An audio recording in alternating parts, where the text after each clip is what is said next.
we had day 1, day 2 in one separate video, and then days 3, 4, and 5. Although day 3 doesn't really count because court was dismissed quite early.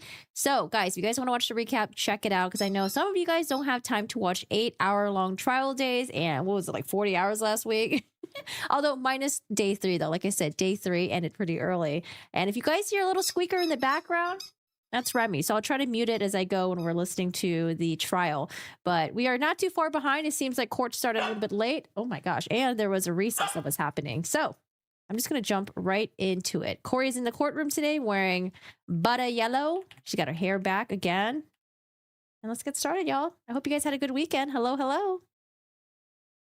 Mr. Burmeister, anything on the record before we invite the jury in? Your Honor, the state's first witness is Dr. Eric Christensen. I was notified by counsel this morning that they intend to move to exclude or suppress his testimony, and I will let them make whatever motion they want to make. Counsel, tell me more. Exclude his testimony. Why? I did see that we had a medical examiner testifying, so I wonder if this is a medical examiner that didn't examine Eric's body and it's an expert that they hire, possibly? Judge, it is simply that we have not been able to consult with Dr. Christensen. We have reached out to him to... Say that again from the... I'm sorry. We have not been able to consult with Mr. Christensen or Dr. Christensen. We've reached out numerous times. Oh my gosh, Rain, I had a dream and you were actually in it. For a good amount of time, you were in my dream. Just random. Got on the phone with him once. He was unavailable. Asked if we could get some time with him. That was about, I don't know, 4 or 5 weeks ago. And haven't heard anything. Last week, we informed the state that we haven't been able to get in touch with him. Asked the state to have him reach out to us. He has not reached out to us, so just based on just the rule, and he should be available to cooperatively consult with us. He did not. I appreciate that. He's here now. I understand. Mr. Burmeister, if we flip the order of events, can we allow Dr. Christensen to consult with defense counsel since he's physically present, and then we can use the time for a different witness? I have no objection to that. Indeed, I asked counsel, we 15 minutes ago, that's not. So, who else do you have on deck? I don't know. Your Honor, let me see. I don't know if we have anybody in until 9, but we'll see. Okay. Your Honor, we have an objection to another witness that the state intends to call today. Let's do it all. Okay, but let's stay focused on this one for the moment. Mr. Ramos, make a record for me. If I change the order of witnesses and just order Dr. Christensen to consult with you since he's physically present, anything further on that? Just assuming that we can take that break. I'm not sure who's next and whether it's my witness or not. Understood. Okay. Absent that, I will make do. Obviously, I didn't want to do that rushed before we got here. So if we can have an hour or whatever we need, right, that'd be great. Let's figure out what the order of witnesses is going to be. May I just have the benefit of the record for like 1 minute? So I spoke to Mr. Christensen, or Dr. Christensen this morning. He says that he received a call several months ago from Mr. Bertram saying, hey, we need to set up a time. He never heard from them again. He received a call warning that he would be getting an email maybe a month ago or so. No, a subpoena. He subsequently received it by email, and then he received a call with no message this over the weekend, and that's where we are. We are where we are. We'll work it out.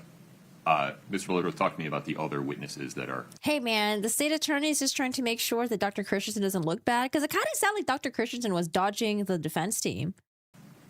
Proposed for today. Your Honor, I think that other witness is going to draw a motion. Oh, who is it? His name is Todd Davis. I don't know. Detective. Todd Davis. Your Honor, Mr. Davis was not on the state's witness list. They added him on Thursday, which I believe is in violation of Rule 16, and I would point the court to State v. Draper at 378 P. 3rd, 1261. In that case, that case. Oh, Miss Lewis. I love this look for her. I love this jacket that she has on, the little matchy-matchy with the plaid, the green. She's like so casual, chill, hands in her pocket. Go ahead, Miss Lewis. The state had the manager of the store that was the victim of the theft on the witness list, and then later during trial added the assistant manager, and the Court of Appeals found it was an abuse of discretion for the trial court to allow that witness to testify without notice, sufficient notice under Rule 16. What was So- the amount of notice in that case? I don't think it said exactly if it was but it was during trial. It said it was during trial that they announced that she was going to testify. And I don't recall if it said, if it was the same day, but, I mean, the state's had months and months. We've had 8 amended witness lists, and I think to continue to add witnesses during trial is not sufficient under the rule. Help me out, Mr. Bloodworth. What is is it Detective Davis? It's Lieutenant Detective, Okay. Lieutenant Davis, right? Sure. He, Your Honor, the state is calling him to authenticate the May 4th, 2023 interview video of Robert Crozier in rebuttal to Robert Crozier's testimony. All he's doing. Okay, that's what I'm thinking, because the testimony with Robert Crozier, it was the state's witness, but it was not looking great for the state because the witness was very he was pushing back with what he initially said to detectives years before. So I think if they were to include the interview, I think that could help a lot to the jury to see that, like, okay, was this guy completely like out of his mind? Was he out of it? Was he really detoxing? Were the drugs in his system really affecting the way that he was like talking? Was his speech slurring? So I think it'll be good to see that interview. I think so. So I could see why on Thursday they decided to add this Lieutenant Todd Davis to authenticate the May 4th, 2023 interview. Yeah. Okay. Bring him in. I hope he comes in. I want to see. Going to do is authenticate the video. Is that That's the first I've heard that that's all he's going to do, but is that issue in dispute? I mean, you reserve your arguments about whether there are other bases to bar the admission of that video, which I believe there are. but authenticity probably isn't one of them. Do we really need to call a witness, or can we just stipulate that it's authentic, and then the parties will reserve their arguments regarding admissibility? I would Yes, stipulate that it's authentic, please. agree it's authentic, but yes, we would have other objections. So There can are other objections. I mean, of course, because like the defense doesn't want it to come in, right? we just have a clear stipulation on the record that the May 4, 2023 video recording of law enforcement's interview with Robert Crozier is authentic? Yes. Your Honor, may I add to that the transcript of the video as well? Is it a certified transcript? It is certified. I think that follows from the rule regarding certified transcripts. Ms. Lewis, do you agree? I agree. Okay. So it sounds like we don't need that guy. Correct, Your Honor. We may as well use this time to litigate, I guess, what other objections to admissibility the defense has on the video. Forgive me, the state is offering the video under which rule or exception? Your Honor, 801, it'll be D1A, and perhaps some of it will be D1B. The defense's cross-examination of Mr. Crozier elicited testimony that,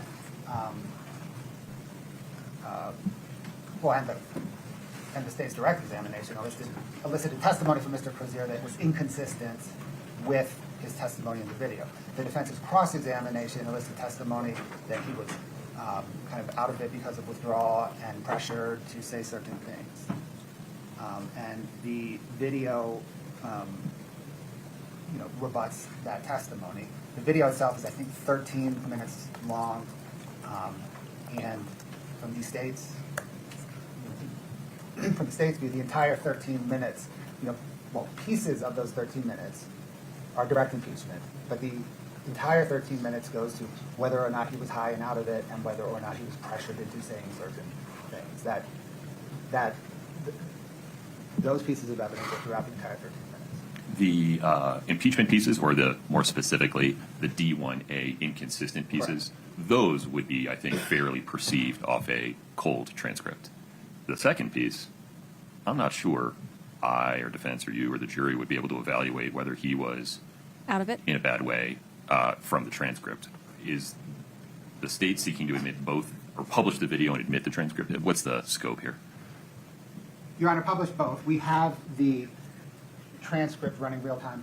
That's what I was thinking. Okay, because I like how they did that with the body cam. They had the video and then they had a transcript at the bottom, or essentially the captions showing what was being said. It's easier to follow. Okay. So that the jury can watch, listen, and read all at once. All right. But will it be distracting though? Because if you want to look at Robert Crozier's body language, would it be better to just listen to the audio? Ms. Lewis, do you have the video with the transcript?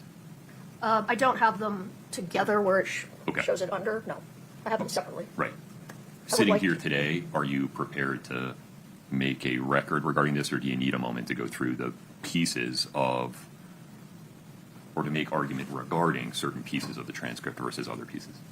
I think I would need a moment. I would like to see the video with the transcript Sure. run under it, and then, yes, I would need a moment. I would need some time to look at that. Okay. We'll need to play this out a little bit. The state makes a facially, if not valid, at least thought-provoking argument under D1A, 801 D1A, that the video and the transcript related to it are categorically not hearsay.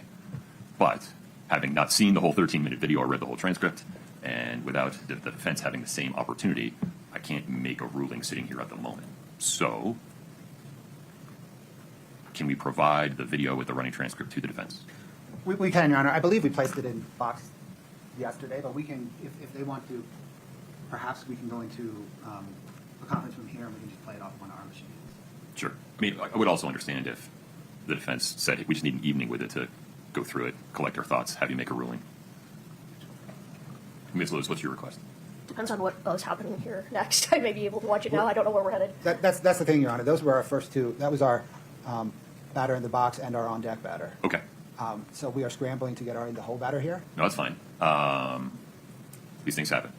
We're going to let Mr. Ramos continue to consult with Dr. Christensen.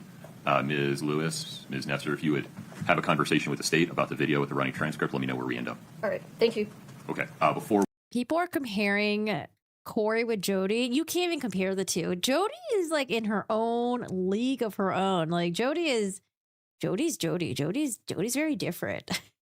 we take a break for that, Mr. Bloodworth, anything else on the record? No, Your Honor. Thank you. Ms. Lewis? No, Your Honor. All right. Let me know when you're ready for me. Thank you. Jody's in like La La Land. Court will be in recess. Oh, you know what? I think I would say Jody and Lori would be more similar, if anything. Not in the nature of the crimes, but that they committed, but their mindset, like where their head is at. All right, so that's why they had a sort of a long recess this morning. So they want to include the interview of Robert Crozier because of his testimony. Basically, Crozier was saying that, like, oh, when I first interviewed with detectives and my story track was what Carmen was saying, well, I was out of it, I was high, I was like going out of withdrawals, I was like drugged up, I didn't know what I was saying, or I don't remember having this interview. So the state is going to introduce this video to the jury, and they just want the defense team to just review it, to look at the video and look at the transcript. So that is why they step away for a little bit. But that is why we are in. Oh, gosh. That's why we start late, because how long did it take them to do this?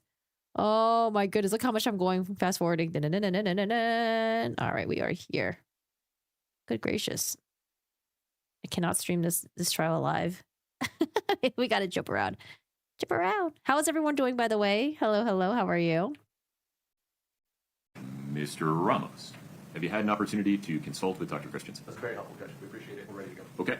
Mr. Burmester, anything before we invite the jury in? No, Your Honor. Ray, don't forget, there were also some women that were lusting over Murdoch, okay? Counsel, anything before we invite the jury in? All Murdoch. right, let's do it.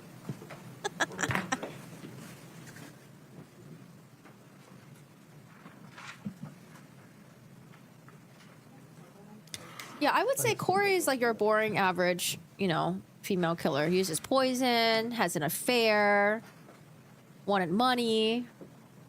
But people like Jody or Lori, like Lori willing to kill her own kids, they're on a whole different plane. Gentlemen, please have a seat as you come in.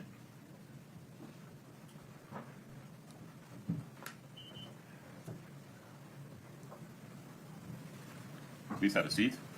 Good morning. It's not really patience. It's more like if I woke up early and then it's like, oh, okay, court recesses for 40 minutes. Like, okay, well, I should have just slept in. Thank you for your patience. Hi, Wayne.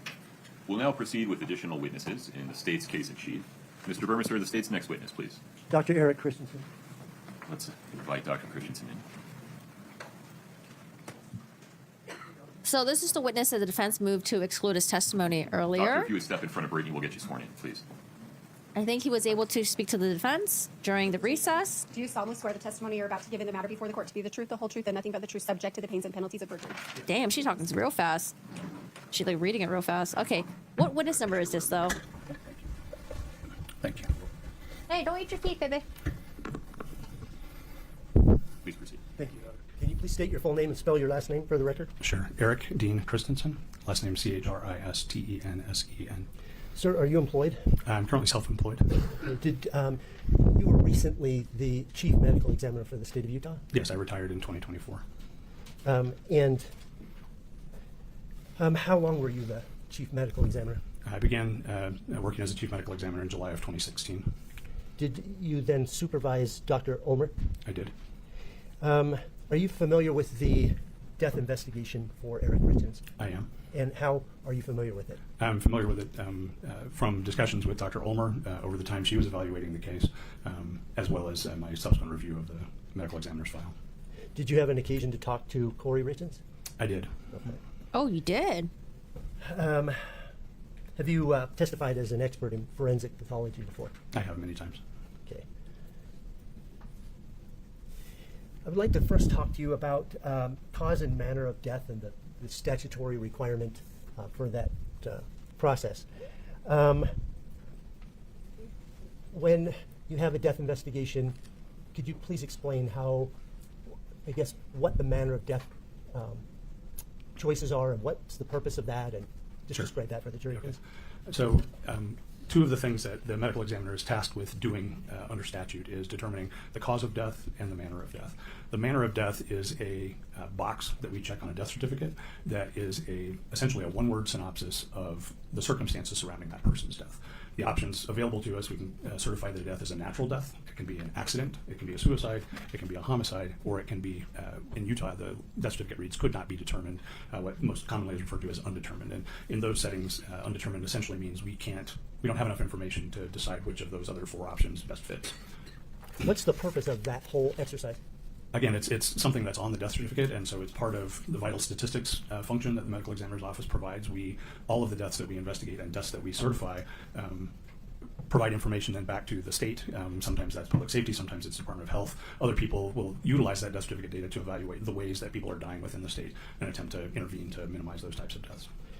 In this particular case, were you stuck between the first four you mentioned, such that you ended up picking undetermined or cannot be determined? Yes, again, just to be clear, I didn't sign the death certificate, Dr. Ulmer did, but certainly was involved in discussions around that. And the determination, making a determination of undetermined means that we generally can't decide between two. In this case, I would say actually generally most cases where we certify death as undetermined, it's because, in overdose deaths that we certify as undetermined, it's because I don't know enough about the person's own intent. We see it frequently in the setting, for example, of people that may have depression or other mood disorders, and maybe even prior suicide attempts, as well as they may have substance use history that they use to self-medicate their depression and things. And so if someone overdoses on a drug that they're known to abuse, but they also have depression, if they don't leave a note or something else, then I don't really have a means of telling just from looking at that, did they mean to do this, or is it accidental incident to their normal drug use? That's the most common scenario in which we certify death as undetermined. In this case in specific, we did not really have any concerns about suicide in this case, but there had been concerns related to our office that perhaps someone had done something to provide this to him, and that he didn't just take it himself. But we didn't know. We had no idea how he got the stuff into his system, and so with that, we were left with undetermined. So the choice there would have been, as opposed to accident and suicide, it was accident and homicide. Correct. Okay. Could you describe for the jury the way in So this chief medical examiner, again, he's testifying about how the reason why the manner of death was unknown was because they don't know. It could have been like a suicide, could have been an accident, could have been a homicide. You just don't know how the fentanyl got into his system. which the body processes substances? In particular, I'm looking at opiates and the different ways they can be ingested. Okay, there's a lot in that question. Yeah, sorry. Opiates can be consumed in a lot of ways. Even things, for example, like pills that you might get from your doctor for hydrocodone or oxycodone, opioid-related medications, those can be just taken by mouth as they're usually prescribed, but it's not uncommon for us to see people take those pills, crush them up, dissolve them in liquid, draw them up into a syringe and inject them. It's also not uncommon for us to see those pills crushed and then heated, and people inhale the vapors from that, primarily as a means of getting the drug into their system more quickly. and there's lots of other reported ways that people use things, but those are probably the most three common ways that we see pills abused. People may directly inject just about any drug that's available in liquid form. Fentanyl certainly is. Fentanyl is also available in patches and lozenges and other forms, and so it can get into the system in a lot of different ways. In terms of what your body does with it, fentanyl in specific is metabolized primarily by your liver. There's what they call a CYP enzyme that is primarily responsible for the metabolism of fentanyl in your liver. That metabolism is felt to be mostly determined by how much blood is flowing through your liver. So the more blood flow you have to the liver, the more rapidly it will be metabolized. There are other ways that sometimes people will metabolize it more slowly, but based on what specific genes they have for metabolism, or for that metabolizing enzyme, but mostly it's a function of how much blood is flowing through the liver. And it's then converted very quickly, has a very short half-life in the body, minutes, and is converted to a substance called norfentanyl, which then is eliminated in the urine.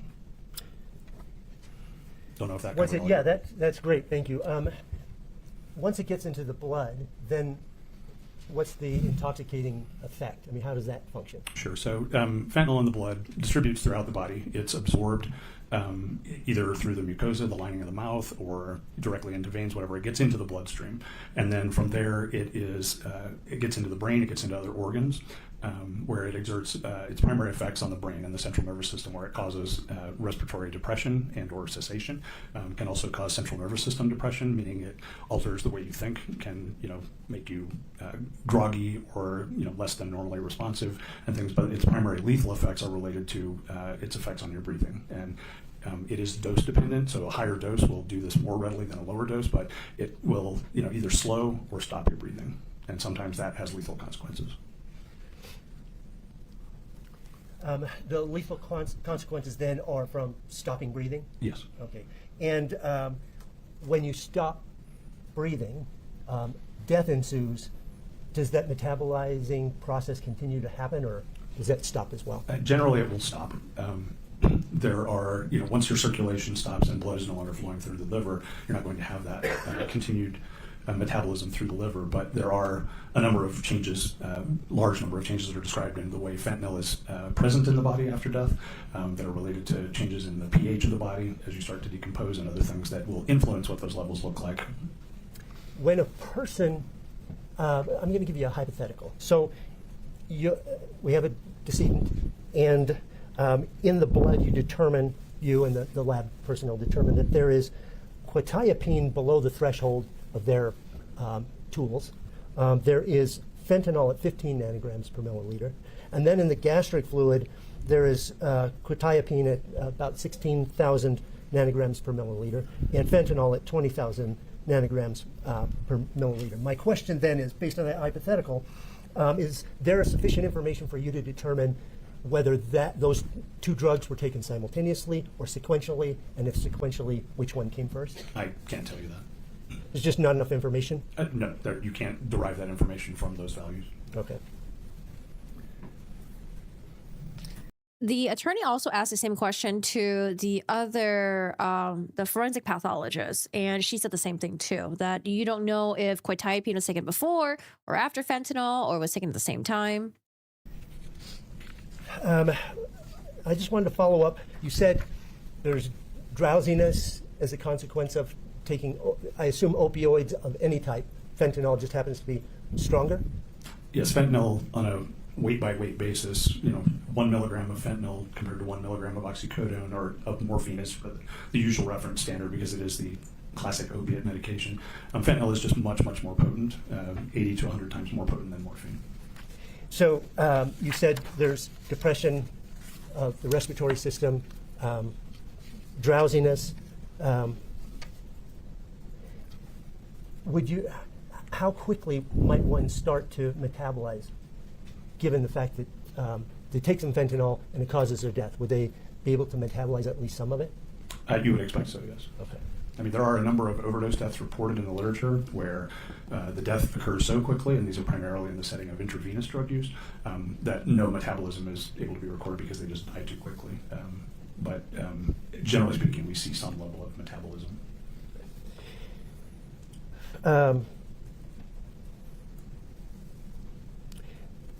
let me see, I wanted to,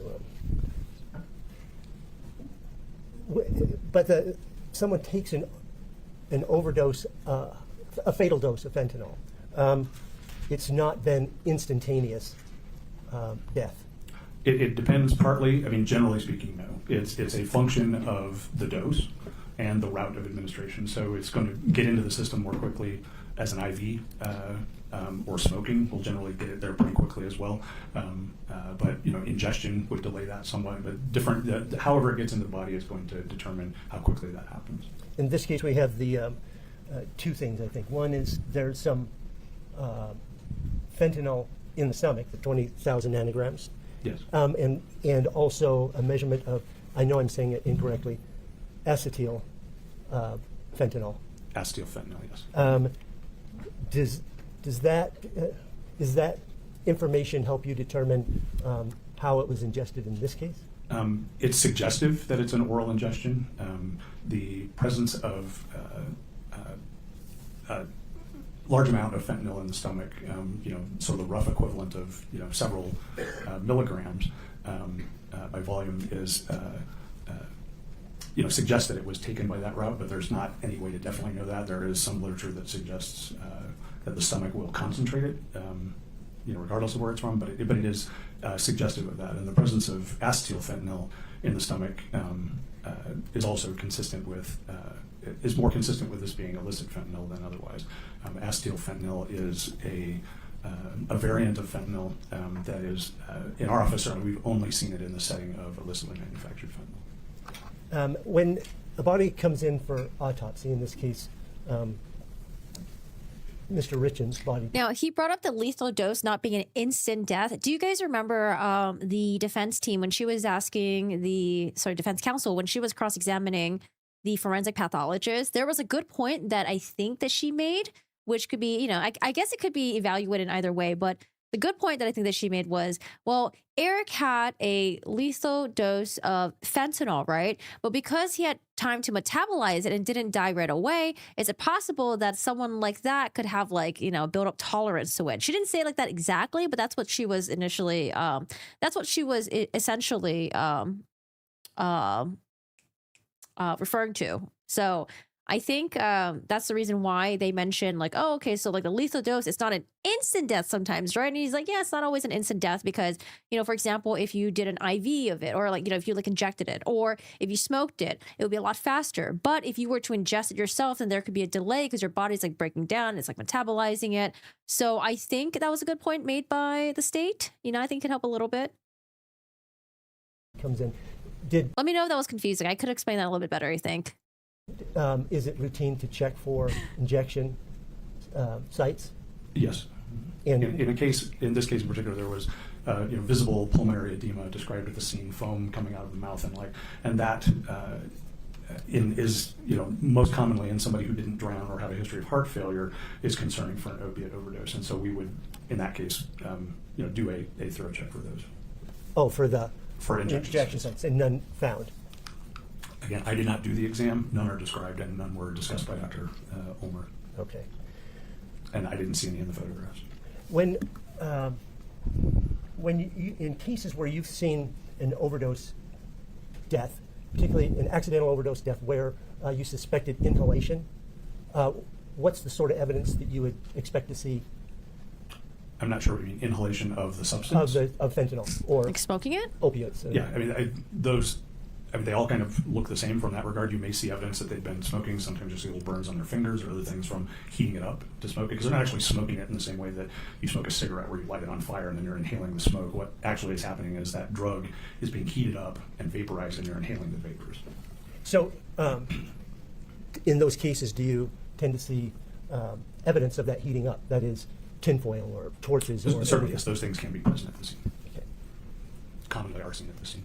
Okay. Now, when he said inhaling, I wasn't thinking of snorting it. Maybe that's what he meant.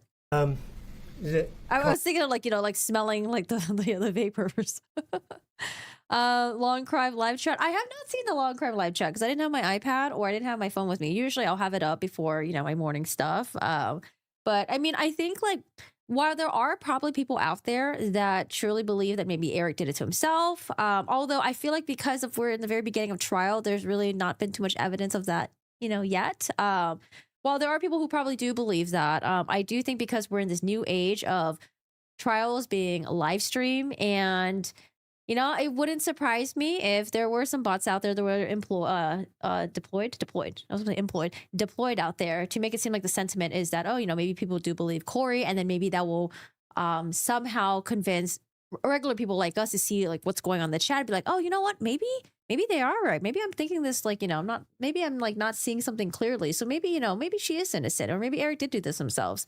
So I think there's a lot of that going on. Usually how I try to kind of like gauge what the sentiment is you jump to different chats. Like I see what you guys are saying in my chat, sometimes like in the comments, and then I'll go to like different chats in other channels, like big channels, small channels, medium channels, to see what the general sentiment is. So if there's only like one live stream that has like a bunch of people saying like, oh, Eric did it to himself, but then like when I go to other big channels and no one else is saying that, I'm like, oh, okay, so maybe like something weird is happening here. Or it could just be possible that they do truly believe that. Common for But I just think that we're like in the very, like, it's only day 6, it's only day 6. There's been some like, gummies, like talked about the THC gummies and stuff like that. But there really hasn't been too much of like, oh, like more evidence of like, oh, Eric was a drug user. He was into fentanyl. He did hide things from his family, and that he was doing drugs with his friends, and he would go to Mexico and buy fentanyl and all that stuff. So, it's still pretty early. So I probably just give it a side eye for now. the people who are left behind. But I wouldn't discount it completely because, there, like I said, if there are people genuinely out there who do believe that Eric did it to himself, I don't want to be like, oh, well, you're a fucking bot, right? Because then that instantly discounts like how, like your perspective of it. So I would just say, just give it a side eye, just chill, see what happens, see what's going on. Behind to call the ME's office to find out what's happening in the case of their deceased person? I wouldn't say it's common, but it's not uncommon. I mean, I spend a lot of time. Shit, I'd be calling all the time. Like, did you find anything out yet? What happened? Like, I need to know what's going on. Like, hello, what's going on here? What's taking so long? I'll be calling like. Boop, boop, boop, boop. Most days I was in the office speaking with family members. Show up in person. Typically, that would be whoever did the autopsy would be talking to the person who's calling? Yes. Okay. Dr. Ulmer retired in January of 2023? Yeah, technically, her last day of work was the end of December of 22. Okay. And did you receive a call from Kouri Richins then? I did, subsequent to her retirement. And did you return her call? I believe I didn't return her call. I believe she was just put on hold and then connected with me. You can't OD from touching it. There's a whole propaganda thing the cops said for a while. I just remember hearing, seeing that video about there was a cop that like it looked, I don't know if maybe it was an allergic reaction or something, but it was a cop, fentanyl. Do you know what video I'm talking about?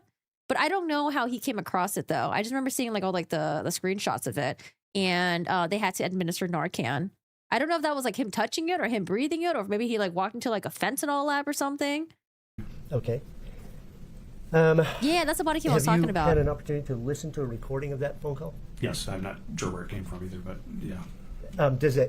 Is it consistent with your recollection of that phone call? I did not have any independent recollection of it until I heard it, but yes, it's me on the phone call.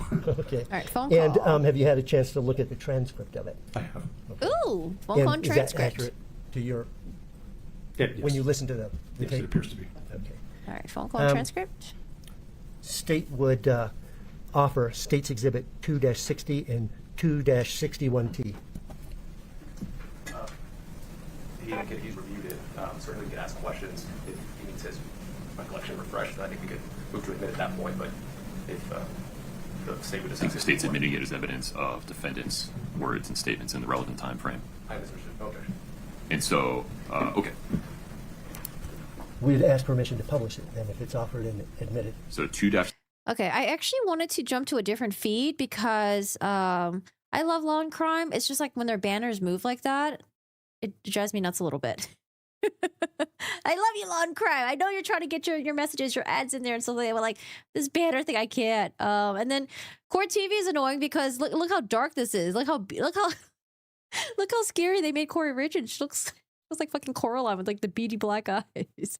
And then I think East Idaho News is, what is happening here? Why does their feed start midway? Does anyone else have another live stream feed that we can check out? So do you guys want Coraline Do you guys want the moving banner fast? The fast moving banner? Or do you guys want... We have no idea where the fuck we are with this one. Oh, man. Because I was thinking maybe I can cover the long crime banner, like the bottom part of it. That'd be weird and distracting. Maybe we'll just go back to this one. All right, hold on, T.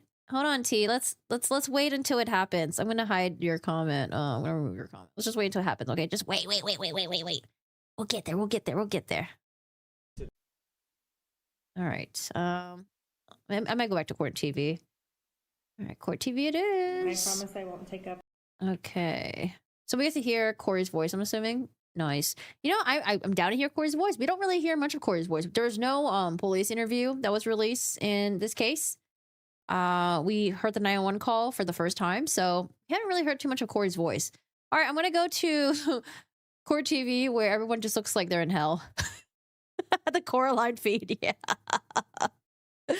That's why their name is T. They're like, I'm here to smell the tea. What is this waiting music?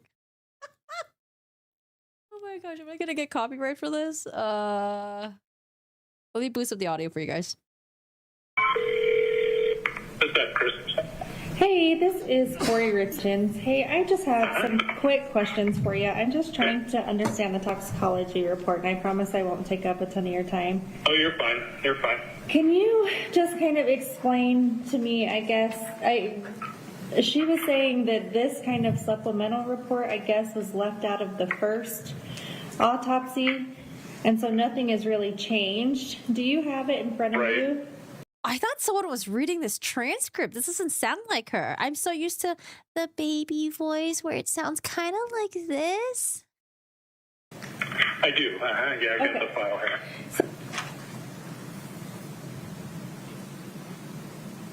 Scott, did we drop that again? Yes. All right, I apologize, folks. Let's try that again.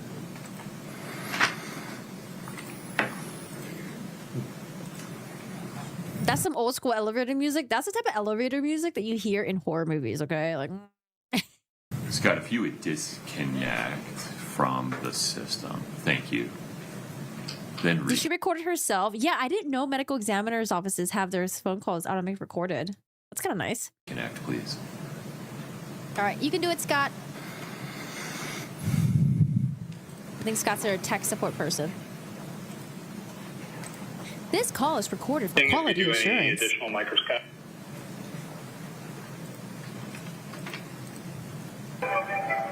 Oh gosh, are we really listening to the... So much. Thank you so much. Is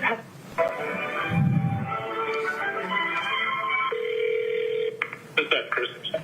Hey, this is Kouri Richins. Hey, I just have some quick questions for you. I'm just trying to understand the toxicology report, and I promise I won't take up a ton of your time.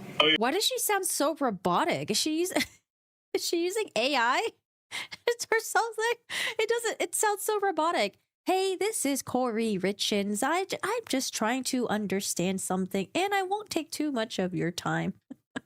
You're fine. You're fine. Can you just kind of explain to me, I guess, she was saying that this kind of supplemental report, I guess, was left out of the first autopsy, and so nothing has really changed. Do you have it in front of you? I do. Yeah, I got the file here. So can you... So just so you know, so we issue supplemental reports, like if once the original report's issued, if we do any additional testing, if we do any additional microscopic examination, anything like that, then we include that. You know, we issue a supplemental report to include that additional information. And sometimes it does change the cause or manner, but in this case it didn't. Okay, it was just like extra testing done? Extra tox testing, yeah. So originally the testing, the only toxicology testing that was done was on blood. And so then this was additional testing on stomach contents. Okay, and so is there a difference in that, I guess? Oh, so she's like, oh, there's going to be some extra testing done? What is this supplemental report? He's like, yeah, extra tox. Ooh, she's probably like, oh shit, why are they doing extra testing on Eric? No, don't do it. Don't do it. Maybe. If we think, maybe. Or she could just be like genuinely curious why there is extra testing done. And this was additional testing on stomach contents. Okay. Content. And so is there a difference in that, I guess? Well, they just tell you different things in the sense of, it tells you something about what, was it, is it been there a long time? Is this something the person's been using for a long time? Okay. Is it something they ate? Is it something they, injected? Is it, whatever? And there's different things you can learn by looking at different substances. I mean, we fully expected to find it in the stomach. It's just a question of what was there. So does this tell you, like, if it was like injected, if he ate it, is that what this, can you tell from this report? Not definitively. I mean, it seems like, with what the amount that's there, that it probably was ingested. Probably taken by mouth. Okay, and so the 15 ng, like, is that like a substantial amount? Is that like a trace? That's a lot. That's a lot of fentanyl in the blood. Yeah, I mean, that's people die with half that amount or less in their system. Okay, so that's quite a bit. Yeah. So what's the next one down? The norfentanyl. It's a metabolite of fentanyl. It's what your body changes fentanyl into after you take it. Oh, I gotcha. Okay. And then, sorry, just the third one, the acetyl. I don't know how you say that. Acetyl fentanyl. Oh. Yeah, that's just it's a form of, it's a variant of fentanyl that is usually only present in the setting of illicitly manufactured fentanyl. Illicit manufactured, like a pharmacy? No. You said illicit, ma'am. Most fentanyl that we see that ends up leading people to die these days is related to fentanyl that's manufactured by drug cartels as opposed to by pharmaceutical companies. Oh, good Lord! So this is like more of like a cartel. No, I mean that's not what it is. You call this the street fentanyl as opposed to prescription. Fentanyl. Okay, I see. And then is the ethanol, is that alcohol? So I wonder if she hears that. It's like, oh, drug cartel. Okay, I got to figure out ways to get Eric down in Mexico. That's alcohol. Mm-hmm. Okay, and is that like the 279? Is that kind of like a substantial amount, or is that like one drink? Is that 5 drinks? You can't tell how much it is, and in this case, since this testing was sent, quite a long time after the original autopsy, most likely that's related to, post-mortem change, but it could be stuff that he drank. There's not really a way to sort that out. It could be related to decomposition of the stomach contents, or it could be related to stuff he drank. But either way, in the stomach contents, there's no way to know what that level means in terms of, if that was a blood level, that would be the same as a 0.28. Which would be, that person would be pretty substantially intoxicated. But because it's gastric contents, you could in theory pull something out and it would be, 100% ethanol, if, depending on if they just drank a stomach full of, if they just drank a bunch of Everclear or something else. Mm-hmm. So it doesn't really tell you much about how much they drank or what they drank or anything like that. I gotcha. When it's in the stomach. And it's not present in his blood, so. I gotcha. Okay. So it's not present in the blood, just the gastric or whatever. Right. Okay. Yeah. And then just the last one. What is quetiapine? Quetiapine? Quetiapine is an antipsychotic medication. It's called Seroquel. Okay. Not present in blood. Okay. Honestly, her pronunciation of quetiapine seems spot on. Like she's familiar with it. And here's one thing. It's like, one, you either know how to pronounce it because you're familiar with it because you know it's your medication, or two, you're pretending not to know what quetiapine is, but it's kind of suspicious because that's your prescription medication that you take. Unless it's an old medication that she hasn't taken in a while. Maybe. What y'all think? So it's not present in the blood, just the gastric or whatever. Right. Okay. Yeah. And then just the last one. What is quetiapine? Quetiapine? Quetiapine is an antipsychotic medication. It's called Seroquel. She pronounced it right the first time. Okay. I gotcha. It's a prescription, mental health medication that's prescribed for different things. I gotcha. Okay. And it has like 16,000? 16,000 nanograms per milliliter. Mm-hmm. Okay. And is that, I mean, quite a bit? Like, can that... Yeah, I mean, that's a big number, but it doesn't really mean that much.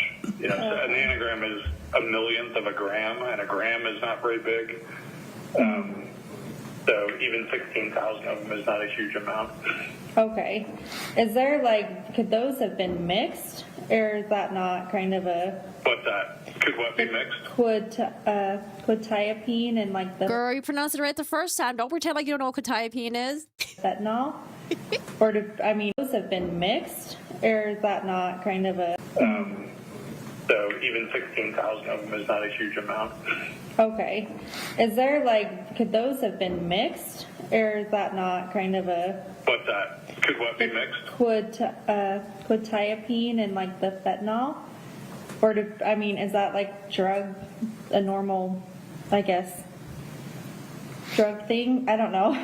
Like... It's not, most of the time if we see those together, it's because somebody was taking quetiapine as a prescribed medication and they were abusing fentanyl. But, do you have any indication he was abusing fentanyl?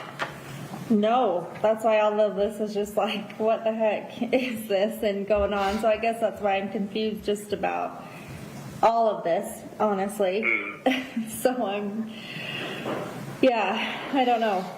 So, I mean, I know it doesn't mean anything now, but just kind of something for me to, try and figure out, I guess. Yeah. And then I'm assuming the acetopian, is that like I mean, you could look at it both ways, I guess, from a jury's perspective. It could be that she's calling because she's inquiring. She's genuinely curious. She wants to know what's in his system, and she wants to know what happened to Eric and why would there be fentanyl in the system? Did he take a lot of it? Learning about this illicit drug manufactured by the drug cartel, could have her like worried that, I don't know what my husband was into. Trying to figure out, did he drink alcohol that night? Or I guess she knew if he drank alcohol because she fed it to him, right? Trying to figure out if he took the quetiapine and the fentanyl at the same time. Or it could also just be like, maybe she's gathering information to try to craft a narrative that fits with what they are factually finding from Eric's body. aspirin or something? Acetaminophen, that's just Tylenol. Yeah. Oh, that's fentanyl too? No, that's Tylenol. Oh, Tylenol. I was like, holy shit. Okay. Yeah. So just like Tylenol, caffeine, and then the naloxone, I'm assuming, is just something that they gave him while he was here? Probably would be. Laughing could be because she doesn't take it seriously, or laughing could just be, like a nervous reaction to something. My guess it'd be, somebody that's unresponsive. It's a very common thing for EMS to give people. Okay. Okay, no, that works. I was just trying to figure out, if this is anything different, if we found out anything new with this stuff. Oh, come on. Pause there. It's okay. We can fix it. Scott, don't change anything. Okay. It seems like when you pretend you can't pronounce a word or pronounce it perfectly. Because she pronounced it correct the first time, and then when she said it again, she pronounced it right the first time. Or no, the first time she said it, she pronounced it right the first time, and the second time was when she kind of like jumbled it a little bit. And then when she was saying quetiapine again, she's like, "Oh, the." I'm like, "Girl, you know how to pronounce it, okay? Don't pretend." But yeah, I mean, also the tone of this voice, it just doesn't really seem like shock and like horror. It just seemed like, oh, okay. Oh, what is this? Oh, all right. So he probably took it at the same time. Okay, so what's this?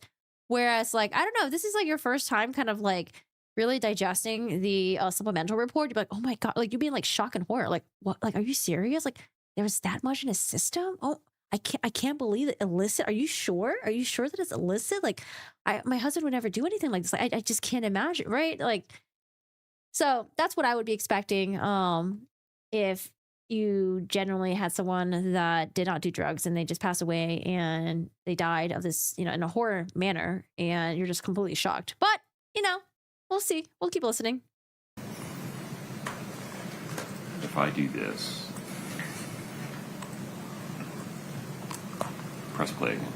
Yeah, like she said, it doesn't change anything in the cause or manner of death. It's still, definitely, death from fentanyl intoxication, and we still don't know how he got it into him. Yeah, and I mean, is that anything you could ever find out if it was? I mean, do people normally eat that? Like, take it, swap? Like, is that something you like shoot? It's not usually something people eat. Well, that's not even true anymore. So with illicitly manufactured stuff, sometimes people take pills that have that. So yeah, these days you can't really tell. Yeah. All right. Well, I appreciate your time. I do. Thank you very much. And yep. And if you have other questions, don't hesitate to give me a call. Okay. Awesome. What was your name? Dr. Christensen. Oh, Christensen. Okay. Yeah, it's just like, that is a good question. Why would he eat it?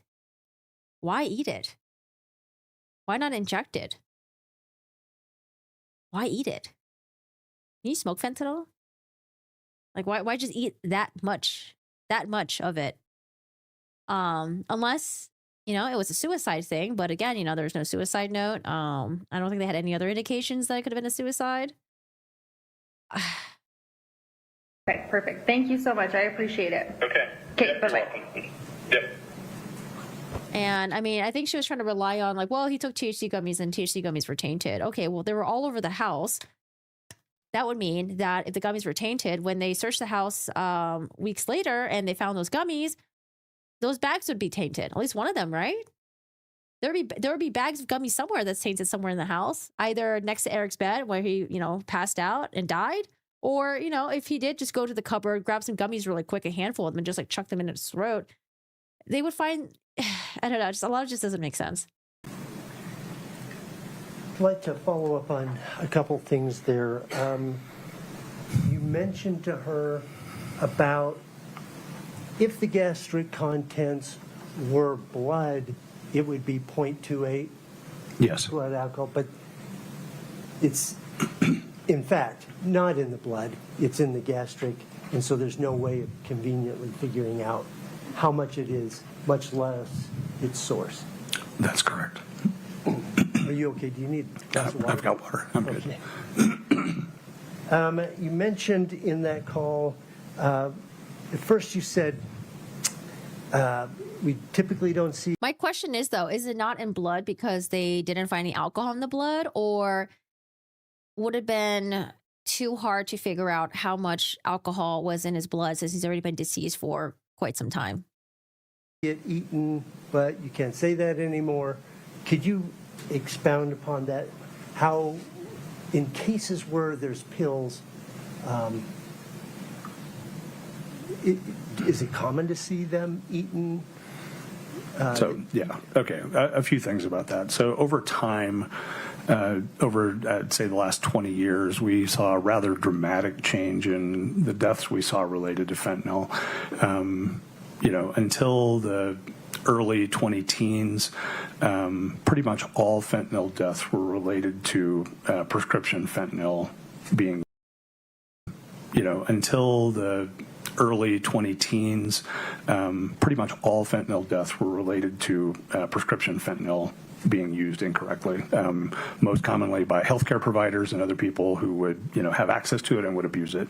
And it was just not a common thing. We just didn't see a lot of deaths related to that. Once patches became available, which were designed, primarily for, treating cancer patients with bad pain and things of that nature, people became creative with how they use those patches as well. Some people would, put on multiple patches, or they would put on patches and a heating pad to sort of drive it into their system more quickly. Really? Seen people that would smoke them, people that would insert them into their rectum, people that would chew them up. Sometimes we'd find, multiple chewed up patches in the stomach. And certainly other ways have been described as well with patches. But once the illicit drug supply and primarily the heroin supply came to be, either augmented and or replaced by fentanyl, we saw, a We saw much less in the way of the prescription abuse and much more of the illicit stuff being used, and some of that was in the form of what was heroin. Most heroin in this area was black tar heroin, which then became ended up having fentanyl within it. So people that had been heroin users would still be using what they thought was heroin, and it would have fentanyl in it, many times mixed with heroin. Eventually, some cases was not mixed at all, but was just straight fentanyl. Counterfeit fentanyl pills, or counterfeit oxycodone pills. Fentanyl in pill form, made to look like it was an oxycodone pill, also became a fairly common thing. That's what I was thinking. What Robert Crozier might have had, right? The M30s. Were they real oxy pills, or were they the counterfeit one? Because remember when the defense attorney was like, "Hey, did you sell fentanyl the same price as how you sold oxys?" He's like, "Yeah, and she's like, "Well, hold on a second. Isn't the price of fentanyl way less than oxys?" And he's like, "Depends on who sells it." I'm like, damn. Okay. So why would people be paying the same price for fentanyl and oxys? Unless the supply in that area was so dried up that people were willing to and they didn't care. But it's like, I don't know. I don't know about that. Wasn't fentanyl a little bit more sweaty to take than oxys? And as we discussed before with other pills, people will abuse those in different ways. Sometimes they can ingest them directly, but they can also grind them up and inject them or smoke them. So they can be used in all kinds of different ways. But in the phone call, what I'm referring to, we mostly did not see anybody eating fentanyl. Before illicit fentanyl, with the advent of these counterfeit pills, we saw it somewhat more often, or would assume that was the route. But we, even then, most of the time don't know how somebody gets the fentanyl into them, even if they have it on their person. Yeah, let's go back to that. Just chomp it on them pills, just ingesting it. That's a very odd way. Like, let me just eat all these pills. But they can also grind them up and inject them. And as we discussed before with other pills, people will abuse those in different ways. Sometimes they can ingest them directly, but they can also grind them up and inject them or smoke them. So they can be used in all kinds of different ways. But in the phone call, what I'm referring to, we mostly did not see anybody eating fentanyl. Before illicit fentanyl, with the advent of these counterfeit pills, we saw it somewhat more often, or would assume that was the route. But we, even then, most of the time don't know how somebody gets the fentanyl into them, even if they have it on their person. In this case, there certainly wasn't any injection sites noted. No. Are there tests, forensic tools, that could aid in the determination of whether one is a chronic or... Did you check between the toes? Dude, the people doing oh my gosh, injecting the drugs between their toes. Ooh! It's like almost as bad as like paper cuts. Like, oh gosh. Or, habitual or a naive user? Sorry, guys. It's a good question. So there's been a lot published on the assessment of fentanyl levels in people that have died, and ways that you can try and parse some of those things out. The bottom line for all of them is you can't look at a number in isolation and make a determination based on, this is a lethal level, so this level has to be the cause of their death. There are certainly people who, become tolerant. Most opioids, people will develop tolerance over time, and so they can have very, very high levels and not have the same effect as someone who doesn't take it all the time. We had no history in this case in particular to suggest long-term chronic use, but also didn't know. And there are things that could potentially be looked at to try and assess longer-term use. The only published data I've seen around that revolves around comparing the fentanyl to the norfentanyl level, and levels where that ratio is more than 8 are believed to be consistent with an acute intoxication. Ratios of 2.5 or less are consistent with chronic use. In this case, that ratio is about 4.6, so it's right in between, so it doesn't really provide us helpful information either way. Okay. That's the ratio between fentanyl and its metabolite. Correct. As you find it. Yes.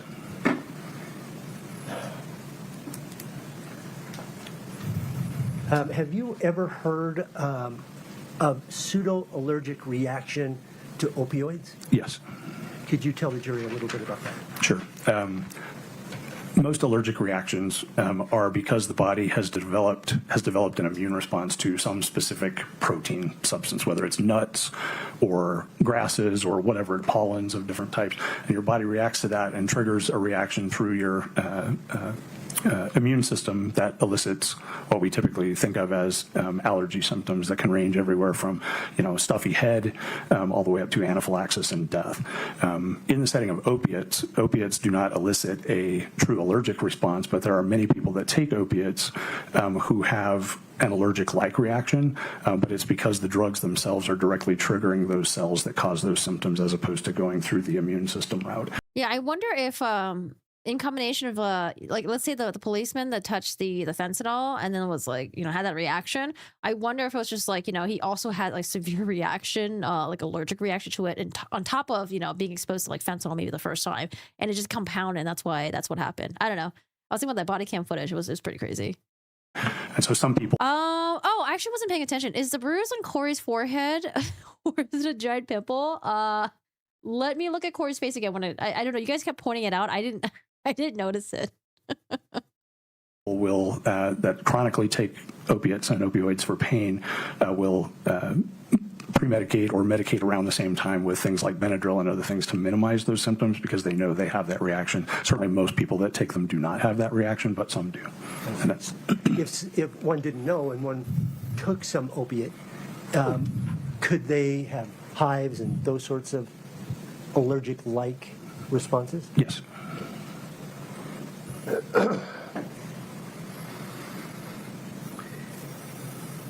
Given all the symptoms that you talked about, so maybe Eric is allergic to fentanyl.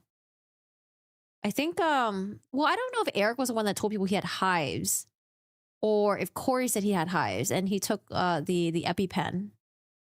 Because I think the other angle that the state is entertaining, Eric could also be allergic to fentanyl as well. But interesting.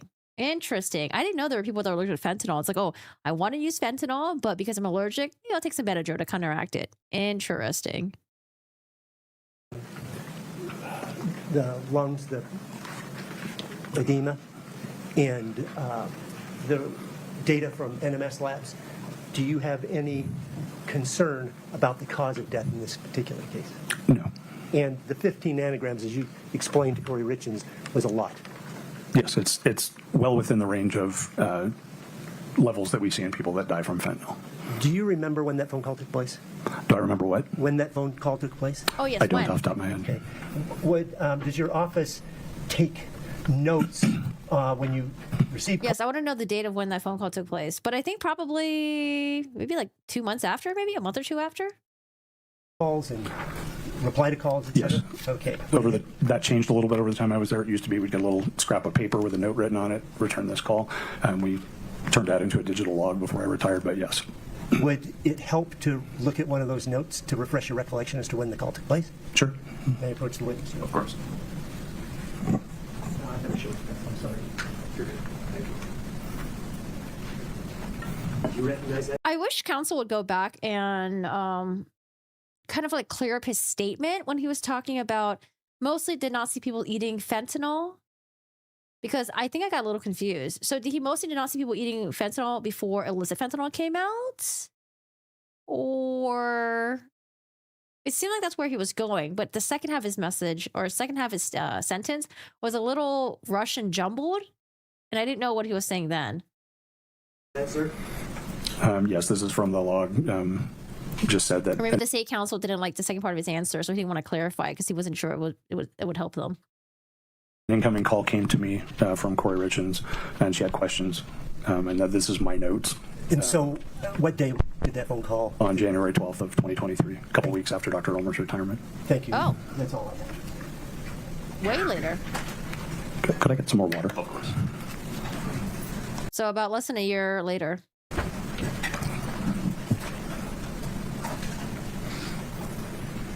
I wonder if this was something that was requested by the family. I think the family requested, right? The toxicology report.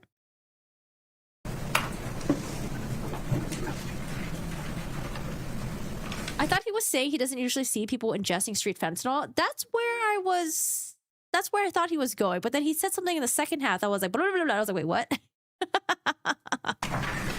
Thank you. Oh no, Supplemental. Glad you're okay. Good morning. Good morning. Yeah, so I think the allergic reaction was to address the egg sandwich. Egg sandwich. So, we've spoken before. I'm going to ask you some follow-up questions to Mr. Burmister's. Sure. I'll start off with that final thing that Mr. Burmister showed you.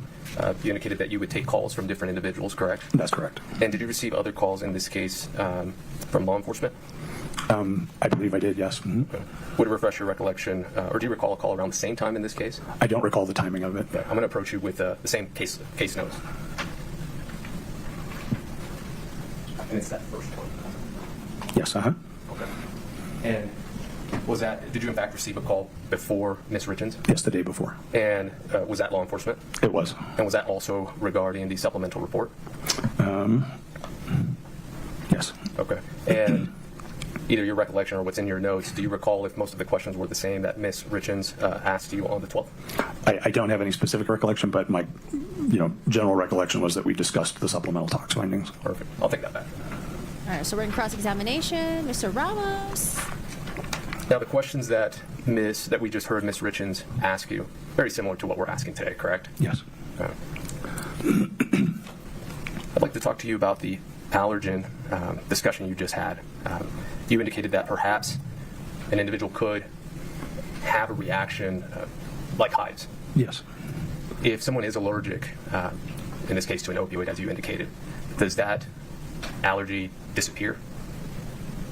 I'm not sure what you mean. Does it go away over time? Over time or within a certain amount of time? Or I mean, allergies certainly are things that can fluctuate. People can receive treatment and their responses to different things will go away. were there hives on Mr. Richins' body, to your recollection? No.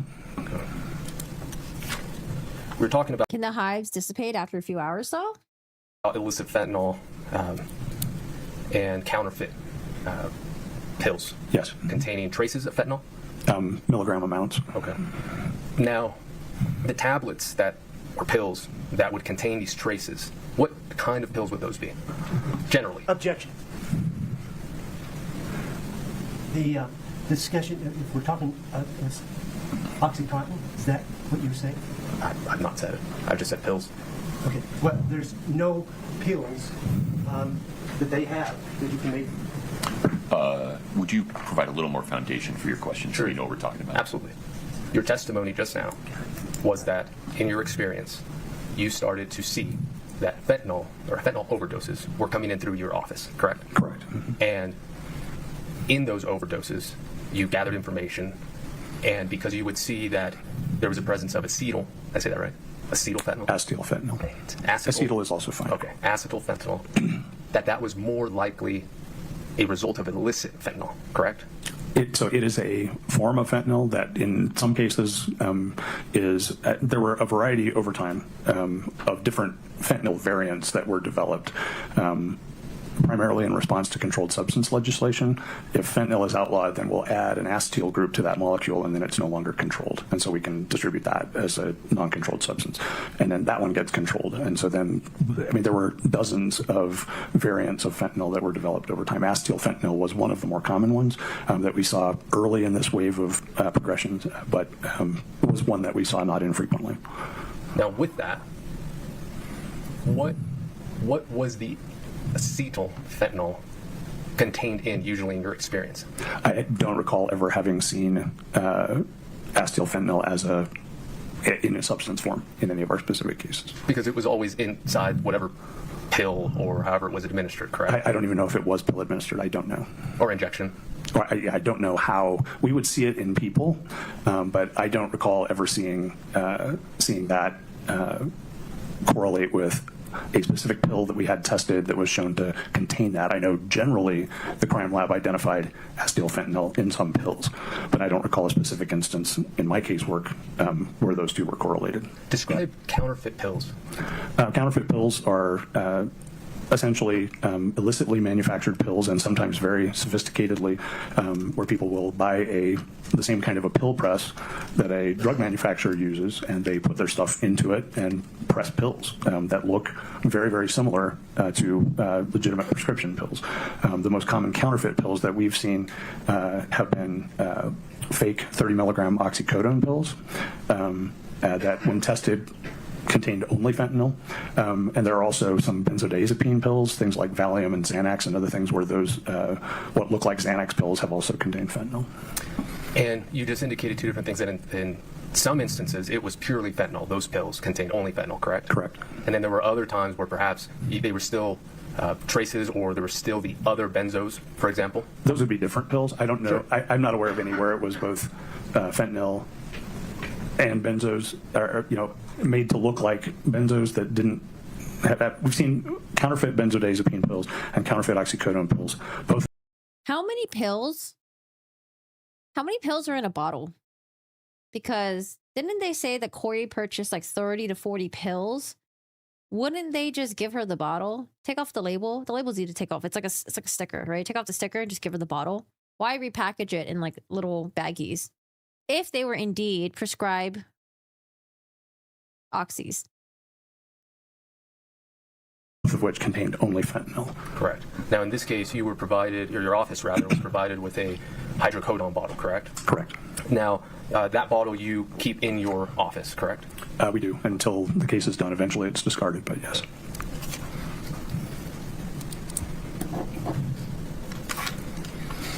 You talked about would it be fair to say that fentanyl, right now you discussed how you would find acetylfentanyl, and that was one part of it, and then you had to make sure that legislation got that specific one into the book so that it would then become a controlled substance, correct? Yes. And so I imagine that was really fastly evolving.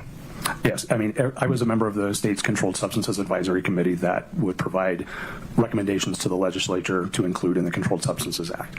And every year for this time from the late teens to the early 20s, it seemed like every year we were adding things. They did eventually make some changes where relatedness became, if it wasn't changed enough, it was still covered. But it was an evolving process. And what we would see in the deaths that we saw related to fentanyl and fentanyl analogs also changed.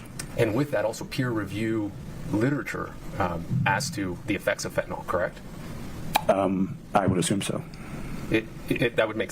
Are you kind of hesitate? I would assume so. Well, I mean, yeah, the peer-reviewed literature is evolving all the time, and so I don't know if there's a specific thing you're referencing. I don't know, but certainly, initially there was not a lot of. As the fentanyl supply changed from primarily pharmaceutical to primarily illicit, there in the early stages of that, there was not a lot of. New literature to look at the postmortem levels in people that have died of this illicitly manufactured fentanyl as compared to the different ways that people used to take it as a diverted pharmaceutical before. And that's exactly where I was going, the postmortem. These levels that we've been discussing, Mr. Burmester asked you about the postmortem levels, and you received from NMS reference comments, correct? Yeah, that's part of their report. Correct. And do you recall what those numbers were in terms of ephemeral blood as it relates to accidental drug overdoses? I don't. Hey, I'm all for Spicy Ramos. Spicy Ramos, come on back. Recall specifically what the numbers were, but generally speaking, maybe it's a little too spicy for the morning, but if you're in the afternoon and if you're starting to doze off a little bit, I will take a spicy attorney. Levels that we see in accidental overdose deaths from fentanyl, overlap the levels that are seen as described with. But I would say definitely tone down the aggression towards the witness, towards the person that's testifying. And then don't do like the weird pointy thing. Like when he was asking a question, but then he had his back turned towards the person testifying and he would like point to them to direct them to answer the question. That was a little too theatrical for me, like a Lifetime movie theatrical. Prescription usage. And part of the reason for that is going back to the literature is that there is no, I'm trying to find the right words for it. There's no set number, universal number that the medical community can attribute in terms of what becomes lethal, correct? That's correct. Okay, and the reason for that, or part of the reason, and add to this, is both the individual's own use, prior use, if any. Yes. perhaps the toxicity or rather the amount of fentanyl in it, correct? The dose. In the dose? Yes. Mm-hmm. The potency of that dose, correct? I mean, fentanyl is going to be relatively equipotent, but the fentanyl analogs may have different potencies. Okay. A fixed fatal threshold? Does that sound? Yeah, there isn't one. Okay.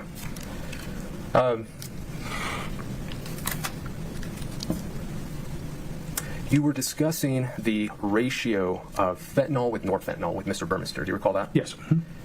I got lost, to be frank. Not surprising. I'm not always good at explaining as I'd like to. No, I think it was just going over my head. But tying it together with the post-mortem literature out there and this ever-evolving world that unfortunately we're dealing with now with fentanyl, is there any literature on how that ratio can be affected that you're aware of? I'm not aware of any specific literature that looks at the ratio of fentanyl and norfentanyl in determining, is it a cause of death? Is it, is it a recent, a one-time use or multiple time use? I'm not aware of any literature that discusses that. There certainly has been some literature added over the years to discuss comparing, for example, the amount of fentanyl seen in the heart to that seen in a peripheral site. We call it like something like from the femoral vein to try and assess, things, or looking at other what we would call substrates, other sample types, fluid from the eye, testing the liver, urine, other things of that nature. Let's talk about that. We discussed this when we spoke.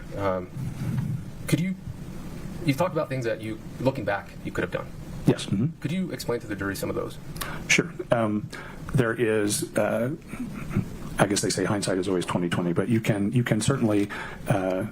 There are a number of things that are in the literature now suggesting that you might gain additional information if you test, for example, urine, which is not something that medical examiner's office routinely does in any case, because what's in the urine is simply a reflection of what has gone on before, and what we need to know is what's in the blood, what's in their system circulating at the time they die. So we don't routinely test that. There is some suggestion that can help you sort out how quickly or not quickly a given death related to fentanyl might have occurred. And then there's been other evaluation of other substances like fluid from the eye, what we call vitreous fluid, as well as liver, and looking at both of those as a means of perhaps augmenting the understanding of what's going on in the blood as well. When you take something, for example, by mouth, it goes through down into your stomach, gets absorbed, and then anything that gets absorbed goes through your liver before it goes anywhere else. And so an oral ingestion, in theory, might show up as a higher level. Oh, I can see that. I think it's because the way that Mr. Ramos, usually when someone's like that loud, it's because it's like, oh, I'm about to make a point. It's about to land. And then I felt like he was trying to make, I don't know. It's like he was building up to something and then it would lead to nothing much, where it's like, I mean, it wasn't like it was nothing. It just wasn't as, the answer just wasn't proportional to the tone of Mr. Ramos's voice. Level in the liver than if it's taken IV or something in some other method. So there are other things we could do that would certainly potentially help our understanding of how how the fentanyl played out in Mr. Richins' case. And you had also mentioned in our discussion the brain, the heart, and maybe you mentioned blood. Are those also helpful? Looking back again, hindsight. Yeah, so the brain, there's good literature that suggests the brain takes up fentanyl, and that is the cause of both the central nervous system and the respiratory depression, because it's interacting with opioid receptors in the brain. There's not any published literature that I'm aware of that talks about what a given level in the brain would mean. Same with other solid organs. There's starting to be some literature discussing what a liver level might mean, but I'm not aware of any other specific organ sampling sites that might add light to that. What about hair follicles? Hair testing in the setting of drug use is primarily used as a means of evaluating drug use over time. Drugs do get taken up into the hair, and when we collect samples to send for hair testing, which pretty much we only do when we're requested to, but you tie off a bundle of hair. They want usually about a centimeter, so a little under half an inch bundle of hair, and we tie it off at the roots, cut it off, and then that gets sent to the lab, and they take sections of it starting at the root going back to see, based on how fast hair grows, how long has this person been exposed to this substance. And you indicated unless you're requested, I imagine, for example, law enforcement. Yes. Okay. That wasn't done in this case. That was not done in this case. Now, as we heard Ms. Richins, she indicated that Eric was not using fentanyl, correct? Correct. And there was, going back to the initial conversation or the initial testimony regarding the different categories, when you're trying to really determine what to put down on the death certificate, one of the unanswered question was, well, was he using, correct? Yeah, that was part of it, certainly. And in our prior discussions, you've indicated that, at times individuals didn't tell family, correct? But that would be not uncommon, yes. And certainly in this case, a hair follicle test, if it had been requested of your office, you would have sent it out. We would. I don't know, and I think as I told you, I don't know what the literature says about hair follicle testing for fentanyl specifically, whether that's a useful endeavor or not. I don't know. Fair enough. Certainly it wasn't asked of you, and certainly you didn't get the results back. I know. Now, had that been done, had you gotten the results back, and it did show long-term, that certainly would have played into your determination as to the manner of death, correct? Objection calls for speculation. The testimony has been... Yeah, well, I expected that objection. Now we know hair follicle tests for marijuana. yeah, but Mr. I think hair follicle test also shows other drugs too, right? Marijuana and cocaine, I think. All right, we at the sidebar. I do not know. Has being done for fentanyl. I am not. You are not aware of a hair follicle test, in your experience, being done for fentanyl. I am not. You don't know if it can be done. I do not know. Had a hair follicle test just for any drug, including fentanyl, any just hair follicle test to be sent out to see if there's any type of drug use whatsoever, your office would have done that, correct? Objection? Overruled. If we were requested to, that's certainly not something we would ever routinely do. Absolutely no, and I'm not implying that. And to be fair, the reason you wouldn't do that is because your office is tasked with what's at hand, which is what do you have in front of you to determine the manner and cause of death, correct? Correct. Why? Also for hair follicle test, it's not like they take 10 pieces of hair or like 10 strands of hair. They take a good chunkling out. Like I remember I knew someone that had a hair test. They like shave like a pretty good amount. Very invasive, annoying. Why is this person dead right now, Correct. as opposed to some other time? And in terms of your checklist, the hair follicle just doesn't come in terms of what you do, correct? I mean, it can, or it could in theory, but yeah, mostly no. But if it were to be requested of you, you would or could do it. We could. Objection. I think the answer was for this particular case. What's the objection, Mr. Burmester? Asked and answered? Asked and answered, and calls for speculation. Sustained. I'll ask you a different question. So I'm going to go back with all that in mind. If you send out a hair follicle test, is your practice generally, when you receive the results of said hair follicle test, to use those said results in your determination of whether or not to change a manner of death? They would be part of, all the information that we look at to come up with our final cause and manner of death. Perfect. Yes. Thank you for that. There. I thought he was going to keep on objecting. Mr. Burmester I see you, Mr. Mustache. asked you about the sequence of items that were ingested or not ingested. Do you recall that? Yes. You indicated that there's simply not enough information at hand to be able to determine that, correct? Yeah, not just from this case. In forensic toxicology, generally, you can't tell when something was taken just based on a number. And that's what I wanted to make clear, whether it was just in this case or just generally. Generally, you can't do that. And that means that there are no tests or nothing else that you can go back and do to make that determination, correct? Correct.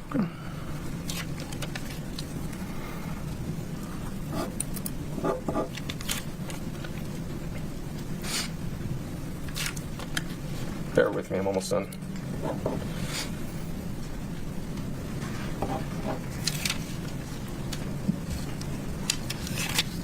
Okay.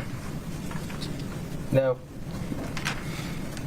in your involvement in this case, something unusual did occur in this case in terms of the investigation, correct? In terms you'd have to be more I'm sorry, specific. yes, I will. Something Yeah, unusual. In terms of me, Talking about- I'm going to refer. We're about to find out. Yeah, I apologize for poor question. Something Start all over. unusual. What happened? We saw your case notes. Yes. And there you spoke with one law enforcement officer, correct? Yes. Now, you also received other communications from other law enforcement officers, correct? I believe so, yes. And do you recall being invited to a meeting to have a discussion about this case? Yes. And do you recall if the DEA was involved in that case? I believe so. And other prosecutors, correct? I believe so, yes. As well as other law enforcement agencies, correct? I don't know. Okay. And that was unusual. in your practice? It's not common. It happens, but not commonly. Okay. No further questions, Judge. Thank you so much, Doctor. Mr. Burmester, within the scope of cross, please. Oh, Wait, what's the unusual thing that happened? I apologize. Maybe not yet. If you're the jury right now, it'd be hard to not Yes, I do. speculate. Very good. Oh yeah, Mr. Ramos, you gotta check with your team, man. See if they have any questions. Oh, Ramos not checking. He's shaking his head. Checking his head. Just want to ask it.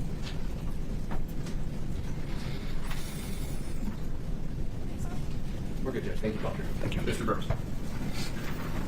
Oh, they're not gonna ask a Trying to figure question. out This meeting you said, is it the one you testified earlier when you got a call from law enforcement? I believe so. From my notes that were in the log that I looked at, I was invited to a meeting. It was my recollection, it was some sort of virtual meeting. I don't know if it was WebEx or Zoom or whatever. And I believe it was with Mr. Hemingway's computer, but there were other people in the room who were introduced to me, but I don't recall exactly who was. You don't know who that was? I don't know who. I couldn't give you And a list. when defense counsel says the DA, presumably the Salt Lake DA was not interested in this case. I think it's DEA. DEA. Oh, yeah, I don't recall. I misunderstood that. I thought I was asked DA as well. Wait, My DEA? apologies. I want to make sure I don't get involved in any confusion here. Would you please clarify what this testimony is? Thank you, Judge. Please, I was confused. Thank you, Judge. Judge was like, please clarify. We want to avoid confusions. I think you've said you received notice to attend a virtual meeting and law enforcement was there. Yes. And you don't know who specifically in law enforcement was there. Besides Mr. Hemingway, no. And this was the day before Kouri Richins called? That's what the log says. Yeah, I don't have any recollection of that specifically. Hydrocodone doesn't look like this M30 you talked about, imprint of M30. No, I've not seen any counterfeit pills made to look like hydrocodone pills. Okay. In this case, there were no traces. That is, you testified there was a lot of fentanyl in the blood. Yes. And there was no traces of anything else related to fentanyl. In the blood, yes, correct. All right, I want to know about this virtual meeting with law enforcement. So he hasn't seen any counterfeit hydrocodone.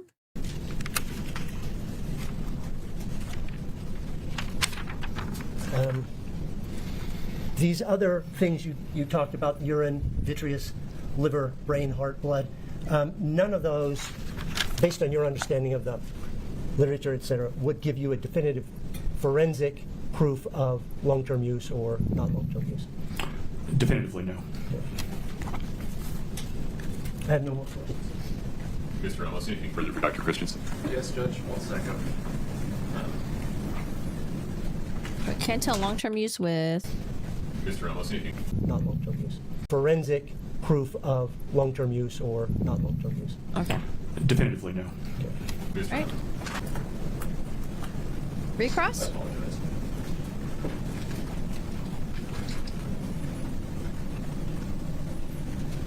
He's thinking about it? Is this? Please watch your step.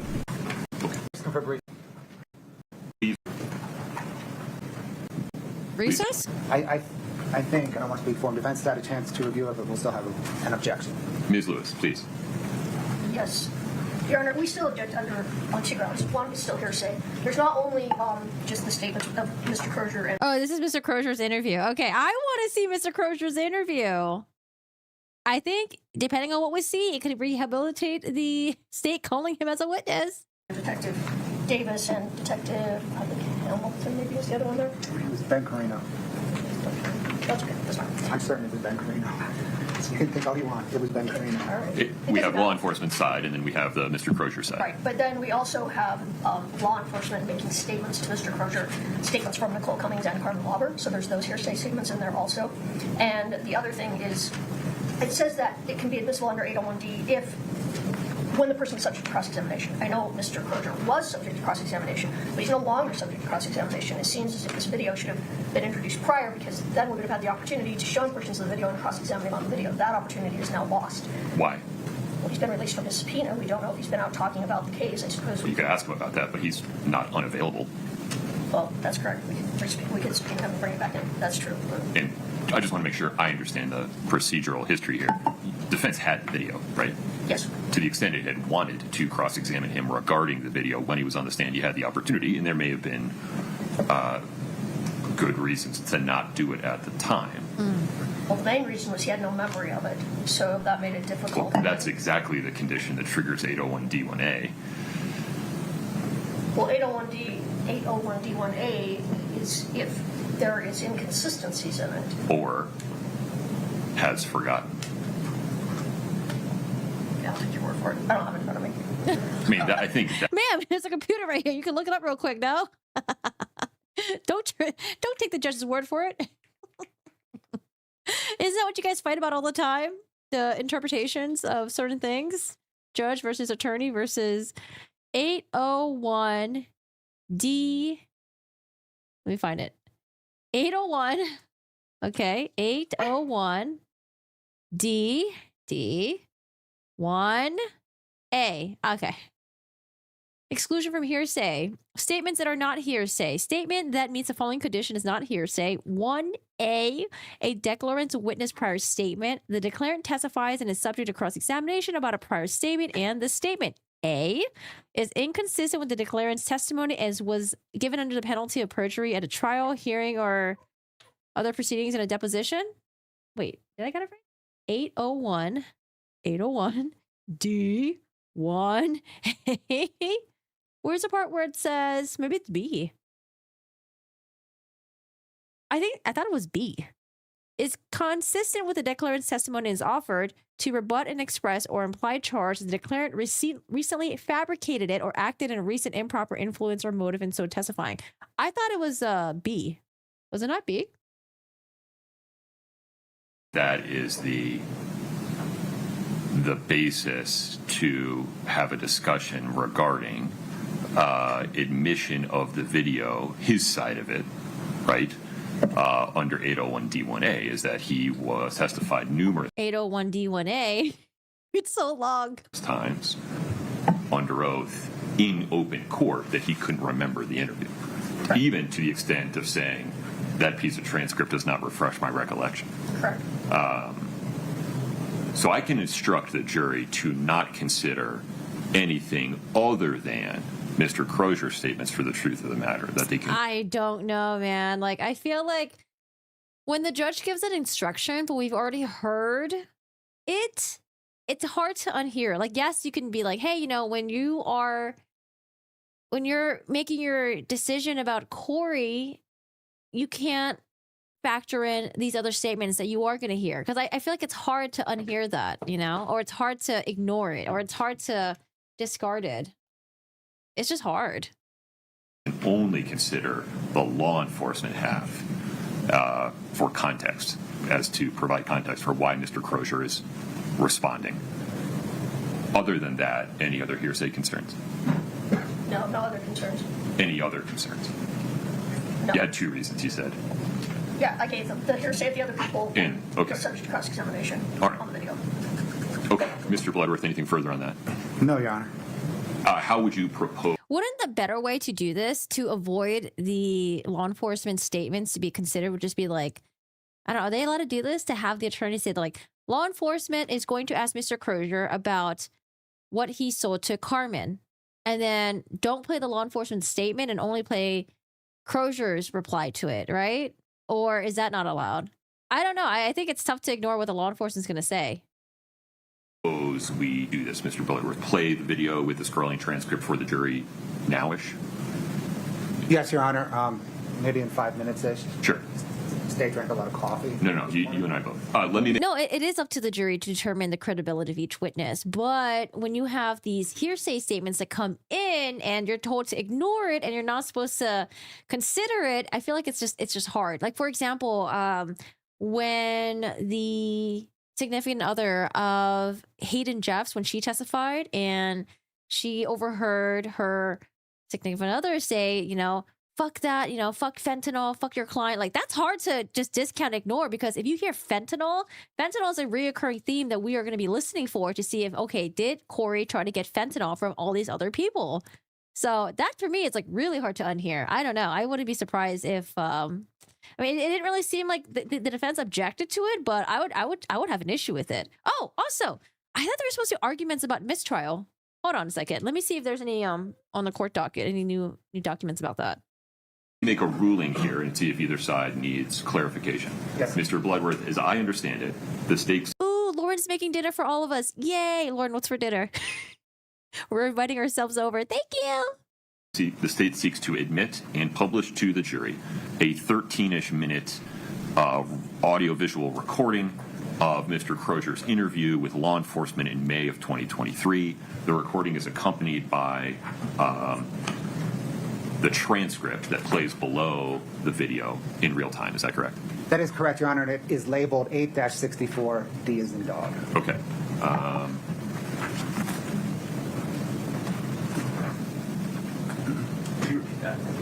864, Thank you. Having had the opportunity to listen to Mr. Crozier's sworn testimony in open court, and given that defendant had the opportunity to cross-examine Mr. Crozier when he was on the stand, has had the video, and that there's no evidence before the court currently that Mr. Crozier is unavailable to be re-subpoenaed and brought back into the courtroom by defense if they determine it's necessary to do so. The court determines that Mr. Crozier's half of that interview with law enforcement from May 2023 is admissible as categorically not hearsay under Rule 801D1A because he testified under oath that he couldn't remember the statements he gave during that interview. And therefore, the statements that he makes in each interview qualify as statements regarding which he has forgotten, quote unquote. The court will instruct the jury that they cannot consider any portion of the law enforcement side of that interview for the truth of the matter, which resolves any hearsay issue with regard to the law enforcement half of the interview. Mr. Bloodworth, any clarification? No, Your Honor. Ms. Lewis? No, Your Honor, nothing. Okay. It will be 8-64D, as in Delta, is admitted on that basis. Let's take a 10-minute break. This clock in here shows 20 of 11. We'll come back at 10 of 11. Thank you. Before we recess, Yes. may we get just a lineup, just so while we're on the break, we can take advantage of that and be prepared for whoever. Who's coming in? After? Yeah, it hasn't changed from what I emailed you on Saturday, so I think. Okay, perfect. Yeah. All right, folks, 10-minute break. Thank you. Court's in recess. 10-minute break. I'm going to use the restroom real quick, and I'll be back in 2 minutes. I'll be back.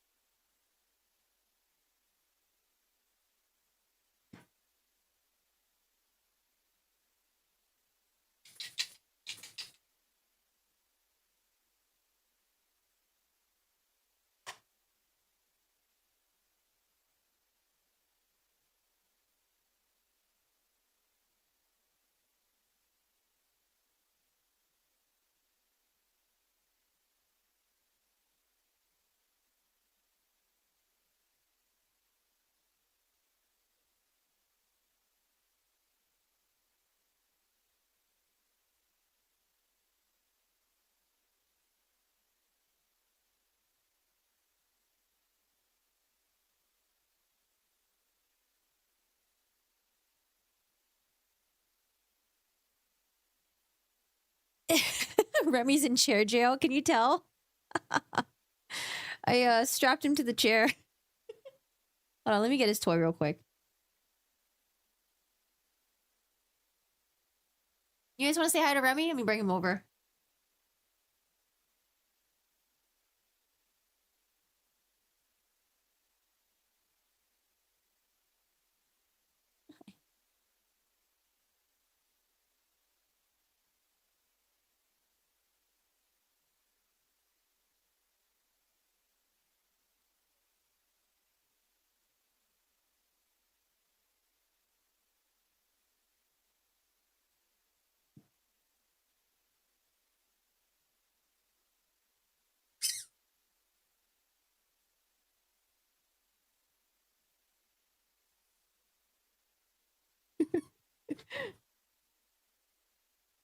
The cutest martini glass.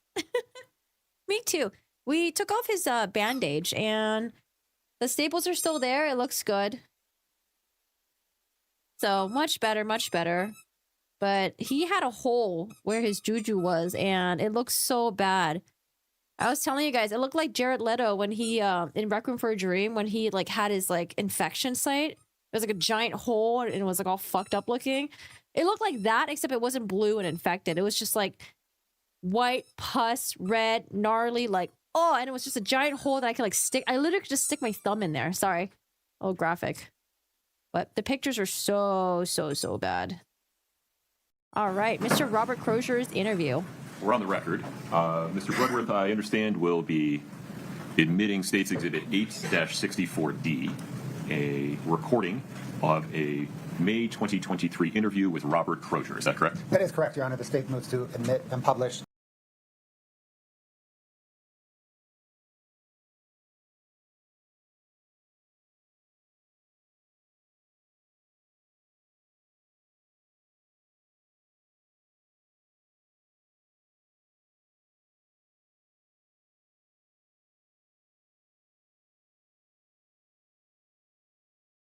(8-64D). Ms. Lewis, any other objection other than the one I've already ruled on? No, nothing further. Okay. State's 8-64D is admitted. We'll get that queued up now. Robert, I imagine.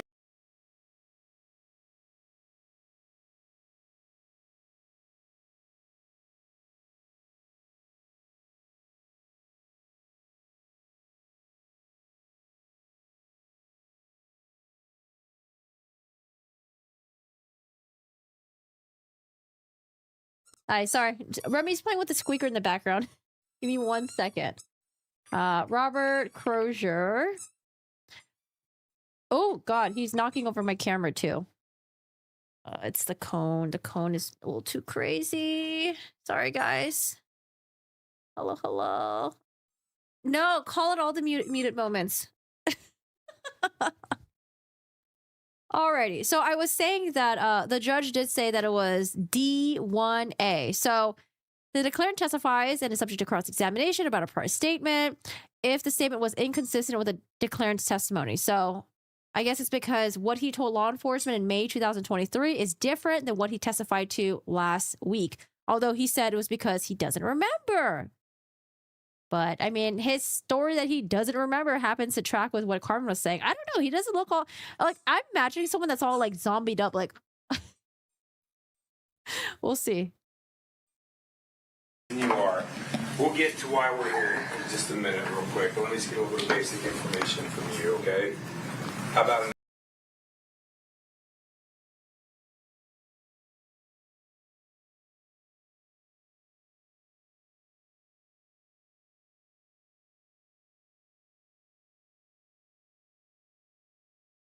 Sorry, let's go to East Idaho News. Hello. So the transcript is completely covered up by this giant logo here.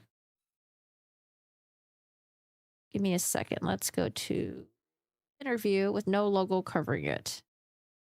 Shout out to East Idaho. We're gonna be hopping around today. And a phone number for you. County. Yeah. We'll get to it. I know you haven't, but you've had involvements with people in Summit County that we're looking at. That's what we're going to talk to you about. What? Phone number for you, Robert. 385. I couldn't even tell you. I'm so confused right now. Okay. I really can't. My phone's new anyways. Okay. Don't know your phone number then? No. Okay. So we'll get to why we're here to talk to you in just a minute. But before I do that, I'm going to advise you of your rights because you're obviously in custody here at jail, okay? So you have the right to remain silent. Anything you say could be used against you in court. You have the right to talk to an attorney. You have with you. So when Crozier is saying he doesn't remember, is he saying he doesn't remember because he thinks it might be incriminating in some way? Or is he saying he doesn't remember because he generally doesn't remember? But he said he doesn't remember his phone number. Question if you wish. Or maybe he has so many phone numbers as a drug dealer, it's hard to keep track. If you can't afford to hire an attorney, one will be appointed for you before questioning. If you decide to answer questions now without having a lawyer here, you can stop questioning anytime until you've spoken to a lawyer. You understand those rights I've explained to you? Sure. Having those rights in mind, do you want to talk to us today? I mean, let's talk from now. Okay. Okay, so he's being Mirandized. So we're here to talk to you about a transaction that you made a little over a a year ago with a female named Carmen Lauber that Nicole put you in touch with. You met her at a Maverick and Draper on 2 separate occasions in February of last year, so a little over a year ago. Okay. It's not Ringing a bell at all? Not ringing any specific bells, no. Okay. Well, let me give you a little more information then. So we've talked to Carmen, we've talked to Nicole. Yeah, is it not ringing a bell because he generally doesn't remember, or he doesn't want to admit to it? You don't want to get yourself into more trouble, huh? We talked to Nicole yesterday, got her phone and downloaded everything we needed off of her phone. You sold Carmen blues on 2 separate occasions there at the Draper Maverick. As a result, somebody died from that transaction. So we're not interested in jamming you up or anything like that. We're simply here for information. But we know that you sold those, and we can prove that through cell phone records and that kind of stuff. But right now, your information for us is more valuable than you being charged federally with selling fentanyl that results in the death. I know you're in on some drug stuff. Do you know anything about the federal rules with fentanyl and M30s? And I don't know anything. I know Yeah, I mean, honestly, you wouldn't trust law enforcement, right? So he was like, you sold Carmen blues at the Draper and Maverick. As a result of that, someone died. Now, we're not interested in charging you because, the information that we can get out of you is a lot more valuable. But if you're in Crozier's chair, you're not going to want to admit to it. It's like, oh, wow, someone died. Like, yeah, I don't want to admit to that. I don't really want to help law enforcement because 1, would you really trust law enforcement's word for it? And then 2, would you really want to admit that you could have sold something that led to someone dying? Like, you would just have all the walls up at this point. Yeah, I've got a distribution of a cop of 30 of them in December. And the M30s? Yeah. Okay. So tell us what you know. Like I said, right now, your information is more valuable, but at this point, we can prove, we know that you met with Carmen at that Draper Maverick on 2 separate. Wait, so he was arrested in December for distribution of M30s? Was it the illicit fentanyl, or are the M30s the Roxy? Occasions. Sold her fentanyl. That fentanyl was then used in a death case, basically. So we've tracked it back to this point. But we're not interested in jamming you up. We're here to try and corroborate information. Corroborate. Validate. I know what Carmen and Nicole have both already told us. So you're in the position right now of either telling us what you know about it and basically not hurting anybody because Carmen and Nicole have both already talked to us here, and you're verifying information that we have. Okay. Or if you don't want to talk to us, that's fine. We will pursue it federally because we know that you sold them the fentanyl that resulted in the death. So that's kind of where we're at. Okay. And I'm not trying to bullshit you. I'm just kind of laying it out exactly how it is right now. How's the audio? It's a little bit hard to listen. Maybe I'll turn it down just a tiny bit. Maybe that can help. So again, law enforcement is saying that we're not interested in pursuing this and charging you federally, but if you're not going to cooperate with us, that's the route that we are going to take. So I know who Nicole is. Okay. About a year ago. February 5th and 25th is when Carmen messaged Nicole. Nicole gave her your information. Okay. Then you guys set up 2 transactions at the Maverick and Draper. Okay. Of last year? Yes. It's not this previous February, a year before that. It's been a bit. Yeah. And to be honest with you, going into this, so I'm still quite a bit of this shit, so I'm not trying to be a douchebag or nothing, so it's hard. Remember that much time passed. And do you have a number that she bought from me? Was it a quantity? She said between 20 and 30 pills both times. Okay. Then probably, yeah. Do you remember going to that Maverick and Draper? Were you living down there at the time, or? She lives, I want to say she lives pretty far away. She lives in Heber. Yeah, so like that was just where we were meeting. It was. Where were you coming from? Where were you living at the time? Man, I've been living a little bit everywhere. Okay. You know what I mean? The last couple of years. So it's kind of ringing back. You're kind of getting a little bit of more. Well, tell me what you can remember about it then. I remember Nicole calling me and saying, "Hey, will you be my friend?" And I was like, "Yeah." So that, and then she was like, "Oh, she wants a lot." And I was like, "All right." Is 30 a lot for you, or is that a lot for Nicole? Or? I think it was a lot for Nicole. It wasn't a lot for me, but okay. I was like. Yeah, that's crazy. So 30 is not 20 to 30 was not a lot from him, but he said that during that time, remember when he testified on the stand, he was like, well, during that time, I only got prescription pills from people that I knew. And it was like, what did he say, like 3 to 4 people? It's like, okay, so how often were these people getting the prescription refilled? Because 20 to 30, that could wipe out someone's 1 month supply of the prescription, right? 1 or 2 months, depending on what dose they're on.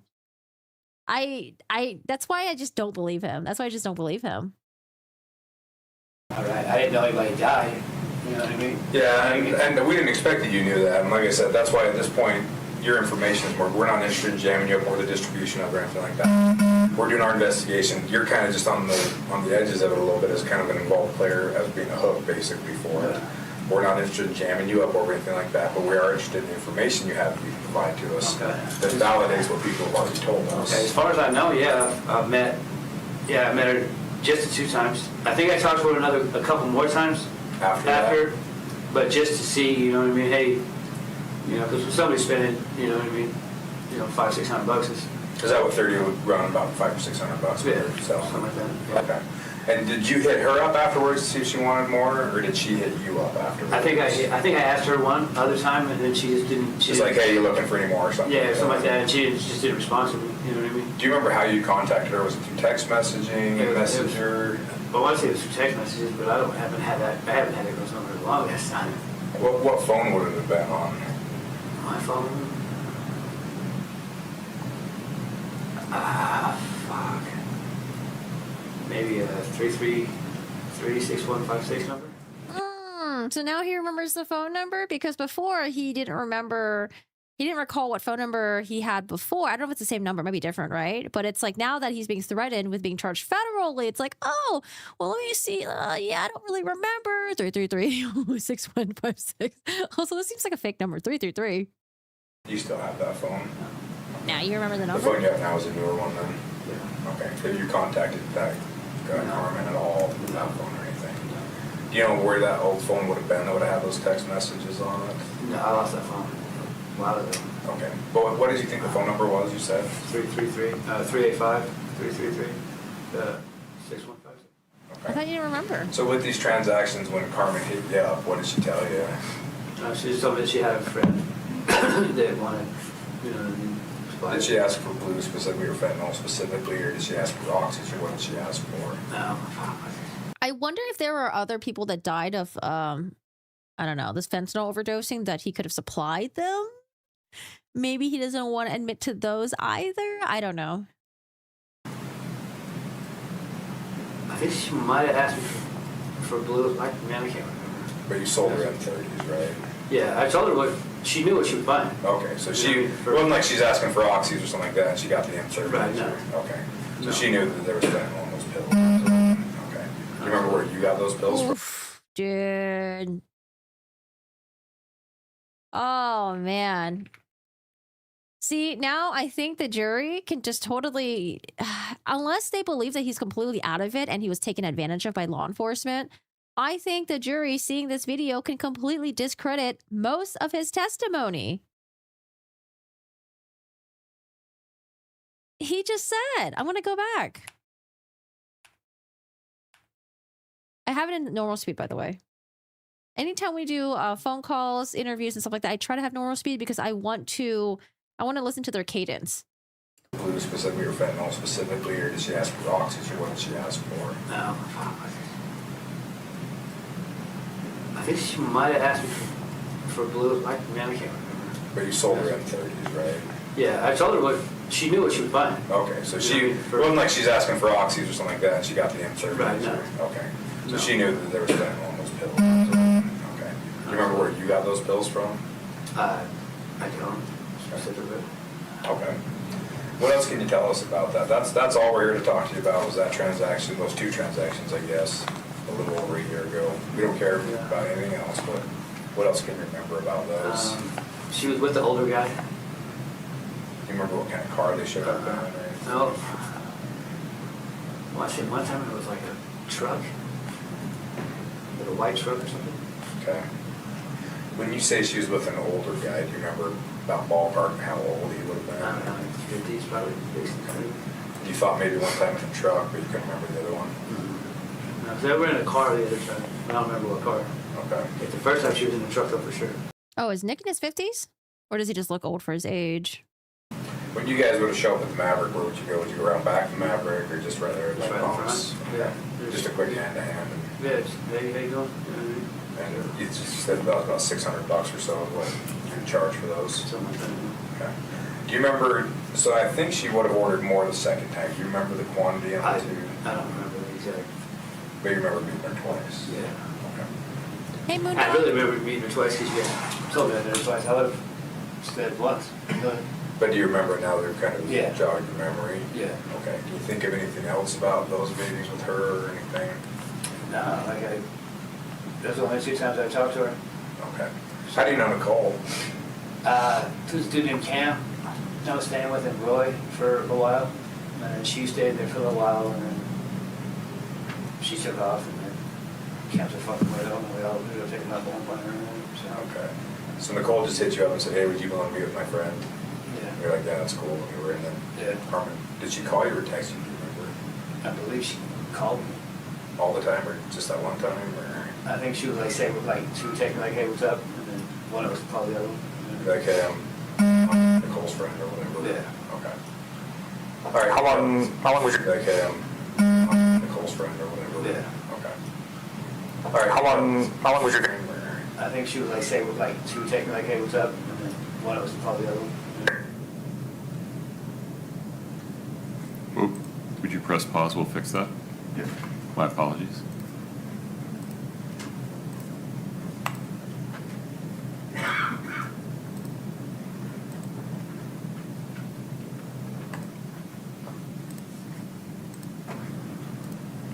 Go ahead, Scott. Out there, or drug court or some shit, wherever she was living. She was on, yeah, she was either on AP&P or on drug court or something. I don't remember, and she had to hurry. Why would they give this guy any time? He's detrimental. I think if the state didn't call him, it would be fine because we had Carmen saying that she got fentanyl. It's probably because the defense would probably call him in their case in chief, and they don't want to be restricted to the type of questions the defense asks, maybe. So it's better just to call him as your own witness. That way you can ask whatever you want, and then, yeah, and then when the defense does their cross-examination, they're only restricted to what was asked in direct examination. So, I mean, I feel like he was going to be called as a witness either way. Just call him up now. Deal with him. It was always in a hurry, like, she was like, okay, well, I'm leaving here now, so I can meet you like halfway. Can you meet me halfway? Oh, yeah, I can do that. And halfway was that Maverick there in Yeah. Draper? Yeah. Okay. You said one time she came with an older guy. Do you remember if that was the first time or the second time? I believe it was the second time. First time, do you remember if she showed up with anybody? I don't. Okay. Okay, I think those are all the questions we had for you. If we have any more follow-up questions, you want to talk to us again as we kind of progress with this a little bit further? Yeah. Okay. I appreciate you talking to us, Robert. Like I said, we're not here to jam you up over anything. We're just here to try and get some information and see what you I can fucking one day wake up with some fucking manslaughter charges. No. We're not going to pursue that. Like I said, if you didn't... Okay, so he's worried about manslaughter charges. I mean, he seems pretty well aware of his situation that he's in. It doesn't seem like he's like super out of it, that he has no idea what kind of shit that he could get into. Want to help us out or anything? We kind of have this view right now that the people we're interviewing, we've got enough information and we're just trying to verify it. Mm-hmm. You're kind of either helping us out or you're not. And if you're not, you might, honestly. But all you've done right now, so we've already talked, Carmen's already talked, and Nicole's already talked. So you're not telling us anything we didn't know. You're not protecting anybody by not talking to us.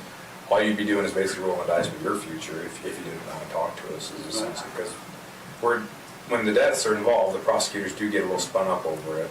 And with fentanyl in the federal system, if you don't know this, if you get caught dealing fentanyl that results in a death, you could potentially face federal charges. It doesn't matter if you intended to cause the death or anything else like that. They're cracking down on it. So I don't know how long you're in for with. I know you're in possession with intent stuff. But if you are still dealing... But I want to know, the M30s that he was selling, that he got arrested for in December, were those illicit fentanyl, or were they the Roxys? Don't be dealing with that shit anymore because the feds are coming down hard on it, and it's only a matter of time, especially with how nasty that shit is. And these, both of them bitches gave you my name. I'm like, oh yeah, we got a Ferrari.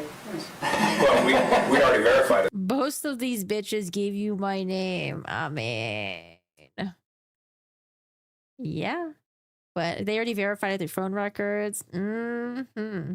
Through phone records, we already knew who they got it from. Oh, okay. It wasn't like they told us anything we didn't know either. Yeah. We've been able to find everything we need through digital evidence, like all the contacts, all the messages on Facebook, all that stuff. Yeah, we knew all of that before we made contact with anybody. Yeah. So it wasn't like they were diming you out or anything. Yeah, like but I don't think me and Carmen even were friends on Facebook. We actually were the ones that brought up your name to Nicole because we already knew that Nicole had put you in touch with Carmen, and we already knew all of that information. Oh, okay. So we're just trying to verify stories is all we're trying to do at this point. Okay. So, do you have any questions for us or anything like that? Other than this isn't going to backdoor me here? No. No. All right. We're not going to here to jam you up or anything like that. He asked if they were going to backdoor him. Yeah, he seems pretty well aware of his situation. So he's like, hey, I gave you the information, I helped you out, but you guys are going to fuck me over later on, are you? We don't give a shit about what's going on down here or anything like that. I was just going to ask you, do any of your people ever tell you what they're going to, if they're going to use it for themselves, if they're going to try to sell it to anybody else? What their intents are? Everybody that I deal with does it themselves. You know what I mean? Like, I do it myself, they do it themselves. You know what I mean? Okay. So, it's... Did Carmen ever mention anything about hooking it up for somebody else or anything like that? Like I said, like she was just... Like, I met her twice, but, you know what I mean? Yeah, and I figured it was a long shot twice. You met her a year ago. I knew it was going to be a bit of a stretch for you to remember, but... That could be a good piece of information for the defense. Like, oh, you mostly deal to people that use it themselves, right? Yep. Anything else you can think of or anything else you can remember? No. Okay. As you think about it, if you do think of something, let one of the COs know or one of the investigators here at the jail know. They'll reach back out to us if you think of anything else you want to talk to us about or anything like that, okay? Any other questions or anything like that for us? Okay. Thanks. All right. Well, it seems like his memory, went from fuzzy to remembering things after the federal charges were mentioned. Like, hey, you don't cooperate with us, they might charge you federally for all this other shit. But it could be also because they jogged his memory a little bit and reminded him, who the women were and what they could have bought and all that stuff. So The CO, let me know you're ready. I think it's a threat, if anything. Oh, Remy keeps kicking my camera. Remy, don't do that. Mr. Bloodworth, the state's next witness, please. Your Honor, the state calls Molly Crosswite. All right. The audio in East Idaho News is a little bit blown up. I'm going to go back to Court TV with their giant ass labels and logos. All right. Next witness. Oh, no. Who do we have? If you would step in front of Brittany, we'll get you sworn in, please. She's in green. Witness number 23, I think. You say Molly? This is Corey's friend. Do you solemnly swear the testimony you're about to give in the matter before the court to be the truth, the whole truth, and nothing but the truth, subject to the pains and penalties of perjury? Thank you. Please have a seat. Thanks.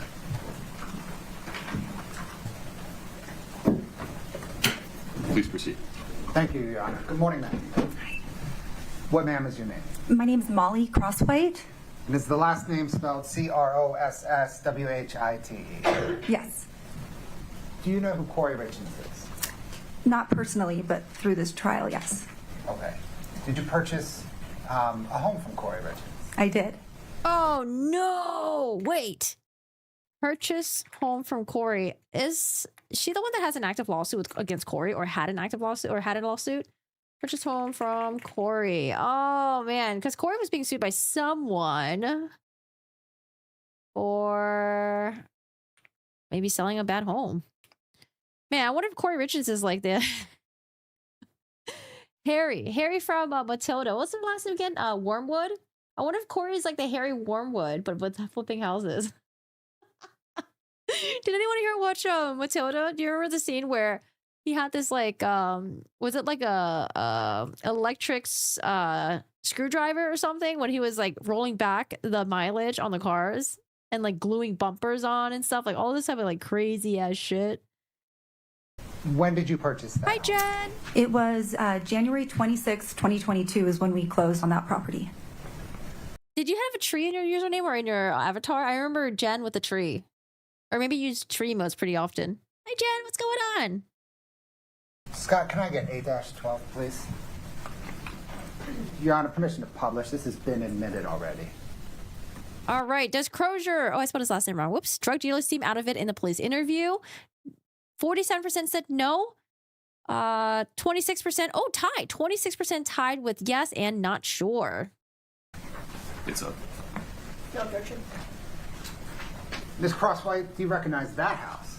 I do. Is that the home that you purchased from Kouri Richins? Yes. Oh, the drug home? I think that's the Midway house that they kept leaving the drugs at. Oh.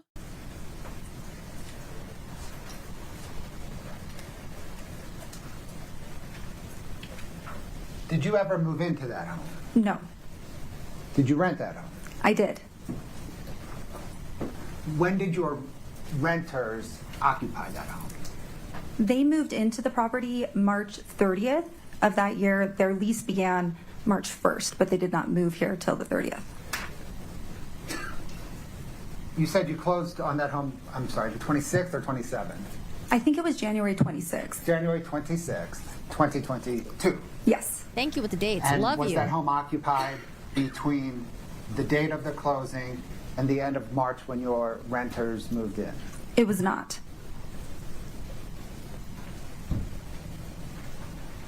Were Wait, the end of March? Were they only living there for 2 months? locks on that home the same as they were on January 26th when you closed to the time your renters moved in? They were the same.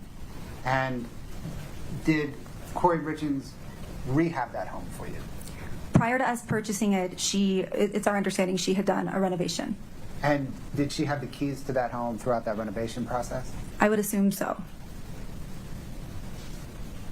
Oh my God. Using the home as a drug Am I transaction right then, house? as far as you know, that home was unoccupied between January the 26th, 2022, and the end of March 2022? That's correct. Thank you, ma'am. That's all the questions I have. Ms. Lewis. Good morning. Good morning. Oh, So- wait, the microphone. Oh, excuse me. Can I grab some water? Someone get Miss Lewis some water, please. She's thirsty. So before you closed on the home, you entered into a real estate purchase agreement, That's right. right? And can you pull up Defense Exhibit 1024, Katie? Thanks, Alex.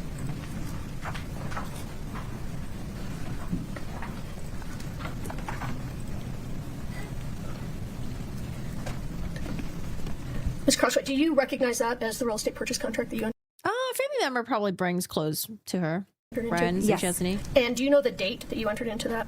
And I said if she has any, because I don't know. It seems like she burned a lot of bridges. Looks like it was January 14th, 2022. Your Honor, we'd move to admit Defense Exhibit 1024. No I wish I objection. could pull off bangs Defense like her. 1024 is admitted. Would you like to publish? Sure. Okay.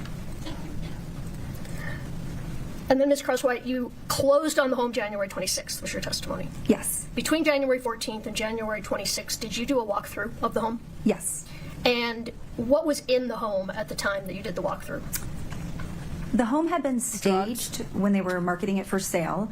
So at that time, there was furniture in it. I think by the time we did our final walkthrough, which was a couple of days before we closed, all of the furniture had been removed from the property. Was there anything else in the home once the furniture was removed, such as boxes? Not that I recall. I don't remember exactly what was still there, but I do know that we had wanted the home to be fully vacated and all of the debris, and there was some garbage and things on the premises, like old cars even, that we had asked to have removed.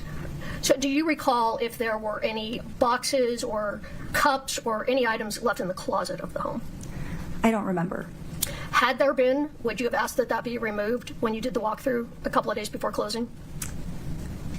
I think that if it was something significant that we would really notice as a bunch of garbage or something that was going to be troublesome for us to remove from the property, we would have asked for it to be removed. Like a small item like a cup, I can't say would have stood out. All right, that's fair. Now, you said the renters, their lease began March 1st. They didn't move in until the end of March. But was there work being done on the home during the time you closed and the time the renters moved in? There was. And Particularly, was there work being done throughout February of 2022? Yes, I think I provided a list of dates that was on record with our contractor. I can't pull up things. No, I'll look. No. No, I wish I could, but no, I would. No. I think there was maybe 7 different days in February when there were contractors working on the property.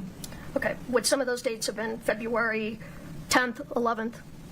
Yes, that sounds familiar. 12th, 13th, and 14th? Does that sound... If my hair was like voluminous, like Sabrina Carpenter, I'd be down to try it, but no. I have like thin, fine hair. No. I need like thick, voluminous, beautiful hair. Familiar? Yes. All right. And you think there were been February 10th, 11th? Yes, that sounds familiar. 12th, 13th, and 14th? Does that sound familiar? Yes. All right. And you think there were additional dates other than those 5? I think there was 2 more dates the following week.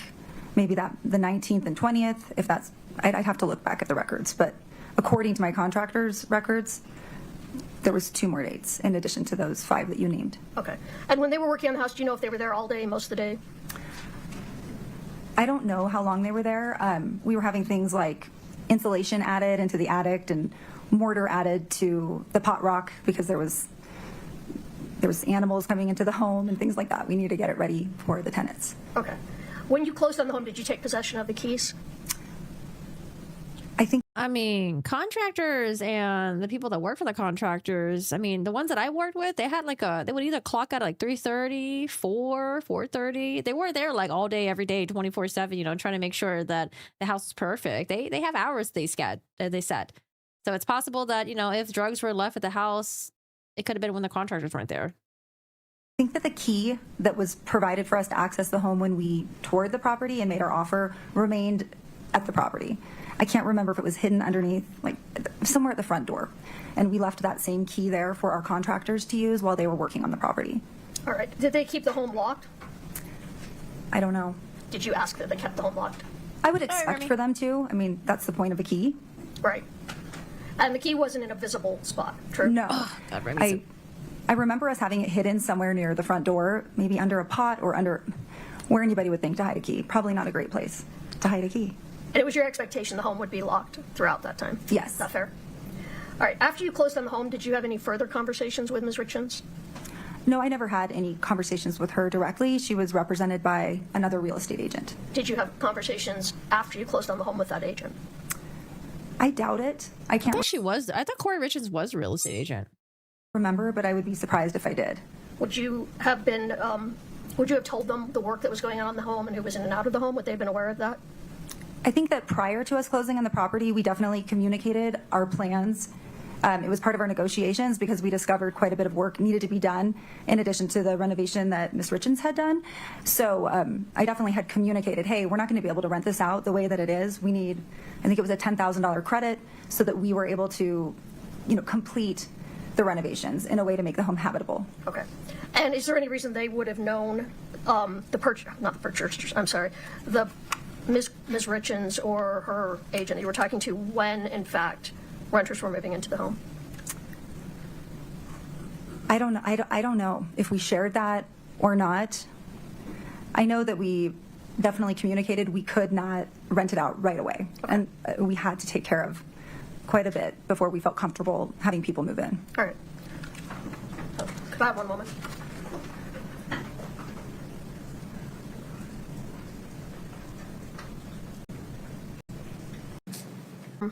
In this case, are the defense investigator? Yes. And do you recall telling him that when you took possession of the house, there was nothing in the house at that time? Yes. All right. And do you recall telling him at that time that you actually turned the key over to the contractors? I don't remember. I never met the contractors on site, so I'm sure I did communicate to them where the key could be found on the property. All right. Nothing further. No, Your Honor. Let me step down. Okay, Is this you'll witness released, redirect. counsel? Yes, Your Honor. Yes. Okay, you're free to go. Thank you. All right, free to go.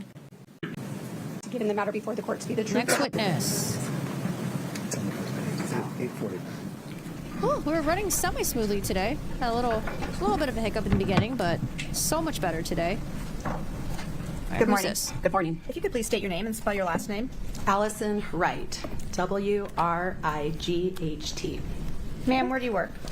C&E Stonemasonry. How long have you worked? Oh, employee of Eric, witness number 24, Allison Wright, worked at Eric's company. There. Since established in 2010. Did you know Eric Richins? Yes. How did you know him? I first met him in junior high. He was a friend of my sister's. They were both in high school. He spent time at our house, and eventually we ended up in high school at the same time. And is your husband was his business partner? Is that correct? Did you know Kouri Richins? Yes. How did you know Kouri Richins? Oh, okay. That makes sense. When I met her when she was dating Eric. I want to talk with you about a couple of handwriting items before I ask you a few other questions. That's State's Exhibit 8-49 for the record.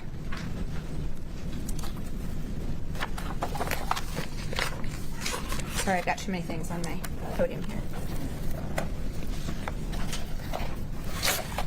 This said married to Eric's business partner, right? Okay, if you could turn to tab 4 for me. Do you recognize those items in tab 4? Yes. Is it, and if it's multiple pages, you can look through all the pages. Is it just the one page? There's multiple pages. Okay, and the first page is the one that you recognize, is that right? Correct. And go ahead and turn to tab 12 for me. Okay. And in tab 12, what are those? Key account. And are those checks that you gathered and gave to Katie Richins Benson? Correct.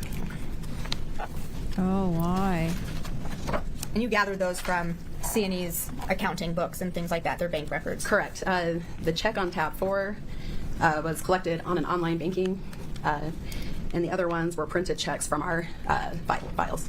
What do you do for C&E? Admin and bookkeeping. Okay. So I want to switch gears. I want to turn your attention to February of 2019. Do you recall that time frame? Yes. Was there a time in February of 2019 that you took a vacation with Eric Richins and Kouri Richins and your families? Yes. No, just the adults. Just the adults. Okay, no kids were there. And do you remember a conversation during that trip with Kouri Richins that stood out to you? Yes. Go ahead and describe for the jury what you remember about that conversation. Uh-oh. On our vacation, Kouri and I ended up alone for a moment, and we're just talking about our families, life, kids. Your Honor, objection. Can we approach? Yes. All right, objection. What? Describing. What happened? The jury's gone. Certainly. And so now that we're outside the presence of the jury, we're just going to get a preview of how you would answer the question that I just asked. Oh, okay. All right. Jury gets kicked out. Asked you. So describing what you remember from that conversation with Kouri Richins from the vacation.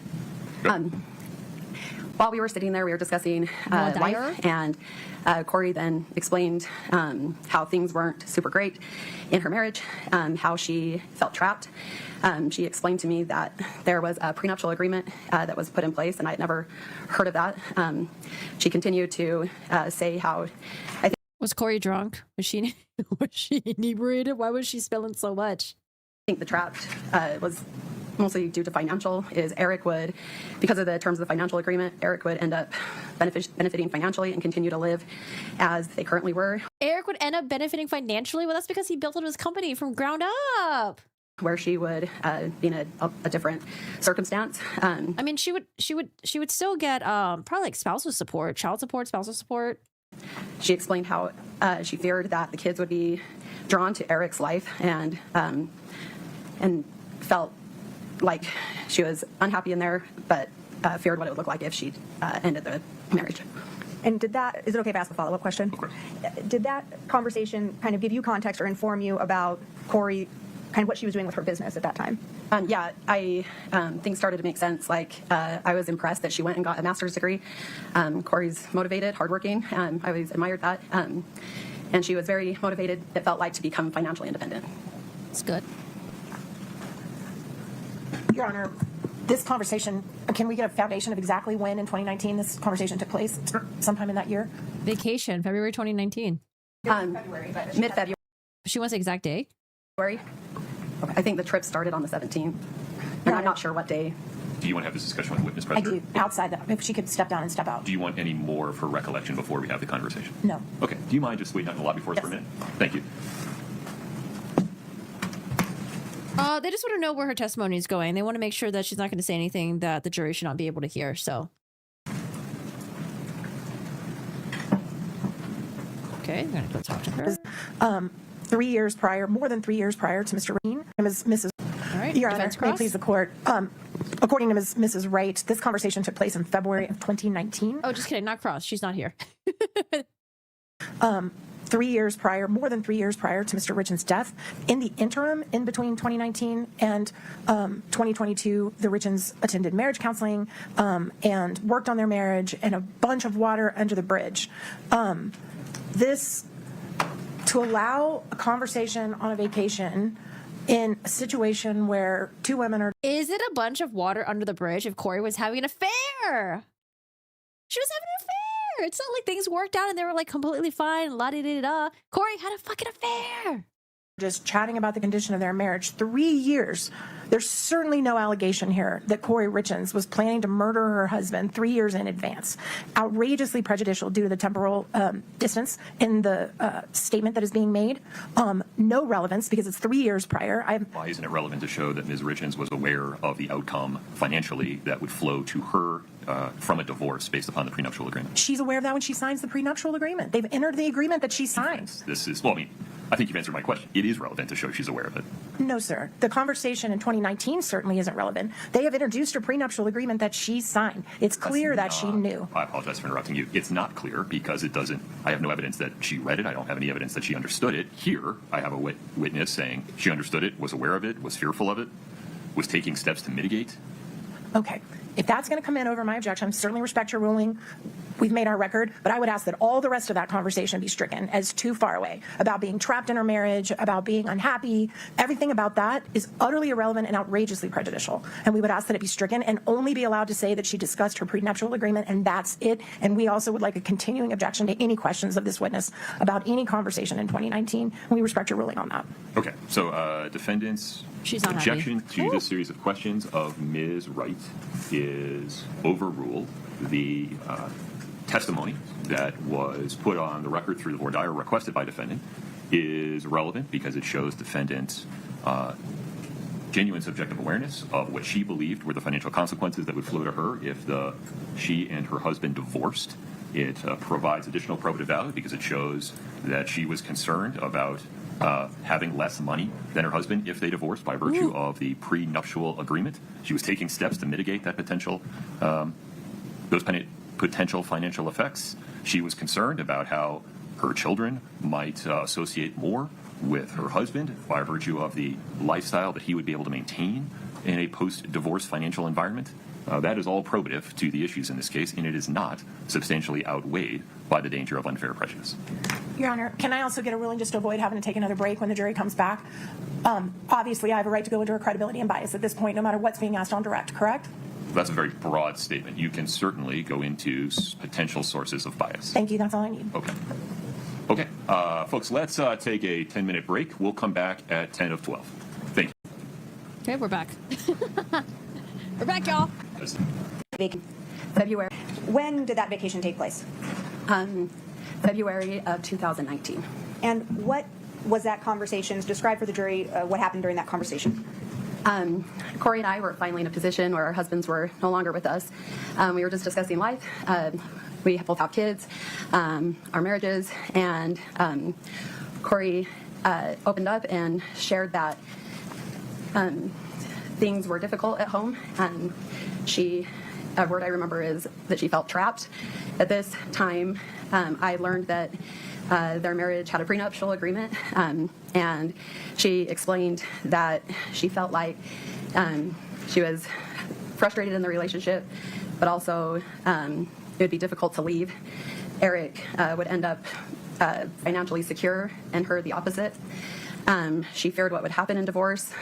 She mentioned that maybe the kids would prefer him with the lifestyle that they had, four-wheelers and toys and opportunities where she would have less. She feared how she would be represented by him in the community. I felt for her. It was a hard conversation. I knew that things had been hard since their youngest child was born, and I was tender towards her current circumstance. Thank you. And happened with did the that youngest? conversation give you any context to what was happening in terms of Kouri's business? Oh, okay. Sorry, y'all were talking about like Kouri looked like she had some. Yeah, it looked like she got in a scrap or something. I don't know. Like there's like some shit going on the right side or the left side of her temple. Something over here. Yeah, it kind of looks like something. I don't know. Maybe she banged her head on something, or she's got some pimples that popped up. It does look a little bruisey. I don't know. Maybe allergic reaction. Maybe she got hives or something. Business at that time. Yeah, Kouri is super ambitious. She went back to school and got a master's degree. I was impressed. I had young kids. I wasn't sure I could do that. She then went and got a real estate license and was trying to build that business. But see, here's the thing. Kouri, super ambitious, got the master's degree, was impressed. She had a real estate license. And I think to her, failure was not a fucking option because she was afraid that, you know, if they divorced and they had a prenup, she'd be left with nothing. And so if her business fails, not only does she look bad to her community, to her husband's family, whew, and even to her paramour, maybe, like, I think that's why, you know, it can show that she resorted to killing Eric. Failure was not an option, but it can go either way. Do that. She then went and got a real estate license and was trying to build that business. That conversation kept playing in my mind as I think this is a way to become financially independent and secure. Thank you. Those are all my questions for you. The defense may have some. Thanks. Thank you. May it please the court. Good morning. Good morning. This conversation you're talking about happened in Hawaii, didn't it?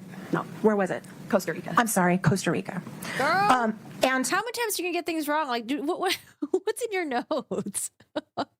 The reason you all were talking about her marriage, there was a reason she was upset in her marriage at that time, wasn't there? Not that I know. Think hard. She was upset. What I understood from the conversation is things were frustrating at home. And that's because she believed he was having an affair with a coworker, is that right? Girl. Is that right? She and I never discussed her thinking about an affair. Is that the context of the conversation you were having that day, that she believed he was having an affair with a coworker, and that's why she was upset with her marriage and talking about divorce? Is this something that Kouri made up? And then the defense attorney is like, think hard, coworker, affair, wink, wink, wink, wink. Look at Kouri. I feel like that would stand up more than anything, right? Listen, when you're in a gossiping crew or you have a friend that tells you, oh my God, you know, this person's having an affair or I think an affair is happening, you would remember that because affair is not something that would just something you just forget. It's just like, oh shit, like affair is like, that's a huge accusation. I don't recall that. Were you aware of it at that time, that there was an affair going on between Eric and a coworker? Are there text messages or the emails that back this up? Something? I don't recall that conversation versus when I found out. When did you find out?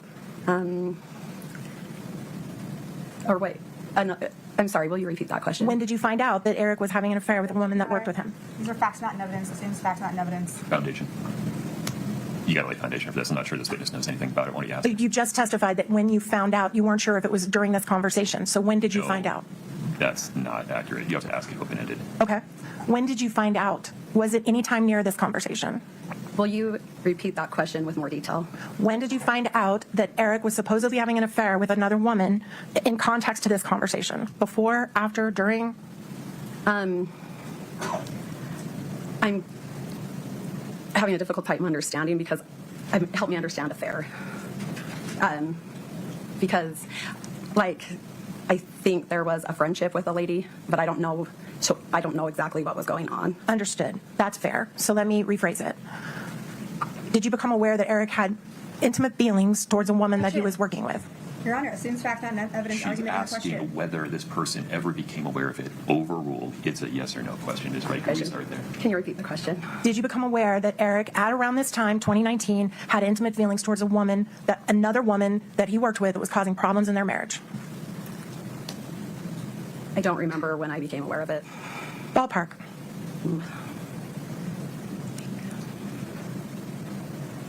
I'm sorry.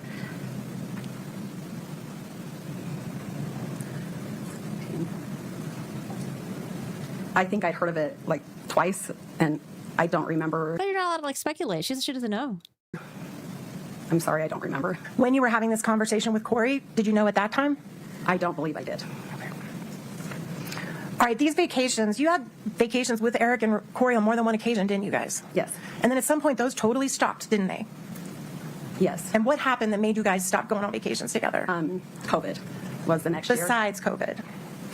Our family life was busy. In fact, didn't Cody and Eric have a big falling out? Your husband is Kouri Wright, correct? My husband is Cody. And how does Kouri Wright know Eric? We were friends in high school. They went on to work together, broke off and started a business together, and maintained their friendship. So they were business partners? Correct. And they both owned C&E stonemasonry together, right? Correct. And at some point, your families quit hanging out, personally? We continue to go to birthday parties and like that kind of an event. No longer vacations. I think we had a vacation planned in 2020 that got canceled due to COVID is the one that I recall. In fact, didn't Eric and Cody have a falling out over Cody calling the police on Eric? Cody didn't call the police on Eric. Did Cody provide testimony against Eric with relation to an investigation against Eric for violating hunting laws? Lack of foundation. Well, this is a different question. Ask her if she's aware. Are you aware that Cody provided information to law enforcement against Eric for a violation of hunting laws? Yes. Okay. And Eric and him, as I would say, fell out over that. I don't know another word. Had a disagreement about that. Yes, temporarily. And you guys never vacationed together again after that, did you? No. All right. Now, you said that you did the payroll and the bookkeeping at C&E, is that right? We have a payroll service company. Oh, sorry, sure. Okay, but you do the bookkeeping? Yes. So you know how much money is coming into that company, right? Correct. And you know how much money is going out, right? Yes. And you and your husband have joint, do you share your marital money, or does he keep his business money separate? We share our marital money. Pause for 1 second, Ms. Nestor. Go ahead, Mr. Wright. Outside the scope, correct? Sustained. I know Bloodworth seems so amused. All right. Setting aside your personal financial affairs, you're very aware of C&E's financial affairs, correct? I Because think he's in disbelief of some of the questions that are coming in from the defense. you do the bookkeeping. Correct. All right. And Objection, Your Honor, this is still outside the scope. no, it's not. Yeah, please approach. Not sure where you're headed here.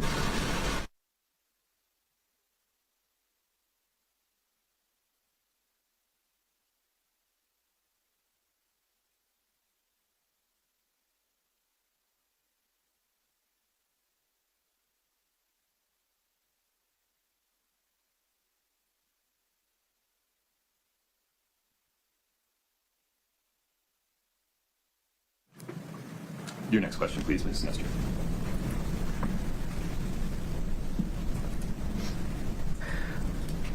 Since Eric's death, you and your family have grown pretty close to the Richins family. Is that fair? Objection, Your Honor. Goes to bias.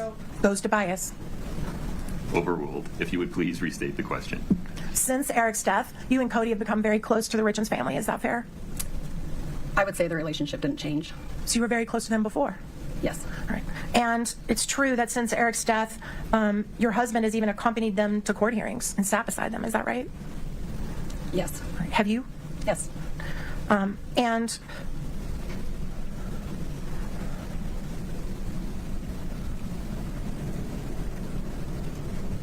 I think everything else is going to be when we recall. Ma'am, we're going to recall you later. We would ask that you're not releasing your subpoena, and the judge will instruct you about that. That's all we have at this time, Your Honor. Okay.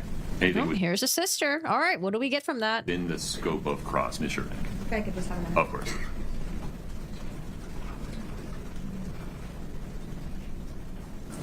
No, Your Honor.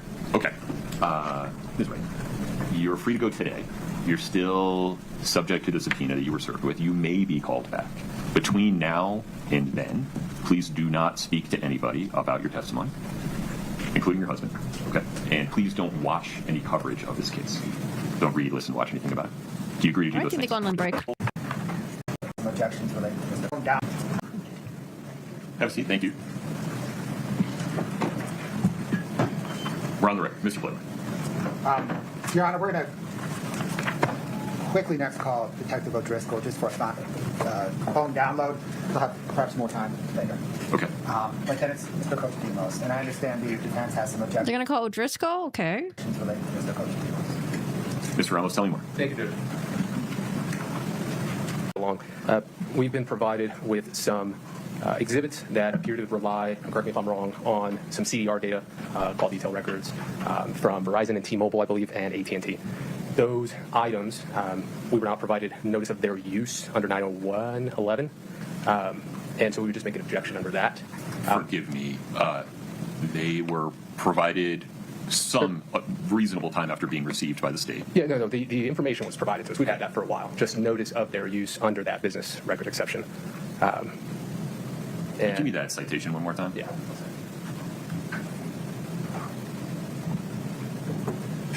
Oh, it's Rule 902.11, I believe is what it would be coming in through.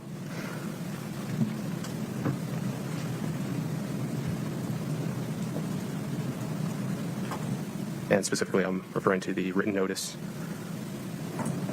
Why isn't inclusion of these records on the state's exhibit list fair notice under 902.11? Just based on the case law, Judge, I could give you a citation. I have two cases I think are fairly on point. 32P3D 976, State v. Webster. What's the other one? And then 322 P3D 624, State v. Pereira. We just bring this up, Judge, now. We could have a ruling after lunch, is fine. And that would be our only objection. Okay. Thank you, Judge. Mr. Blagworth, I made an assumption there, if you could just confirm it for me. These call detail records were, in fact, included among the state's proposed exhibits on this exhibit list? Yes, sir. Okay. Anything further on this, sir?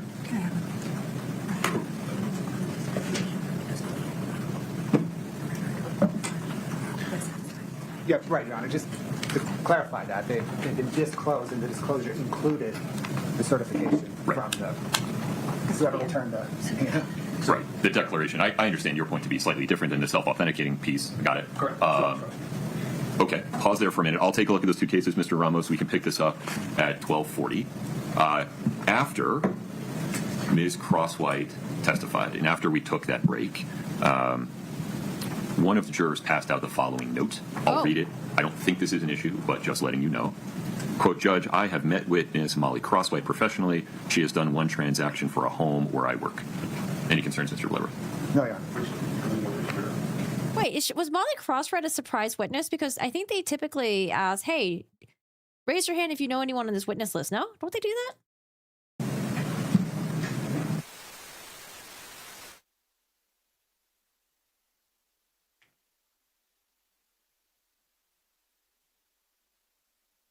All right, I think that's it, right? And they go on a little break. Okay, all right. So what do we get out of that witness that testified? That Kouri knew about the prenup, she felt financially trapped, and she worked her ass off to get a master's degree and get a real estate license so she would be financially independent and to-do list. Secured. Either following lunch or at the end of And then maybe there was an affair with a coworker, whether it was an emotional affair or physical affair. We're not really quite sure. We're trying to find out when that happened. She didn't know. The vacation stopped because maybe something went down with Cody, the business partner, and Eric. There was mention of how they used to go on vacations together, but they stopped because of COVID. Cody's the one that owns C&E Masonry, so the business partner. But apparently Cody might have called the police on Eric for violating hunting laws, and she did say that there was a disagreement, but she mentioned temporarily. the day, may we address the motion for mistrial that you made at sidebar following the mention of jail calls by Ms. Gibson? Yes, I'm prepared whenever you are. Just let me know. Let's do that after lunch as well. Okay. Thank you. We will be in recess until 12:40. Thank you. All right. So I've learned my lesson. We are not going to start when court comes back because they have so many sidebars, so many little mini breaks. And honestly, we caught up pretty decently. All right, y'all. Well, got some good testimony today. We got to listen to a phone call that Kouri made to the medical examiner's office, her inquiring more about this toxicology supplemental report that was going to happen, about the fentanyl found in the system.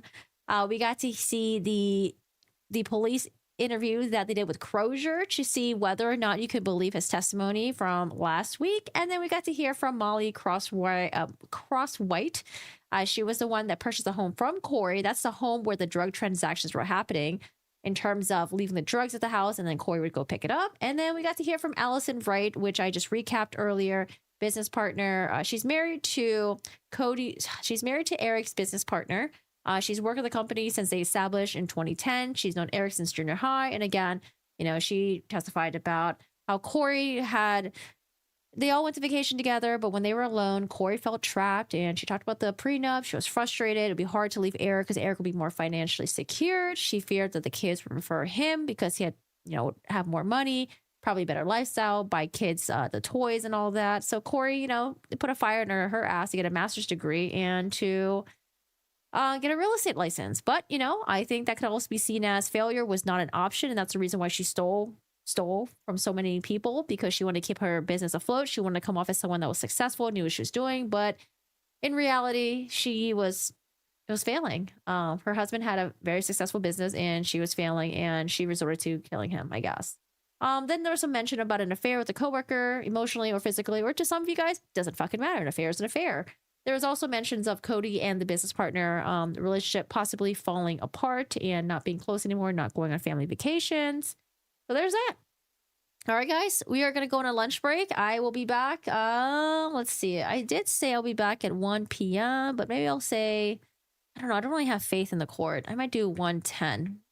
I'll do 1:10 p.m. Mountain Standard Time, if that's okay with you guys. That way I can take my dogs out to go soak in the sun and probably eat a little bit of lunch. I'll eat an early lunch today. All right. Court is on lunch break. We're going to be back a bit after court. We'll resume. Is that cool with y'all? Did it? Oh. I'm going to leave it paused on here. Alrighty, guys. Please get up and stretch. Refill your waters. Ooh. Maybe get some fresh breath of fresh air. And I will see you guys in 45 minutes. 45 minutes. All right. I'll see you guys soon. Thank you so much for watching this with us. We do have a recap video. So if you guys are not completely caught up with this trial, or maybe there's some portions you snooze, maybe you miss, I do have 2 recap videos on this trial. Feel free to check it out. And guys, I appreciate you guys being here. Thank you so much for hanging out. I will see you guys in 45 minutes. See you soon. Alrighty.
Alrighty, guys. Hello, hello, hello. Oh my gosh, yes, I love strip waffles. So good. I discovered them for the first time when I flew with one of the airlines that had it. Oh my gosh, I love strip waffles. Alrighty, guys. Let's get started. We're gonna continue with the testimony of actually no, we have new testimony. Detective O'Driscoll. Right. It seems like they're gonna make some out of jury arguments. Out of jury arguments. Sounds weird. They're gonna make some arguments outside the jury's presence. So let's see what they are doing about. Have you tried yummy? Yes, strip waffles are amazing. They're delicious. I love it. Alrighty, guys. Oh my gosh, it's actually hot in this room. I might leave the door open.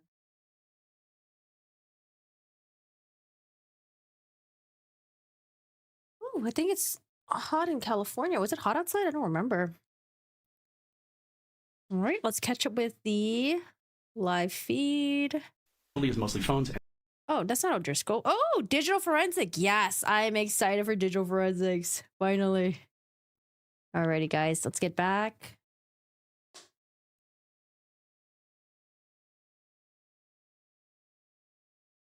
I got my camera on. I got my dessert here.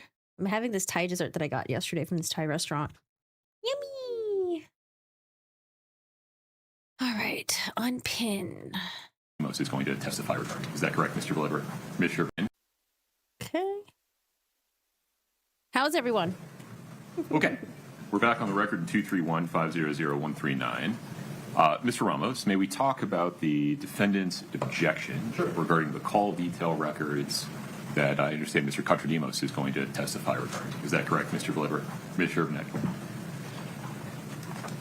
That's my understanding. Kontradimos is the gentleman that they'll come in through? I'm not going to be seeking to admit the call detail records. I'm confused. I imagine they were used for some of their demonstrative exhibits. He relied on call detail records to create some of our exhibits. Got it. Good enough. But I'm seeking to admit the visual representation of those call detail records that he helped create, that he'll testify came from the call detail records, although the call detail records themselves, the state is not seeking to admit as an exhibit. Got it. Okay.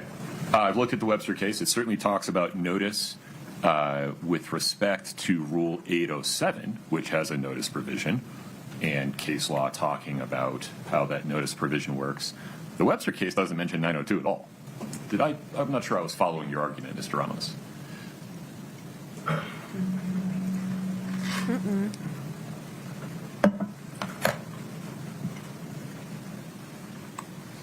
That's not good. Judge, the 902, 803 rules and those identified in the residual exception in Webster, they reference the same language, which is the notice language. That's what we were focusing on. I think Your Honor has enough to make a ruling. Okay. I understand your position. Got it. Yeah. All right, so under Seems like a no. Rule 902, subsection 11, records that can be self-authenticating under that rule, before the trial or hearing, the proponent, in this case the state, must give an adverse party reasonable written notice of the intent to offer the record and must make the record and certification that makes the record self-authenticating available for inspection so that the other party, in this case defendant, has a fair opportunity to challenge them. All of those things have occurred. The call detail records and the certifications under Rule 902 that are included with them from the mobile service providers have been made available to defendant for inspection through the discovery process, and by virtue of the fact that those records have been part of, or at least the portions of those records that the state seeks to publish to the jury have been part of the state's exhibit list, the state has given the adverse party reasonable written notice of the intent to offer the record. The court finds the defendant has had a fair opportunity to challenge those records. Any objection to the admission of that call detail record information under 902.11 is respectfully overruled. Anything further, Mr. Ramos? No, Judge. There will be through Mr. Kontradimos some testimony regarding the .png files or the GIFs. I would, at that point, probably ask why you the witness, assuming they're going to be asked to be introduced to evidence. So I just let the court know now and just sure of that. Which file type was that? They're like GIFs. They're those GIFs that were presented during the Oh, the pathways that link to those? Correct. Got it. Okay. Can I ask just a general question, just to avoid, because I think it's going to come up. So it's my understanding that the extractions have now been put into evidence, correct? Not the physical documents, but the extraction, but the testimony about who extracted or downloaded the phones. Yes. And we put the phones in, but we have not put in the actual. We've not put in the report, the data that's been fed into the Celebrate software platform. Is that in? The raw data is not readable. I know. The raw data is in through the phone, but is the Celebrate data that has been extracted by Ingtao, was that put in? Not yet. Okay, so if that's not in, how do we have from Coaster Demos, how can he put in the demonstratives that are based on that? Because it's just basically it just makes it into a picture, but it's the data from what's not in yet. So you have witnesses talking about the physical device containing electronically stored information was secured. Correct. You have testimony creating a chain of custody to the people that downloaded it through a two-step process. Right. The gray key, right. Forensically mirrors that phone. And then Cellbrite is how, among other people, I imagine Mr. Katradimos would say, I was able to read and process and parse out, quote unquote, that information. Not everything on that phone is relevant, so not all of it goes in. We're going to see what parts the state believes are relevant through Mr. Katradimos. He hasn't testified yet. So he's going to be allowed to testify what's the information that's in something that hasn't been put in yet. Because without putting in the extraction, there is no basis to admit the extraction. There is a lot of information on that phone that I imagine is not relevant under 401 or 402. Agreed. So there's no basis to put in the entire extraction. So it's not like an encyclopedia. Okay. Well, then this is getting to the core of what my concern is. Yeah. And I'm just thinking out loud to try to avoid wasting Coaster Demos' time. But let's say, hypothetically, we want to get some of the extraction information in. I'm going to speed up just a little bit. At a later time. Do you have an expert that has looked at those extractions with Cellbrite and can testify and lay foundation? We do. Okay. No problem. But my question is whether our expert can do the same thing theirs is doing, which is relying on data they saw in Cellbrite and parsing it out without the Cellbrite extraction coming in. Because as long as we can do it too, I'm totally fine with this whole process. But what's worrying me is we're going to get to my side and they're going to say the extraction's not in, your expert can't testify. So I guess I just want to make sure we're all on the same page. The extraction doesn't have to come in as long as our expert has reviewed the extraction and they've laid a foundation for authenticity of the extraction, which, by the way, I don't think either side is challenging the authenticity of the extraction ultimately. But the same thing's going to apply when our side gets up and our guy says, this is what I pulled out of Celebrite. I'm going to use this in what we're going to present. Are you talking to me or them? I'm talking to you. I'm not sure what you're asking for. I'm asking if we need to have a hearing now about whether the extraction has to be admitted for all this to come in, or if the extraction doesn't have to be admitted, there's no problems. The only reason we've talked, as I understand it, about the extraction process at all is to lay foundation for the expert testimony of people like Mr. Katradimos. Perfect. So you will not require for Coaster Demos to testify about the data that he read from the extraction. You are not going to require the extraction to be admitted into evidence. Because if that applies, then that applies to us too, and we're fine with that. As long as your expert is an expert and doesn't have to say or do something else objectionable. I don't know who your expert is or what they're going to say, so I need to be a little bit circumspect here. But the fact that a copy of the extraction from Gray Key on a portable hard drive has not been admitted as an exhibit is not an impediment to this kind of expert testimony. That is exactly what I needed to know, because if it is, we need to have a hearing on it, and if it's not, then there's no problem. But I just want to make super clear that we're all on the same page, that it doesn't have to come in for us to pull things out of it and admit it. Yeah, I think we need to keep in mind the life cycle of these things. There's information gathering, there's chain of custody and information preservation, and then there's what's admissible and how it comes in. Sure. The only reason it's just unique is because the phone itself, without the extraction, the hard data is not readable, as the witnesses have talked about. Right. I mean, like, if the juror was given what was extracted out of the phone, they couldn't do anything with it anyway. You and I agree. Okay, I just want to make sure that we don't do that wrong, so that the extraction, the hard drive extraction itself doesn't have to come in, and we can all pull pieces out of it that we want because the foundation's been laid. Yeah, I want to be careful. You're saying the extraction. There are several. I'm familiar with the ones for which foundation has been laid so far. I don't know whether you're talking about some other devices regarding which foundation has not yet been laid. Eric Kouri's phone. This is, again, I feel like you're talking to the state, not me. No. I just no. I think we're all in agreement that the extraction doesn't have to come in. As long as the extraction doesn't have to come in and we can use pieces of it, I'm totally fine. Provided sufficient foundation Sure, for the to show it's extraction has been admissible. laid. To show it's admissible under other grounds, 401, 403, pure Authenticity, yeah. Well, Yeah, I think the judge doesn't want to give like a blanket yes because, again, he doesn't know what the expert is going to testify about and what they are going to be presenting.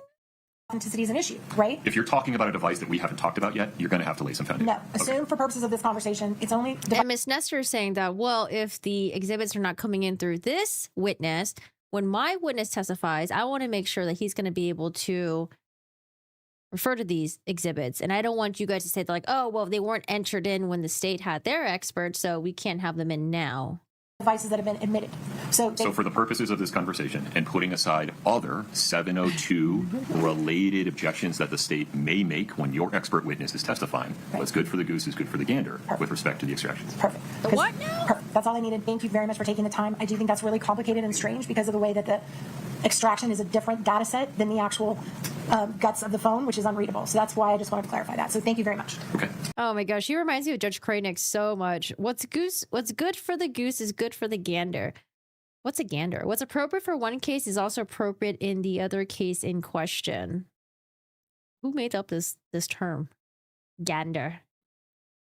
If something is good for one person, it should be equally good for another person. Someone who treats another in a certain way should not complain if the same is done to them.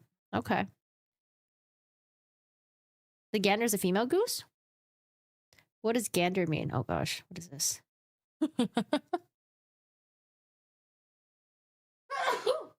Excuse me. What is good for a man is equally good for a woman. Oh, or what a man can have or do, so can a woman have or do. Okay. Thank you. I was like, what's a gander? I will add it to my list. Would you call that an idiom? A baby goose? I forgot how that began. The juror issue. We got to talk about the juror issue. We can switch to that. Anything else regarding juror issues? Mr. Contradimos before he takes the stand? Ms. Shervinick? Nothing from the state, Judge. Mr. Ramos? Now what? Okay. The juror note. Go ahead, Ms. Lewis. Your Honor, we do have some concerns about the note that came out from the juror. First off, I believe that had we had this information during jury selection, this juror would have been weeded out in the process because they had a business transaction with. Okay, so the juror gave a note to the judge right before the lunch break saying that they... Oh, did I not write this down? Juror handwritten note. Saying that they are familiar with the witness that testified in the stand, the one who purchased the house. Not Allison, Molly Crosswite. They're familiar with Molly Crosswite because they maybe did like a business transaction together or something. The witness. So now we have someone on the jury who I believe, based on our parameters, wouldn't have even made it to the final pool. So that's concerning. Well, like, did you guys when you guys did voir dire, did you guys ask the jurors, hey, do you recognize anyone on this witness list? The other concern is we don't know anything about the interaction with Ms. Crosswite, positive, negative. I did have to push back a little. That concerns me a little bit that, if he thinks very highly of her, that could be some bias, that I did have to get up and push back. And our position would be out of an abundance of caution. We dismiss that particular juror. Are you prepared to address this now, Mr. Bloodworth, or do you need some time to think about it? All right, so the defense is moving to dismiss a juror.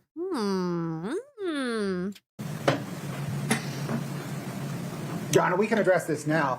I want to be transparent. I'm not going to rule in this moment. I will need to just take a look at Bloodworth is like, let's go.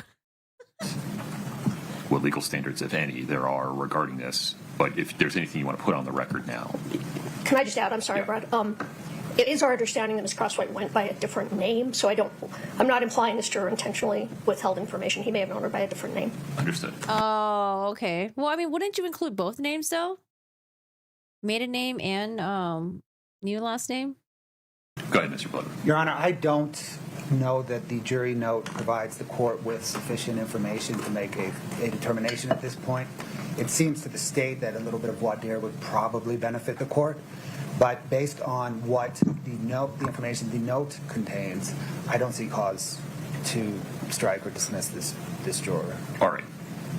Ms. Lewis, My sense of this is I don't need to rule on this right now. I can give it some thought. There's no harm in leaving the juror right where they are for the time being. Agreed. Okay. Right, because you have the alternates. They're there. They're listening. I won't lose track of this. Let me think about it for a minute. It may be that I just need to ask Hi, Lauren. We just got back maybe about like 8 minutes ago. this person a few questions, and then we'll go from there. Okay. I got you in the What's goose your first facts. round, Vanessa? Sure. A baby goose is a gosling. Wait, it says Ryan Gosling a baby goose? What? Goose is genderless term, but when paired with the term gander, gander refers to the male goose. Wait, I thought gander refers to the female goose. Wait, I'm confused. Just really briefly, as the court will recall, during the time that I had Ms. Chelsea Gibson on cross, I was trying to lay a foundation to later get in some of the home wave calls that had been downloaded. According to her reports that we were provided, she was the individual who downloaded all of them and stored them into evidence. And I believe... Oh, are these secret calls? So in cross-examination, she was like, follow my language. Did you get any calls from my defendant and her family? And then Chelsea Gibson was like, which ones? The jailhouse calls? And then Ms. Nestor was like, objection! Could we please have a sidebar? And then later on, the state, when she did her redirect, she was like, oh, are there any secret calls that you downloaded? She's like, no. So are these secret calls, or what kind of calls are these? I love Goose. Goose is so cute. It's my favorite emote to use right now. I love using the goose with like the air emote. So like it looks like he's like running away. So cute. That I had to at least lay a foundation of authenticity if I later wanted to admit those calls. So I was trying to do that. I was trying to do it very carefully. I warned her to please copy my language. I looked right at her. I used very specific language, and her response was, you mean the jail calls? Well, because she's like, which calls are you talking about? Right? It's like calls between Kouri and her family members, the jail calls? Oh, is that why they're asking for a mistrial? Oh my God, is this a mistrial argument right now? Oh my goodness, hold on, let me see. Let me pay attention. I understand things like this happen in trial, but the case law that's relevant, I believe, it implicates Ms. Richins' Sixth Amendment right to a fair trial. It affects the presumption of innocence because if the jury is aware that she's been incarcerated, there's been case law that says that can impact her presumption of innocence. There is a pretty recent case in Utah, State versus... But don't they have people that... Okay, I mean, maybe it's a different state, but... Remember Lori Vallow? Didn't they accidentally see her chains and her like her belt shocker thing when she was bending over and stuff like that? Bernejo, Bernejo. The site is 476 P 3rd 148. And aren't the jailhouse calls admitted into evidence anyway? So won't they know that she was incarcerated at some point? Which acknowledges that evidence of custody status can carry the risk of prejudice. I will absolutely concede. All the case law gives you so much discretion in this area because every circumstance is different. Every situation is different. They really, really do rely on the trial court judge to make a call in the moment. And I mean, we're trying here, but I think it's going to be a no. Now we have this situation through no fault of mine where the jury now knows that at least for some period of time my client was in jail and communicating with family, and she did use the phrase calls with an S to indicate there were multiple calls, although she didn't say how many or for how long, and I concede that. So we would, and also the case of State versus Atkin, ATKIN, 135 P 3rd 894. Again, there's a quote, it may be prejudicial in certain cases. Full disclosure, both of these cases, the court did not find sufficient prejudice to overturn the call the court made in the moment. I think actually Bernejo may have been they were challenging whether the lawyer was ineffective, I think, for failing to make. All right, according to Forky in Twitch chat, in summary, baby is a gosling, goose is either female or male, I guess. Goose and gander, female and male. Actor, Ryan Gosling. Wait, so a gander is a male? A mistrial objection, if I'm not mistaken. I think that was Bernejo. So I'm not even sure the judge made a call on that case, but I do believe on Atkin they did. So based on the authority, the recognition that it can bring prejudice, based on the fact that this case did happen so long ago, so the jury would put two and two together and realize my client's been in jail the whole time, possibly. It's an inference that could be made. We did move for mistrial. I will state for the record, the court did provide a instruction, special instruction, limiting instruction, warning the jury not to consider that. That's one of those, difficulties because it does then again highlight that comment was made, but we were trying to do in the moment the least amount of damage going forward. I did agree to that instruction being made. I did not object to it because at that point I felt like something needed to be addressed. But that was the basis of the motion, and that's all the record we need to make. Okay. I mean, I feel like she's just doing it just to make the record, but I don't think she expects that the judge is going to rule that as a mistrial. All right, a goose is a female bird. A gander is a specific term for the male goose. A young geese is called goslings, or young geese are called goslings. A group of them is a gaggle on the ground, or a skein in flight. Why are there so many different words? What the heck? If they're on the ground, they're called a gaggle, but if they're in the air, they're called a skein. Rhymes with sheen. Anything further, Mr. Blower? Sheehan. I think I have this firmly in hand. Yes, Your Honor. The state rests on the record that we made at the sidebar. Okay, very good. The issue before the court is a motion for mistrial made by defendant following Ms. Gibson's reference to jail calls, quote unquote, during her cross-examination. The court finds that that statement, while improper, was not intentionally elicited by either party. It was inadvertent. It was made in passing. It was a short... Oops, sorry. I didn't mean to do that. Quick reference. It is relatively innocuous in light of both the volume of testimony that the jury will hear in this case over the course of 5 weeks.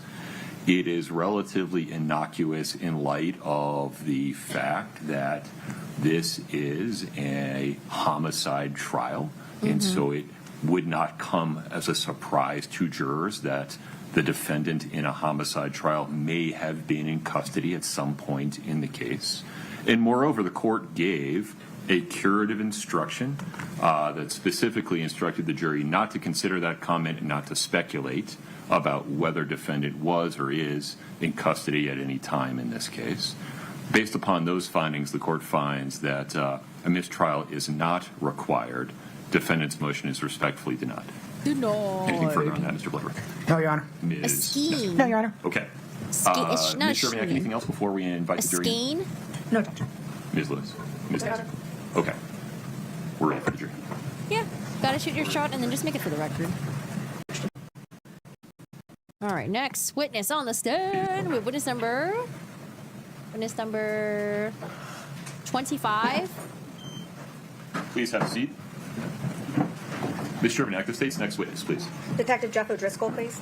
Detective, let's get you sworn in. Huh? I thought they were not calling O'Driscoll yet. Do you solemnly swear the testimony you're about to give in the matter before the court to be the truth, the whole truth, and nothing but the truth, subject to the pains and penalties of perjury? I'm confused because I see someone else testifying on the stand.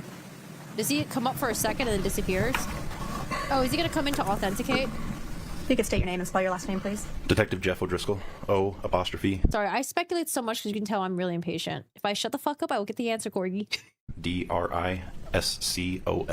Where do you work? Summit County Sheriff's Office. How long have you worked there? 10 years. What's your assignment with the sheriff's office? Are you the guy that tried to intimidate that poor woman earlier with a catch pole? Tis. I am a detective in the Major Crimes Investigation Unit. During your investigation of this case, did you seize a cell phone belonging to Miss Carmen Lauber? Yes, I did. Oh, was Carmen's that in cell April phone. of 2023? Yes, it was. Was that a black Samsung phone? Yes. Was the phone number on that phone ending 6127? I believe so, yes. Did you book that phone into evidence at the Summit County Sheriff's Office? Wait, whose phone did you seize? That was a Motorola phone. I think it was collected by crime scene technicians on the scene, and they booked it into evidence. Did you later retrieve that phone from evidence and with the help of Miss Chelsea Gibson, download that phone? Yes. Was that done using the Celebrate software? Yes, it was. Those are all my questions for you. All right, just to authenticate, I guess, right? Yeah. Lay the foundation. Just to make very clear, good afternoon, sir. Sorry, Good lay the afternoon. foundation. You are the O'Driscoll, that's the chief investigator in this case, right? Yes, ma'am. Okay, that's all I have for now, Your Honor. Thank you. Hey, this witness step down, Ms. Sherman? For now, please. Yeah, okay. Okay. Investigations, training. Where? And spell your last name, please. Sure. All right, next witness. Please proceed. Sir, if you could state your name and spell your last name, please. Sure, it's Chris Kotradimos, Kotradimos. Rodimos. Let's go through your employment background. Where are you currently working? I currently own my own business. I own a company called M20 Solutions. What's that company? We do investigations, training, and consulting for prosecutors, defense teams, and law enforcement. Is part of that business focused on digital forensics? Yes. Prior to that, where did you work? I worked in law enforcement. I started my career in North Carolina with the Raleigh Police Department. I worked there until 2003. I took a position with the Salt Lake City Police Department, where I worked there until 2017. My last 5 years at Salt Lake City were spent in the homicide unit. In 2017, I took a position with the Salt Lake County District Attorney's Office as an investigator in the homicide unit, and worked there for just shy of 6 years until my retirement in 2022. And that's when you started your own business? Yes. Were you asked to analyze phone downloads and phone records for this case? Yes. Were you asked to do that process, to look at the phone downloads and the phone records for 3 phones belonging to Kouri Richins? Yes. 3? 1 phone belonging to Eric Richins? Yes. Phone belonging to Carmen Lauber? Yes. Phone belonging to Josh Grossman? Yes. And phone records related to Robert Crozier? Yes. Who had the Let's talk Motorola a little phone? bit I thought Carmen had the Motorola phone, but it might be the drug dealer or it might be Josh, I guess. About your qualifications, what type of specific education or training have you received to be able to analyze all of this phone data? Sure. As it relates to this case, I've taken some formal training. Of course, once you get the formal training, then you get a lot of your experience in the field, in practical experience using that training. I'm a Cellbrite certified operator course. I took that. I took the Cellbrite certified physical analyzer course as well. And then from the call detail records standpoint, I am certified and took a course in, it's called TRAX. It's owned by LexisNexis. It's a location and data analysis program for call detail records and geolocation. Have you testified before as an expert in digital forensics? Yes. How many times? At least a dozen times in major cases. And have you testified for prosecution and defense in those cases? Yes. How many phones have you done analysis for in your time doing this work? Phones, hundreds, and call detail records are probably over 1,000. Have you done downloads yourself? I want to be a Cellbrite expert. That sounds very fun, especially great for a nosy person. I have. For other cases. I have. So let's start, we'll treat it like a funnel. We'll start big picture. Let's talk about digital forensics. What is digital forensics? The best and easiest way to describe it is the analysis of electronic devices. As it relates to this case, and my specialty is mostly phones and some computers. So let's talk about specialties within digital forensics. What is, you mentioned that you're certified Cellbrite analyzer user or certified in that program. What is Cellbrite? Cellbrite, they have several products, but generally what they do is they provide extraction tools to extract data from devices, and then they also provide analysis tools so that you can analyze then those readable files. You mentioned call detail records. Is there an acronym we refer to those in shorthand? Yes, CDR. What is a CDR? So a call detail record or a CDR is exactly what it sounds like pretty much. Okay, it's a record from your carrier, from your cell carrier like Verizon or AT&T, and what it is it is a record of all your call details, so your incoming and outgoing calls, texts, data sessions, things of that nature. You mentioned location analysis. How do you perform something like location analysis using cell phone data or CDR data? Yeah, so you can map both, but prevalence is call detail records. So law enforcement can obtain call detail records that include location data with them, and location data is essentially the carrier reports and maintains a record during their normal course of business, which towers you're using, where that tower is located, and what antenna or sector of the tower that you're utilizing for that communication. When you're analyzing phone data, what are the 2 main sources of that information? Oh, so like for phone data, like in general? Yeah, when you analyzed phones for this case, what were the 2 main sources of the data? So the phones themselves, which is the content of the device, and then the call detail records, which are the communication records associated with those devices. So when we're talking about call detail records, I think most people understand the phone contents. That comes from the actual device, correct? Correct. And the call detail records, you said they were stored by the carrier. Is that correct? Correct. And the call detail records, would those be located on anyone's device, or are those solely maintained by AT&T, Verizon, T-Mobile? Yeah, the records themselves are maintained by the carrier. And what is contained in a call detail record? There's a lot of information in there. There is typically a timestamp, so there's a date and a time that the communication occurred, amongst whom the communication took place, or between which numbers the communication took place. So, which phone numbers, whether it's incoming or outgoing, the duration if it's a phone call, and then of course the tower information, the tower location information. Would a CDR record contain, for example, it would say a text is incoming or outgoing? Would any of the content of those messages be in the call detail record? No, not in a call detail record.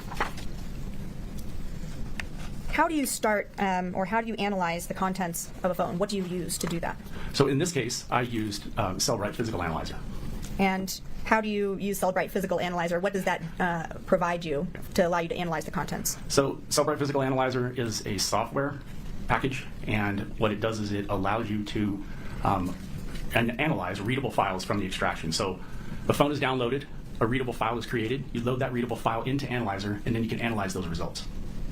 How often are there other programs besides Cellbrite that can perform that function? Yes. Is Cellbrite the most commonly used one? Yes. Why is that?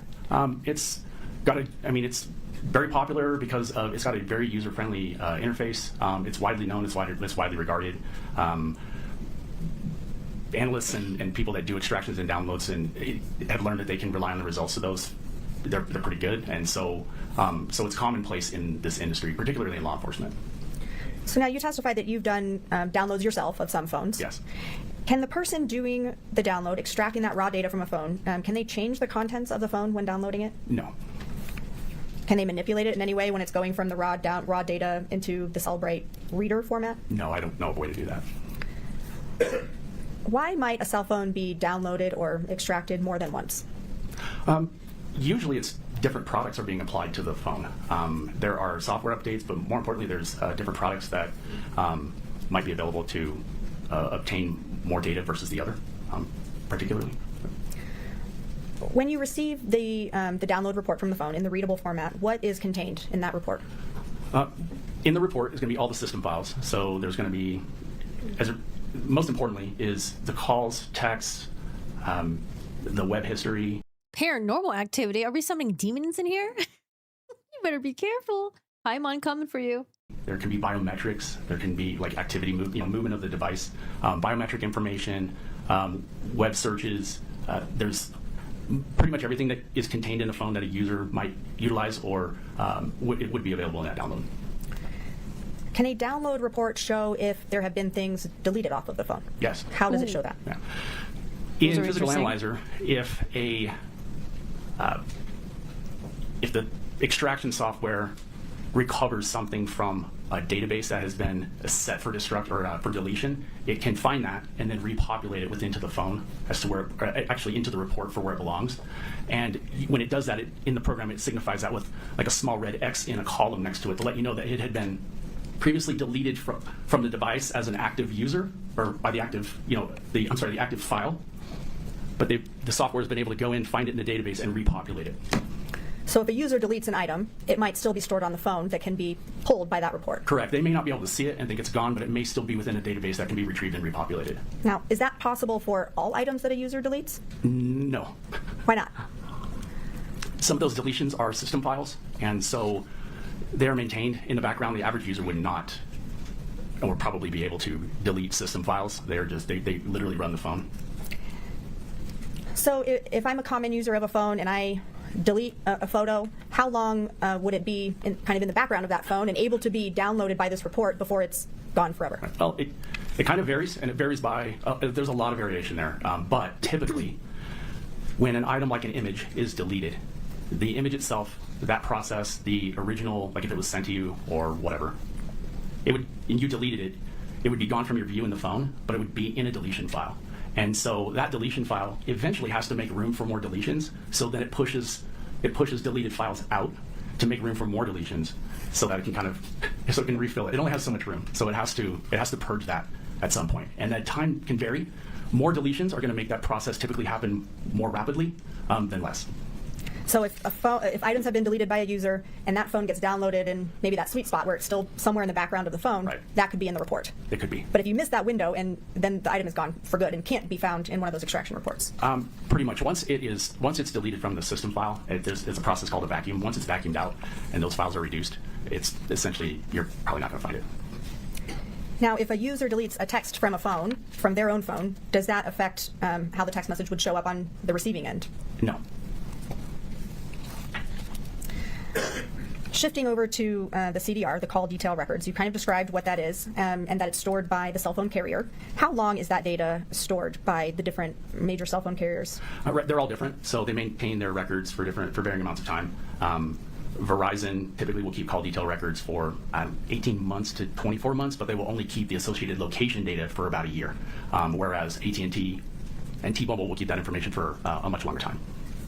Good to know. Now, because this data is maintained or kept by AT&T or Verizon, can a user access that information? No, those are business records maintained by the carrier. Okay, I feel like we have a good groundwork now, and I want to turn your attention to what you did, what you did in this case. Yes. When were you brought on to work on this case? I came on in May of 2023.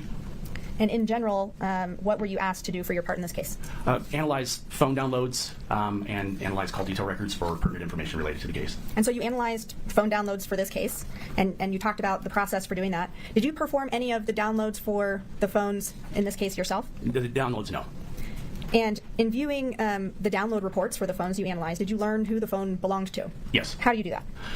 Well, besides the record or file being designated as belonging to that person, when you open the physical analyzer report, it gives details about the phone number, the IMEI number for the phone, and whatnot, and that can be matched to the user, whomever was using it at the relevant time. As you analyzed phones for this case, did you generally become familiar with the people involved? Yes. Did you become familiar with what they look like? Yes. How did you become familiar with what these people look like? Again, law what's the enforcement photos? shared that information with me, but in most instances, when I looked into the phone downloads, there were pictures of those people inside those phones doing various things, hanging out with family or contact photos, that type of thing. I first want to turn your attention to Eric Richins' phone. Did you do an analysis of Eric Richins' phone? Yes. And was that a phone with the number 801-792-9317? Yes. Did you receive a download report from the Summit County Sheriff's Office for that phone? Yes. And was that download performed by Changi Intao and Marcos Garicachia? I believe so. When you reviewed the report for Eric Richins' phone, did you find any evidence of mass deletions on his phone? In Eric's phone, mass deletions, no. How would you be able to tell if somebody had made batch or mass deletions from their phone? Usually, if it's not evident in the actual phone download, whereas you can actually see the software has reported that those items were found as deleted and recovered. Outside of that, you would compare it to other types of evidence, such as like the call detail records. So how would you be able to tell if there were deletions when comparing the phone to the call detail records? It's basic. You just take the call detail record and you look and you see who that person was communicating with through their call detail record, and then you would be able to verify if those communications were maintained in the call logs on the phone themselves. So if I called you 5 times today, it would show in my call detail record, but if you downloaded my phone, it would also show in my call log that I called you 5 times today and what time of day and how long our phone calls were. Did you review text message conversations from Eric Richins' phone? Yes. And in addition, did you review device activity data? Yes. You mentioned biometric data. What type of biometric data can you recover from a phone or review? Right, it's kind of hand in hand with the activity report that you just mentioned. When a device moves or a connected device moves, it reports that movement to the device, and it's found in that activity sensor report portion of the download. Did you look at Eric Richins' phones for evidence of THC gummy use? Yes. And did you find text messages between Eric Richins and Kouri Richins as it related to THC gummy use? Yes. Was that 3 conversations? It was. Ooh, can we see? Was that 1 conversation in November of 2021? Yes. And 2 conversations in January of 2022? Yes. Scott, if we could show the witness 2-118D. THC gummies. We heard about this in opening statement. Is it on your screen? It's not. I got it. Desktop. You have Blueberry Law show. Not on my screen. No, Oh, my apologies. That's okay. 1 second. Counsel. I'm going to say November. Scott, if you... Yeah, better. Thanks, Scott. Yes, this is a November of 2021 conversation. And that's between Kouri Richins and Eric Richins? Yes. Scott, if you could show the witness 2-119D, please.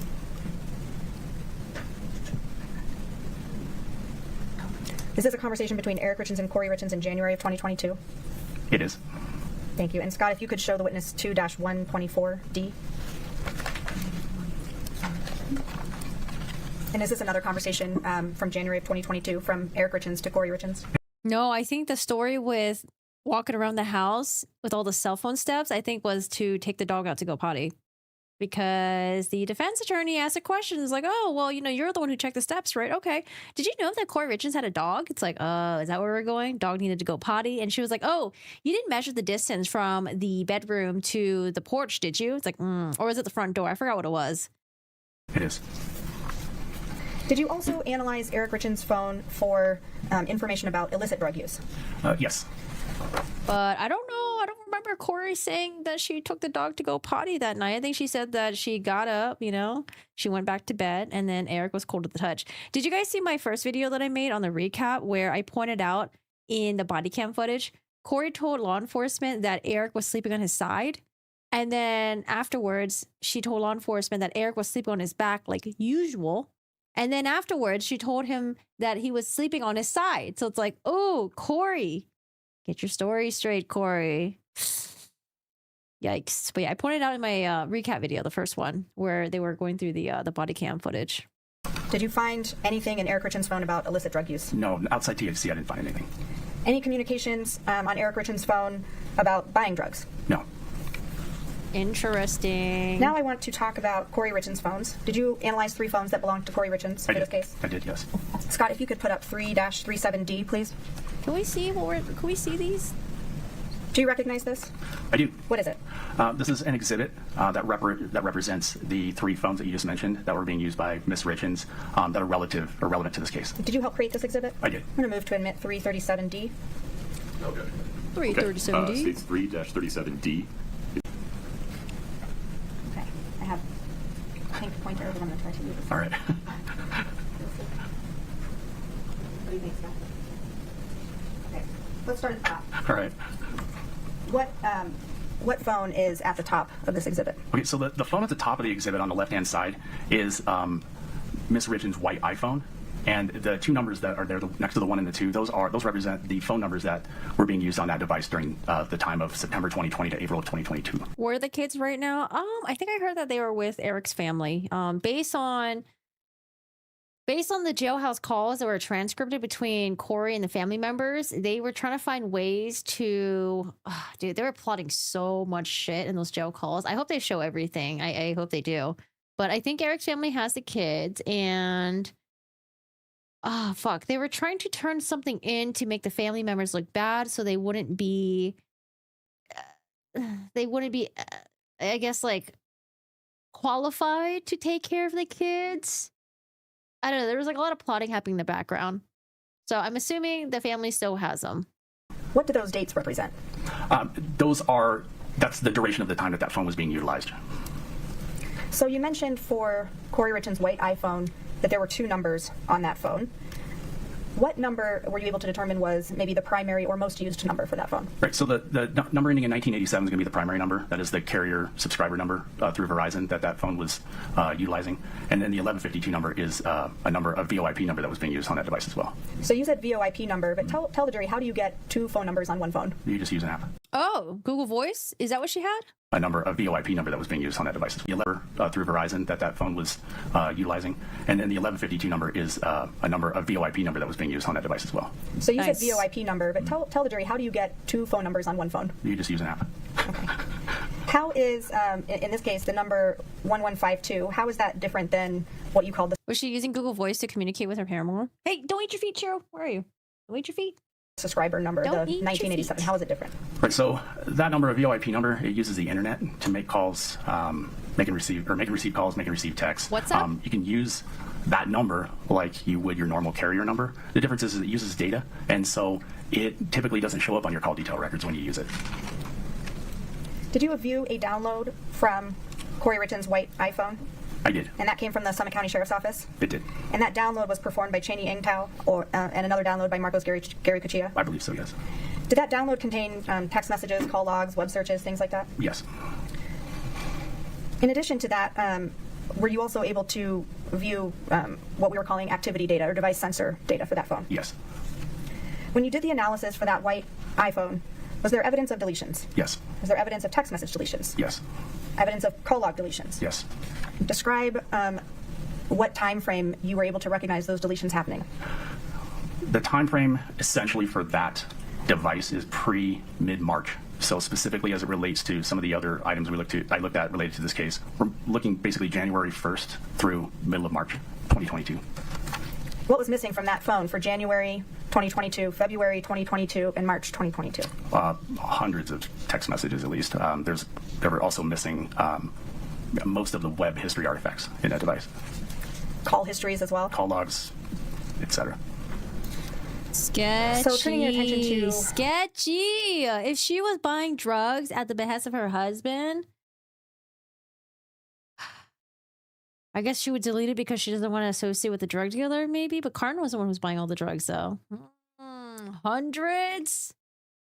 The middle phone here.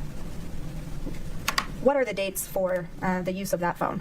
April 14th, 2022 to May 8th, 2023. Now, I noticed that silver iPhone has the same number as the white iPhone. How did that occur? So this is a new device that Ms. Richins began using on April 14th, and she basically just had her old number assigned to this new device. Were you able to view a download for this phone? Yes. And that was performed by the Summit County Sheriff's Office? Yes. Now, comparing Kouri's silver iPhone that she began using in April of 2022 compared to the prior phone, the one that she was using leading up to that point, were there patterns of deletions in this phone similar to the white iPhone? There were some deletions noted, but not in the same manner as the previous phone, no. What do you mean not in the same manner? Meaning there were not big chunks of hundreds of text missing from the device that I noted, compared to the new phone did not have that type of deletion in it. So now let's talk about the third phone on this exhibit. It says Kouri Richins blue iPhone. Did you also view an extraction for this phone? I did. Or I guess extraction and download. I'm using them interchangeably. Is that so okay? That's fine. They're the same thing. And that download came from the Summit County Sheriff's Office? Yes. Now, similar questions about the blue iPhone. It seems that the date ranges for that are the same as the silver iPhone. Is that correct? Correct. So, based on your analysis, Kouri Richins was using the blue iPhone and the silver iPhone at the same time? Correct. Same question for the blue iPhone. Were there mass deletions on the blue iPhone when comparing it to what you looked at for the white iPhone? No. Now, you did an analysis of a phone belonging to Carmen Lauber, is that correct? Correct. And that's the phone with the number ending 6127? Yes. Oh, God, what are we going to go into the cell phone? Just go into it. Did you analyze CDR data for Carmen Lauber's phone? I did. And did you view an extraction or a download for that phone? Yes. And that came from the Summit County Sheriff's Office? Yes. On Carmen Lauber's phone, were you able to tell if there were deletions on that phone? Yes. What were you able to note about items being deleted? Essentially in the same manner as with Ms. Richins' original phone. When comparing Ms. Lauber's call detail records, there were hundreds of texts and dozens of calls contained in those call detail records for that period of time, but they were no longer contained inside the device. Like there was pretty much all of it was gone. Did you also look at call detail records for Robert Crozier's phone? Yes. And was that for a phone with a number ending 0540? Yes. All right, turning your attention to Robert Josh Grossman, did you analyze a download for a phone belonging to that person? Yes. And that download was given to you by the Summit County Sheriff's Office? Yes. One download that was performed by Marcos Gary Cuchilla, is that correct? Yes. And that phone had two different numbers associated with it, 1260 and then 0904? Correct.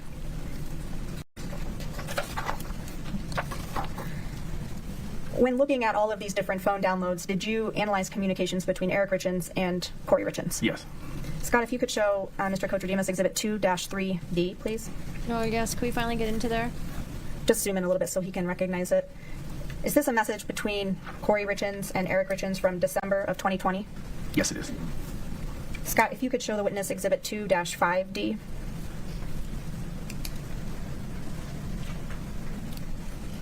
Is this another message between Kouri Richins and Eric Richins from June of 2021? Yes. Scott, if you could show the witness Exhibit 2-17D. Is this a text message between Eric Richins and Kouri Richins in January of 2022? Yes. Yes, it is. Mm-hmm. Eric's sister more upset than Kouri. Mm-hmm. Okay, That's before we jump like. into communications between some of these other parties, I want to see if you have analyzed these messages as well. Scott, if you could show the witness Exhibit 2-121.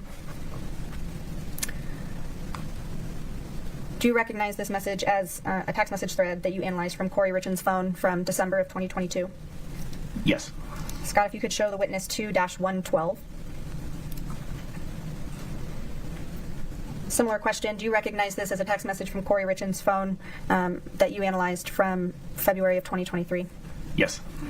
And Exhibit 2-113. Do you recognize this message as a text thread with Kouri Richins from March of 2023? Yes. And Scott, 2-14, please. Do you recognize this as a message from Kouri Richins' phone from March of 2023? Yes. Okay. Thank you, Scott. Did you analyze communications between Kouri Richins and, I know he goes by Josh, but Robert Josh Grossman? Yes. Did they communicate as far back as 2020? They did, yes. And through October of 2022? Yes. What were the typical volume of calls and texts between Kouri Richins and Josh Grossman?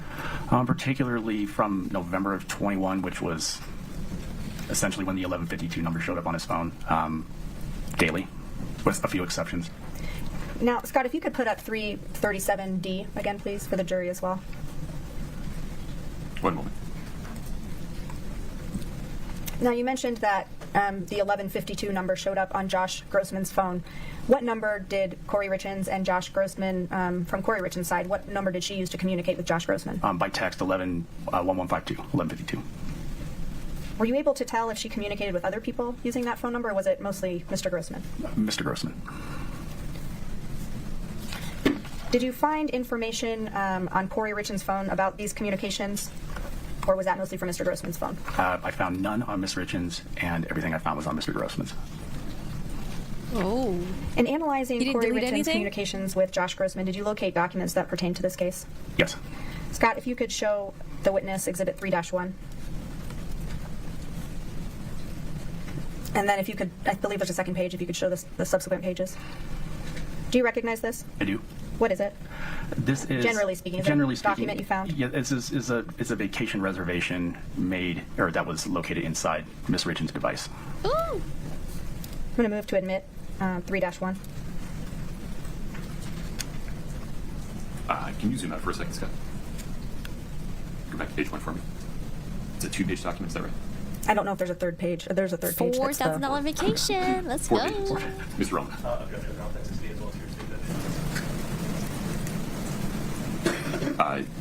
Talk to me about authenticity. Why don't you folks approach for a second? All right, while they are approaching, I'm gonna. Oh gosh, I gotta stretch my calves really quick. How are you guys all doing? I can't wait till we get into the exhibits. We were just talking about it. We want to see. We want to see the text messages. Oh my gosh, what's happening here? Toy underneath my chair.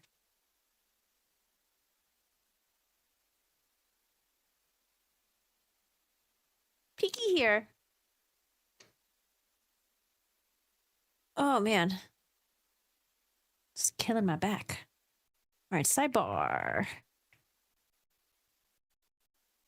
Oops, still Sidebar. Was analyzing Kouri Richins. Let's see. You can see that document, right? Yes, sir. Would you ask the foundational question one more time? Certainly. Mr. Kochodimos, in analyzing Kouri Richins' phone, did you find documents that were pertinent to this case? Yes. And you located those on Kouri Richins' device? Yes. And looking at Exhibit 3-1 in front of you, is this one of those documents that you located on her phone? Yes. Move to admit 3-1. All right, 3-1. Yep. Okay. So the record is clear. The objection asserted at sidebar is overruled. Scott, forgive me. You got to go back to page 1. 3-1, a 4-page document is admitted. Do you want to publish? Yes, please. Hey, let us see. And Scott, if we could zoom in on. Thank you, Scott. Did you analyze communications between Kouri Richins and Carmen Lauber? Yes. Did they begin communicating around December of 2021? They communicated prior to 2021, but in relation to this case and in relation to the cell phone, the CDR records, in relation to that extraction or her phone download, yes, 2021, December. From January of 2022 to, say, March 15th of 2022, what was the volume or approximate volume of text messages between Kouri Richins and Carmen Lauber for that 3-month period? Between the two of them, about 800 text messages. Wow. Doing some quick math, that's about 11 per day? Yes, about 10 or 11 a day on average. So from March 16th, 2022 to the end of that year, so March April, May, June, July, August, September, October, November, December. Approximately how many text messages between Kouri Richins and Carmen Lauber for that 9-month time frame? About 600, 650. Okay, we're going to do some quick math. Is that about 3 per day? It's about 3 per day. Now, to be clear, I'm not asking you if they communicated 3 times a day, right? Just Correct. doing the average, that's about what it would come out to. Right, it's about a 70% decrease if my math is right. Everyone doing Where quick does that math data here? come from? The call detail records between Kouri Richins and Carmen Lauber. And because it's a call detail record, Are we doing quick math, or do we already have that number in your mind? we don't have the content of any of those messages. Correct. They've been deleted from Kouri Richins' phone. Yes. They've been deleted from Carmen Lauber's phone. Yes. We don't know what they said. Correct. I want to turn your attention to February 11th, 2022. Did you analyze CDR records for Kouri Richins from that time frame? Yes. If you could look at Exhibit 3-6, please. Do you recognize this? I do. Is this a call detail record for Kouri Richins' phone? Yes. Is this one of those documents that you reviewed in your analysis for this case? Yes. Remove to admit 3-6. Stage 3-6 is admitted. If we could please publish that document. Is this a call detail record? Yes, this is the billing version of it, but yes, this is a call detail record. Why does it say Eric Richins at the top? He's the subscriber, the Verizon subscriber, so it has his name on it. Now, when we're looking at the phone number at the top, this clicker is not liking me, but I wanted to point it out. It says 1987, and that's the number that belonged to Kouri Richins, correct? Yes. So when we're looking at each of these individual... They need Eric to have an extramarital affair in order to tone down Kouri's affair to make it less impactful. That's why they're pushing that. Calls on this particular document. Thank you so much for the 25. Appreciate it. How do you know if it's an incoming or outgoing call? On destination, so there's, what is that, about 7 columns over where it says destination. There is it denotes that in there. So it'll say incoming. If it's got a switch location on there, like Salt Lake, Utah, that typically is an outgoing. Does this call detail record show the duration of a call? It does. Where is that on the So document? just to the right, where it was highlighted, where it says minutes, MIN, right, the abbreviation, that is the minute. Oh, look, Ogden. Or that is the amount per talking minute about of the call. Ogden. Or, sorry, it's in seconds sometimes, so yeah. Is this duration in This is in minutes? minutes, yes. I apologize. Did Kouri Richins make phone calls on February 11th, 2022 at 11:27, 12:36, and 12:39? Yes, I think it was 12:27, but yes. I might have said the wrong minute. It's okay, yeah. Did you determine who these calls were made to? I did. How did you do that? I Googled the numbers. Okay, and who do those numbers come back to? Those are IRS numbers. So on those 3 occasions, Kouri Richins was calling the IRS. Correct. Interesting. Still talking about, thank you, Scott, for that. Still talking about February 11th of 2022. Did you analyze communications or CDR records for Kouri Richins and Carmen Lauber from that day? Yes, And did they communicate that day? they did. And do you know that from the CDR data? Yes. For February 11th, 2022, do you have location data related to Carmen Lauber's cell tower use on that day? Yes, from her device, yes. And did that come from the call detail records? Yes. Scott, if you could show the witness exhibit 3-8D, sorry. So the state is trying to show that Kouri was on the phone with the IRS. She knew that she was getting financially screwed somehow, and because of her own doing. And that's when she started talking to Carmen, because maybe that's when she started planning the murder of Eric Richins. Interesting. 3-8D. You could zoom out just a little bit so that we can see the whole. We can access screen. Oh, it's my screen. I see. Everyone else can see the whole thing. Okay. Do you recognize this? I do. Did you help create this? I did. And did you do that using the CDR data we've been talking about? Correct. I provided the call detail information to the graphic designer that created this exhibit.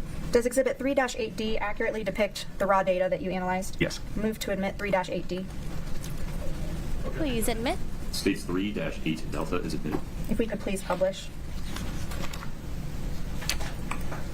So, what are we looking at here? Describe for the jury, and if it's easier for you to step down, you can. But what's at the top? You know what? Yeah, maybe I will step down actually. Because I have this clicker, but maybe it will Gotcha. work better for you. You can try to use this. Can they make it bigger? It's so small. If I tap it, that does not work. Glad it wasn't just Mr. me. Hunter, do you want to tap that light, see if it's working? Yeah, okay. Thank you, sir. Yeah, okay, Go ahead and describe what we're looking at here. Right. What we're looking at is a representation of the call detail records that Ms. Shervinick mentioned. What you have on the right-hand side is going to be the text communication. Oh, fun. He's like a weather newscaster. Between Ms. Richins and Ms. Lauber for February 11th, 2022.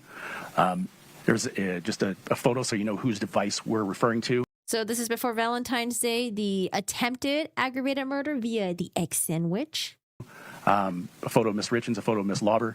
The blue bubble with the 3 dots indicates that this is a text message, and then the arrow is going to depict which direction that call. So, for instance, the very first one at 3:22:44 is an outgoing message from Ms. Richins to Ms. Lauber at that time. And so these are on the right-hand side. These are going to come up so that you can see when the two communicated, the volume of the communication, and then also the direction. Okay. On the left-hand side is a representation of essentially the Davis County and Salt Lake County Valley areas, and you're going to see locations pop up on these on this map as we move through the record chronologically.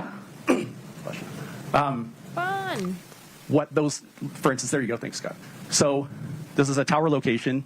It's pointing to the location of the tower. That's important, not the device, but the tower. Of that Ms. Lauber's device is utilizing at 4:11 p.m., for instance. Okay, Mr. Crozier's record was also populated into this as well. Ooh. And at the same time, at 4:11 p.m., Mr. Crozier is pointing towards a tower location in the Davis County area. So you know which tower their devices are using. On the left-hand side, these are going to move, and what that depicts is the movement of the device as they reacquire different towers. Okay, and then on the right-hand side, as we go through the slides, it's going to start populating. So Scott, you can start populating. So at 4:11, this represents a phone or a communication between Ms. Lauber and Mr. Crozier, and this is their respective locations.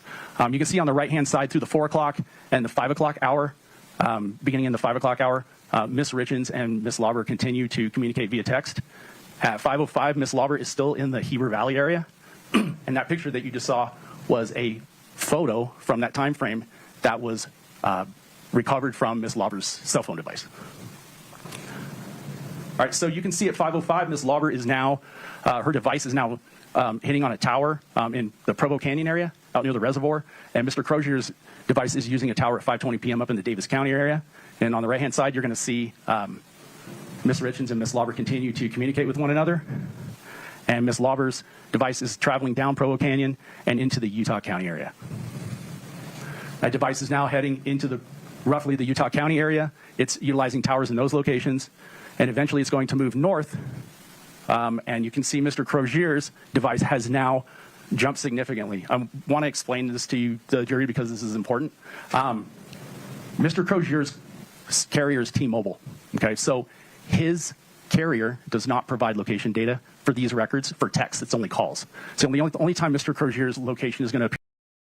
Crozier has T-Mobile, does not provide location data for, what's it called?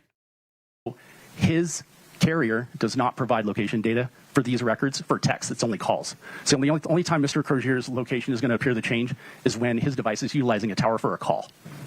Ms. Lauber's was more detailed. This isn't all of every single pinpoint of every single tower, because every single text she made utilized the tower, but for the sake of not cluttering this up with a bunch of repeats on top of each other, you can assume that from the previous point to the next point, she was utilizing the tower before it. So she was utilizing the tower near the reservoir for several texts, and then now she's using this one in the Utah County area. All right, I should switch to something else, because Court TV, like, dude, do you need the fucking thing to be this big? Can you just make it small? All right, Scott. Get your big ass logo here, which, okay, fine, we don't mind, but damn, does this need to be this big? So Mr. Crozier's device is now moved a little bit farther south and utilizing a tower there. So Carmen's down there, 6:12. Crozier's there, 6:13. They're getting closer to each other. Crozier, when he texts, there's no location data because it's T-Mobile. Carmen, when she texts, she does have location data. I think she has, was it Verizon or AT&T? I don't remember. In the 6 o'clock hour, Ms. Lauber and Ms. Richins are communicating via text, and Ms. Lauber is now arriving on a tower at or near the area of, it's in Draper, Utah, near the area of a Maverick store that's there. Mr. Crozier is heading in the same general direction, utilizing a tower in the same area. You can see on the right-hand side, Ms. Richins and Ms. Lauber are continuing to communicate via text. And then at 7:21, we have Mr. Crozier and Ms. Lauber utilizing the same tower. They're not talking to each other, but they are utilizing the same tower near that Draper location. And this is that location. So on the left-hand side, you can see there Mr. Crozier and Ms. Lauber at 7:21 are making their respective communications. Their devices are using this tower, which is located across the freeway from this Draper, from this Maverick store in Draper right off the freeway. Ms. Lauber and Ms. Richins continue to communicate into the 7 o'clock hour. This photo was recovered from Ms. Lauber's phone download, depicting her with another woman during this time. There's another photo. And by 8:20, Ms. Lauber's device is now moving south and utilizing towers south of that Draper location. And by 8:47, Mr. Crozier has made or received a phone call, because we know that's the only records his denote towers, and he's moving back north towards the Davis County area. And then Ms. Lauber by 8:56 is utilizing a tower in the Heber Valley area. Ms. Lauber remains in the Heber Valley area, and then on the right-hand side, sorry, Scott, but we can go back one slide. Ms. Richins and Ms. Lauber continue to communicate into the 9 o'clock hour. Hey, Pato. Via text. So from 3:42 to 9:02, the defendant, Ms. Lauber, communicated 34 times via text. During the same time, Ms. Lauber and Mr. Crozier communicated 50 times via text and 6 times via voice call.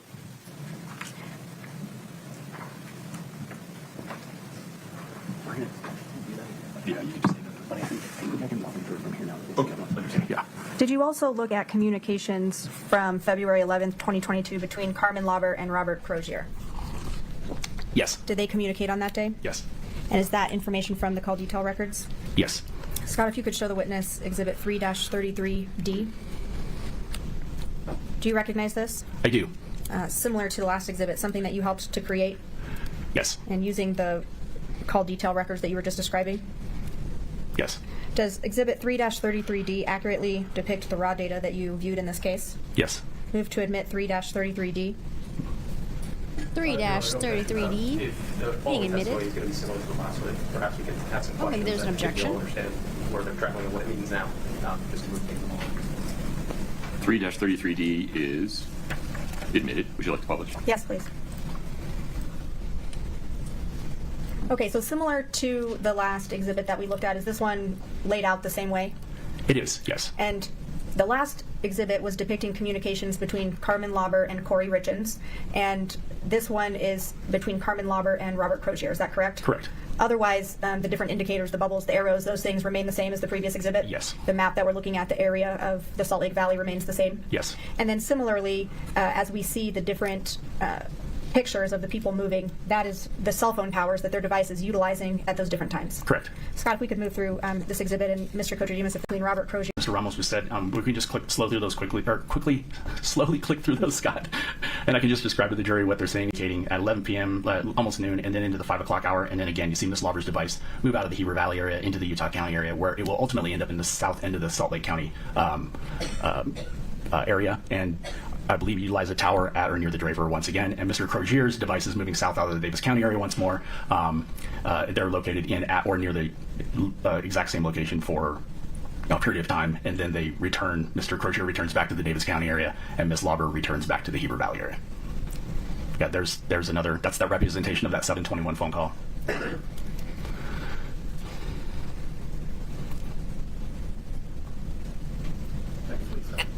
Thank you, Scott. I want to turn your attention to February 14th of 2022. If we could put up Exhibit 3-6, that one's already been admitted. Do you want to show it? Yes, please publish it to the jury. And Scott, if we could expand on the phone call at 8:53 a.m. So, from these records, did Kouri Richins make an outgoing phone call on February 14th at 8:53 a.m.? Yes. Did you determine who that number belongs to? I did. Who does it belong to? That is the Mirror Lake Diner. Thank you, Scott. For also Worship at for the February 14th of exit, 2022, did you analyze communications between Kouri Richins and Josh Grossman? Yes. Scott, if you could show the witness 2-27D. And scroll through so we can see all of it. That was a call, yes. earlier those were text messages. Do you recognize this? I do. Did you help to create this, or did you create this? I created this one. And does Exhibit 2-27D accurately depict the raw data that you analyzed for this case? Yes. I'll move to admit 2-27D.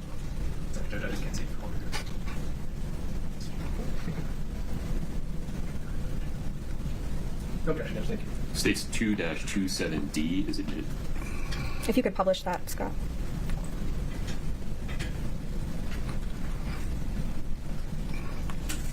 And if you could scroll through the pages, and then I'll ask Mr. Kotridimus about the last page.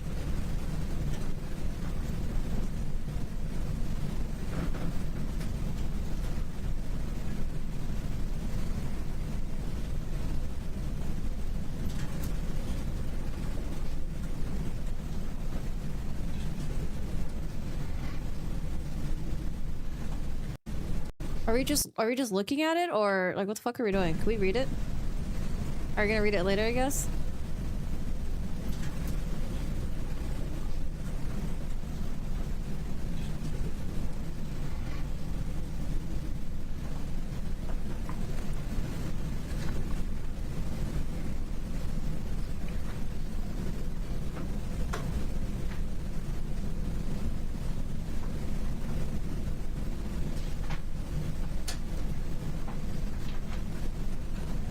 I don't know if we're gonna look at it later. I'm just trying to take screenshots. Like, I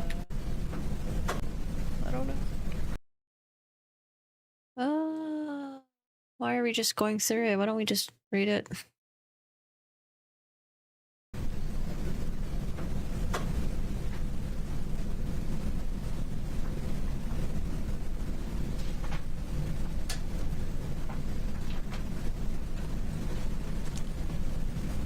I mean, I'm sure we're gonna read it, but can we just do it now?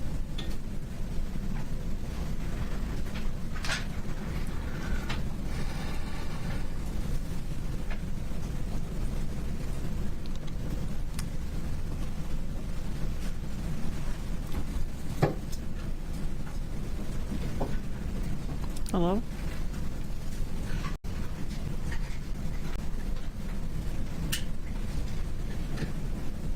What are we looking at that's depicted here on the last page of this exhibit? This is an image that was contained within that text thread that was sent by Ms. Richins to Mr. Grossman. And it was sent approximately an hour before that arrival time, is that correct? Correct. This follows the text in which Mr. Grossman asked Ms. Richins about an hour, and she sent this photo. Thank you, Scott. Did you also analyze communications between Kouri Richins and Eric Richins on Valentine's Day, 2022? Yes. If you could show Mr. Kotridimus 2-28D. I don't know. Maybe it's her style. Her style has just been, let's just generally go through everything instead of like going through a day and then looking at the text and going over it. It's like, let's just generally go through everything, and then maybe later on she'll go back and reread all the text messages, I guess. I don't really like that style. I feel like we should just, if you're talking about it, let's just get into it right away, I guess. Okay, let me give me a second here. Let me save these exhibits really quick, because I'm pretty sure she's gonna come back and start reading it, but in case she doesn't, at least I'll have it on hand and I can read it to you guys right away. Not really a fan of this style. She knows what she's doing. Maybe I think it's better this way. Let's see.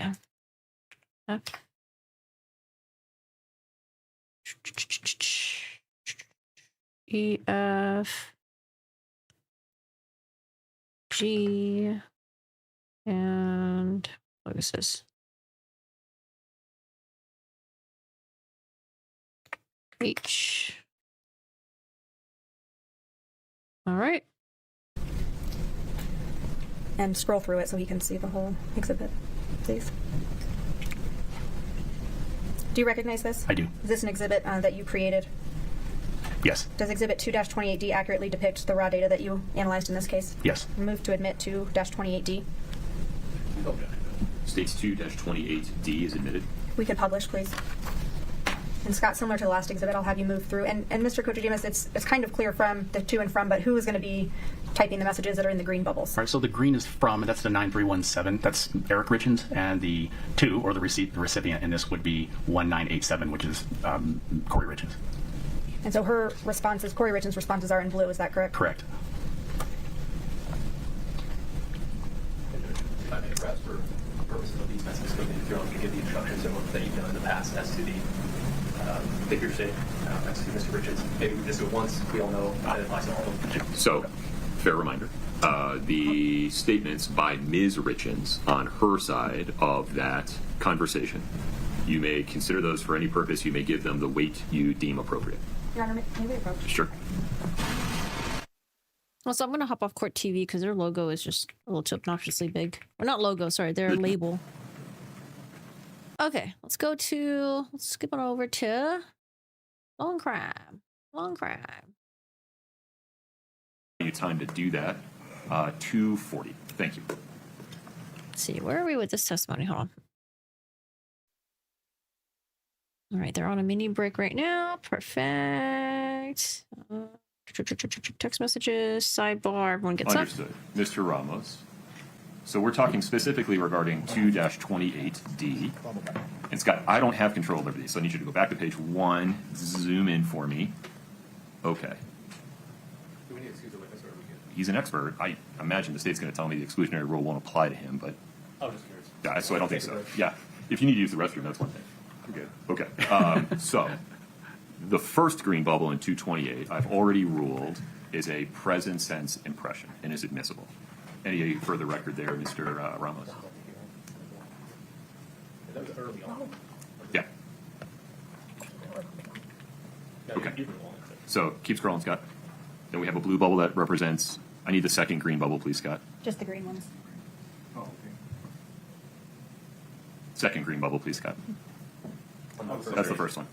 On the first page. There's your first page. There's only one green on the first. Oh, I'm sorry. Okay, can we go to the second page, please? And then the... No, we did that one. No, we didn't. It's okay. So highlight that one for me, Scott. Wait, I can see it. I'm sorry. I'm so sorry, Scott. Go back to page 2. Unzoomed. Green bubble states, are you home? Any objection, Mr. Ramos? No.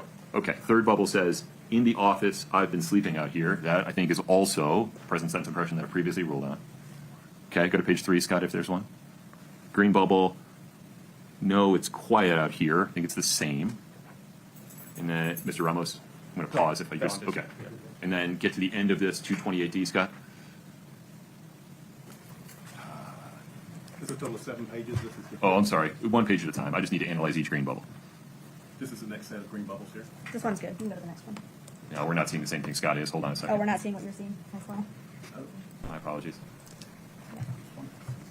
Scott, if you'd unplug and plug back in for me, I'd appreciate it. I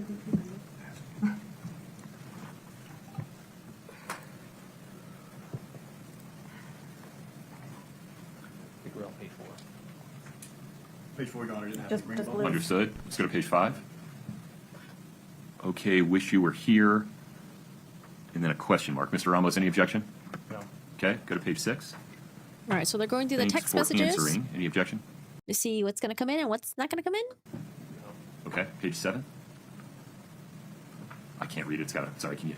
Thank you, sir. We are headed in there. Food is on the front seat of my truck.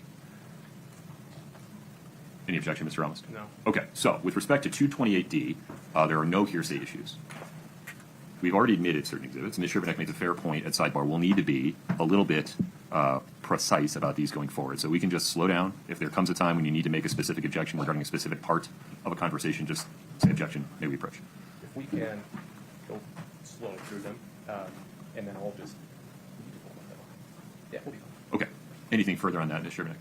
Yes, Your Honor, only that, can you give the jury an instruction now that what you told them before? I didn't complete the thought, but I can clear it up. If we could just clarify for them that that blanket rule Yeah, does I not can- apply to this exhibit.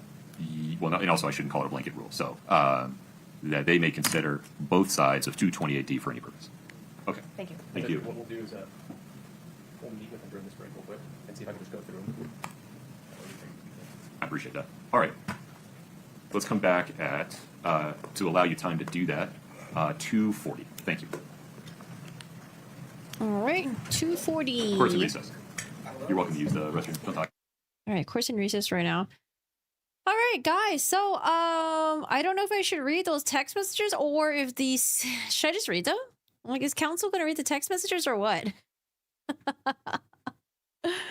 I don't know. I don't like this style. I hate this style. It's like, dude, we're taking so long to lay these damn foundations. You know, how many witnesses to lay these damn foundations for these damn digital evidence?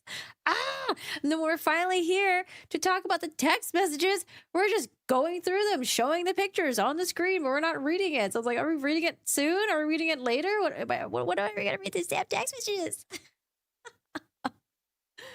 So I don't know. I don't want to be redundant for you guys. I figured they're gonna read it. What? Maybe they won't read it. Maybe they don't want to read it. My assumption is they're gonna read it because, yeah, you just have to read it in a non-theatrical tone.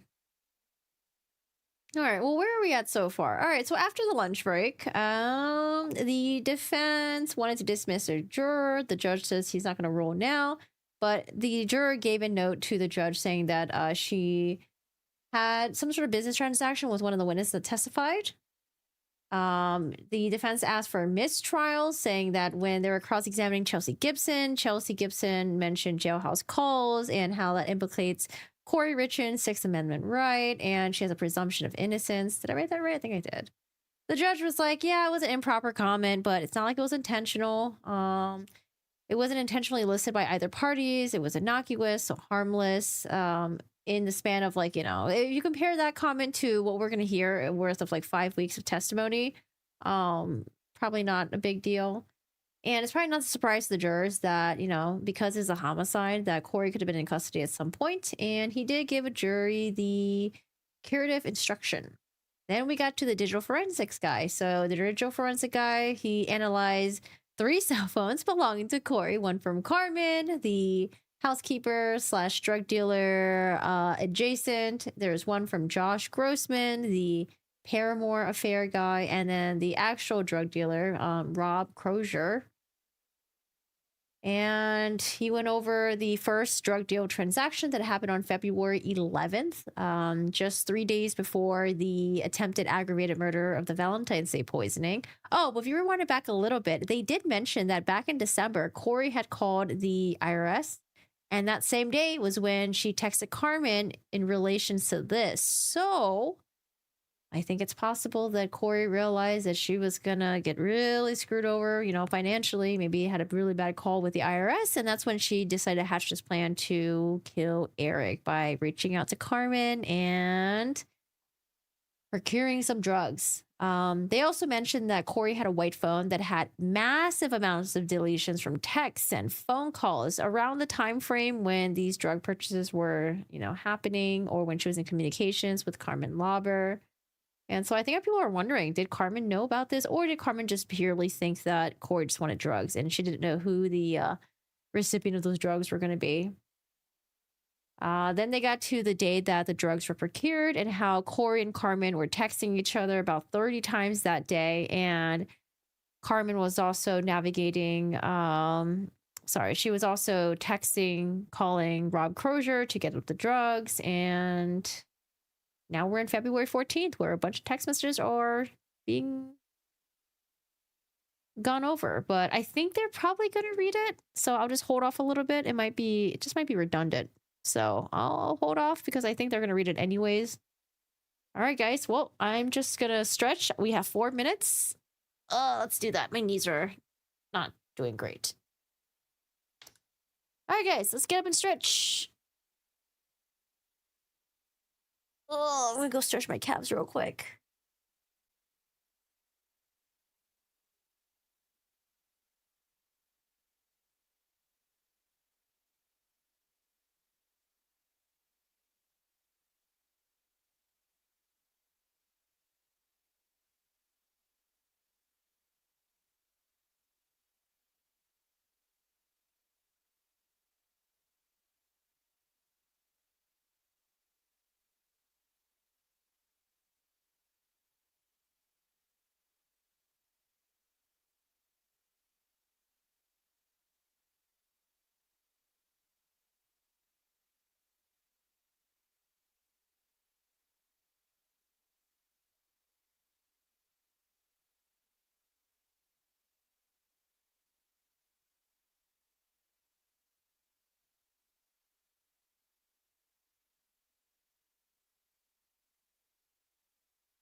Alrighty, guys, they are back from their little break, and let's get to these text messages.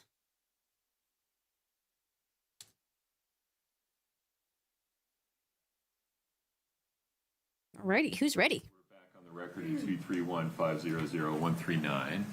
Mr. Ramos, before we invite the jury back in, any objection to me to describing State's Exhibit 228D as a February 14, 2022 text exchange between Eric Richins in green and Kouri Richins in blue? No, Judge. No, Okay. There was only one other message, and we're good with it. Okay, very good. Anything before we invite the jury in, Ms. Shervnak? No, Your Honor, you'll give them a clarifying instruction about, okay. I intend to fall on my sword on that one. All right, we're ready for the jury. All right, here comes the jurors. So I think Kouri just looks like, actually, hold on a second. It either looks like a pimple or it could look like a bruise. I guess you can't tell. Depends on the angle. Sometimes they say pimple, sometimes they say bruise. As you come in, please. Can't really tell. It's hard.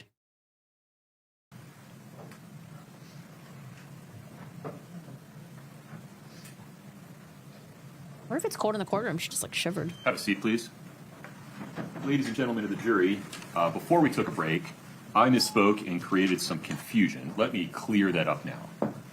State's Exhibit 2-28D, as in Delta, is a February 14, 2022 text exchange between Eric Richins, as depicted in the green bubbles, and Kouri Richins, as depicted in the blue bubbles.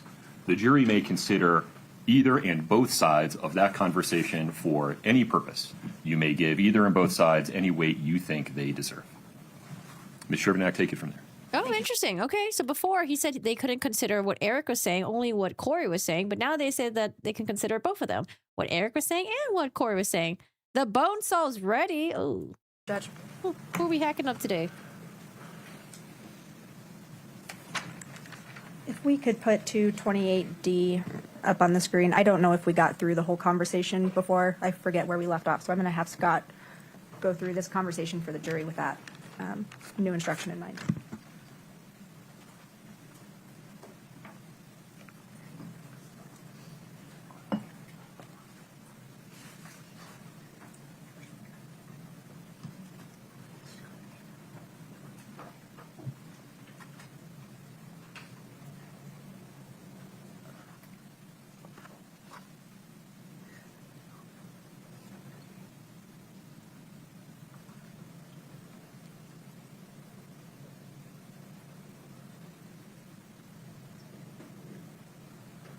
Okay, we have a text message. We're gonna read it. Are we not reading these fucking text messages?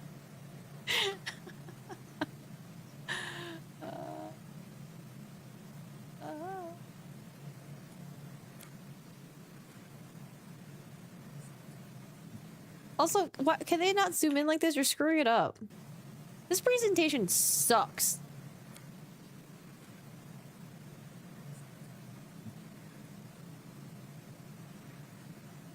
Okay, maybe they're not allowed to read it because there'd be too much tones happening here. Okay.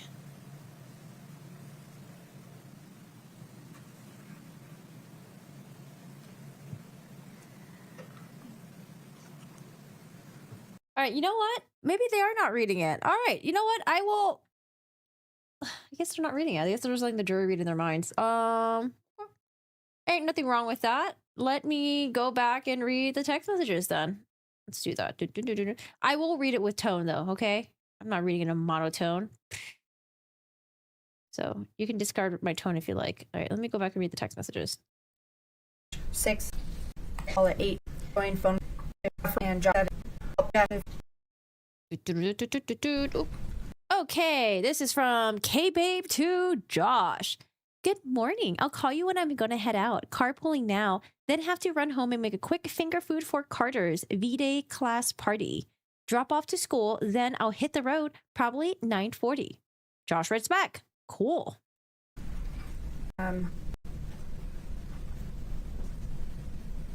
Kouri says, leaving the school / commas, headed that way. Josh responds back. Or he just headed that way. To K-Babe. Hour-long ride, says Josh. Kouri says, yep. This is on Valentine's Day, by the way. There is a text message that has it's an attachment of the GPS. So she's basically showing Josh how long it's going to take for her to get to him.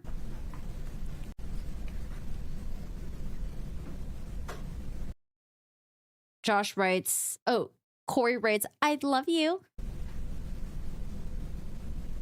I'd love you. Want to be one of my Valentines? Ooh, one of my Valentines? It's because she's married. Kouri writes, I love you.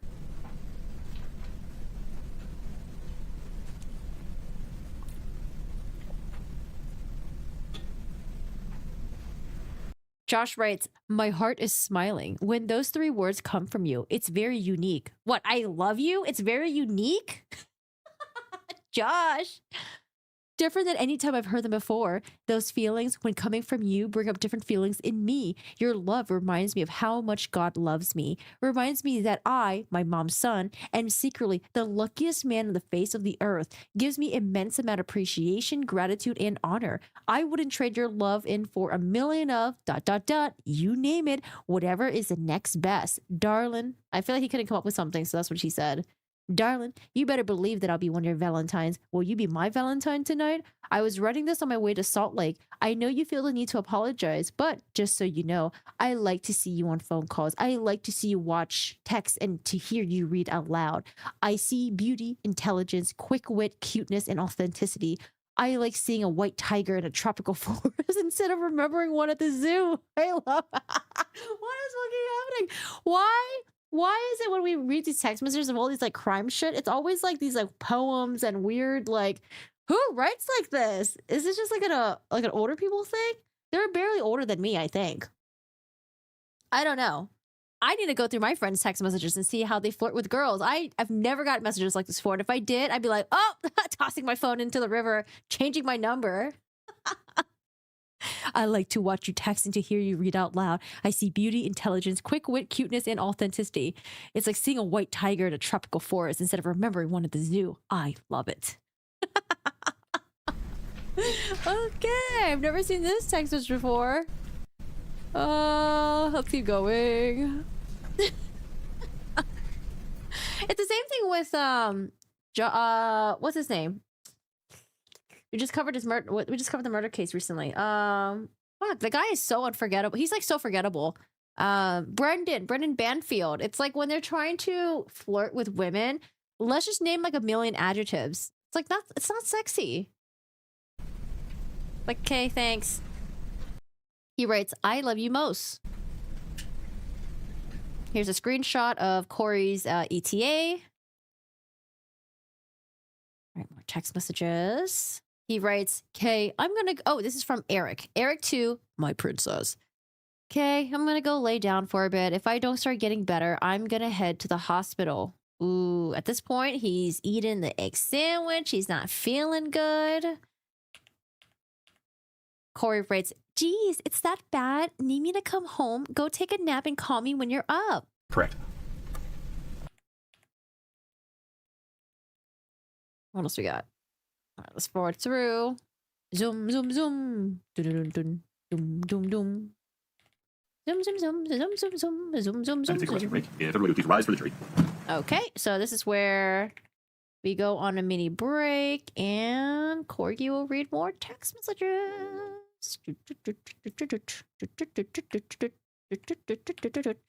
So we're back to this text message between Kouri and Eric. Eric writes, are you home? Kouri says, no, in Provo, waiting for my cabinet installer guy. Are you home? Eric says, I'm in my office. I've been sleeping out here. I think this might be the detached garage. I know. She's like, geez, is it that bad? Maybe she's like salivating at this point. She writes back, weirdo, go in our bed. He writes back, no, it's quiet out here. He's probably so sick that he can't move, probably. I wouldn't be surprised. She writes back, it'll be quiet in there if you lock the door. You sleep through anything. Ania. I think I'm supposed to say ahaha. Anyway. Oh, anyway. How you feeling? Eric writes back, okay, wish you were here. Jeez, poor Eric. Poor guy. She writes back, I would cut ya heading back in 20. He just got here.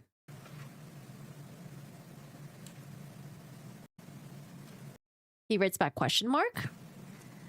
She writes back, question mark, question mark. He says, thanks for answering.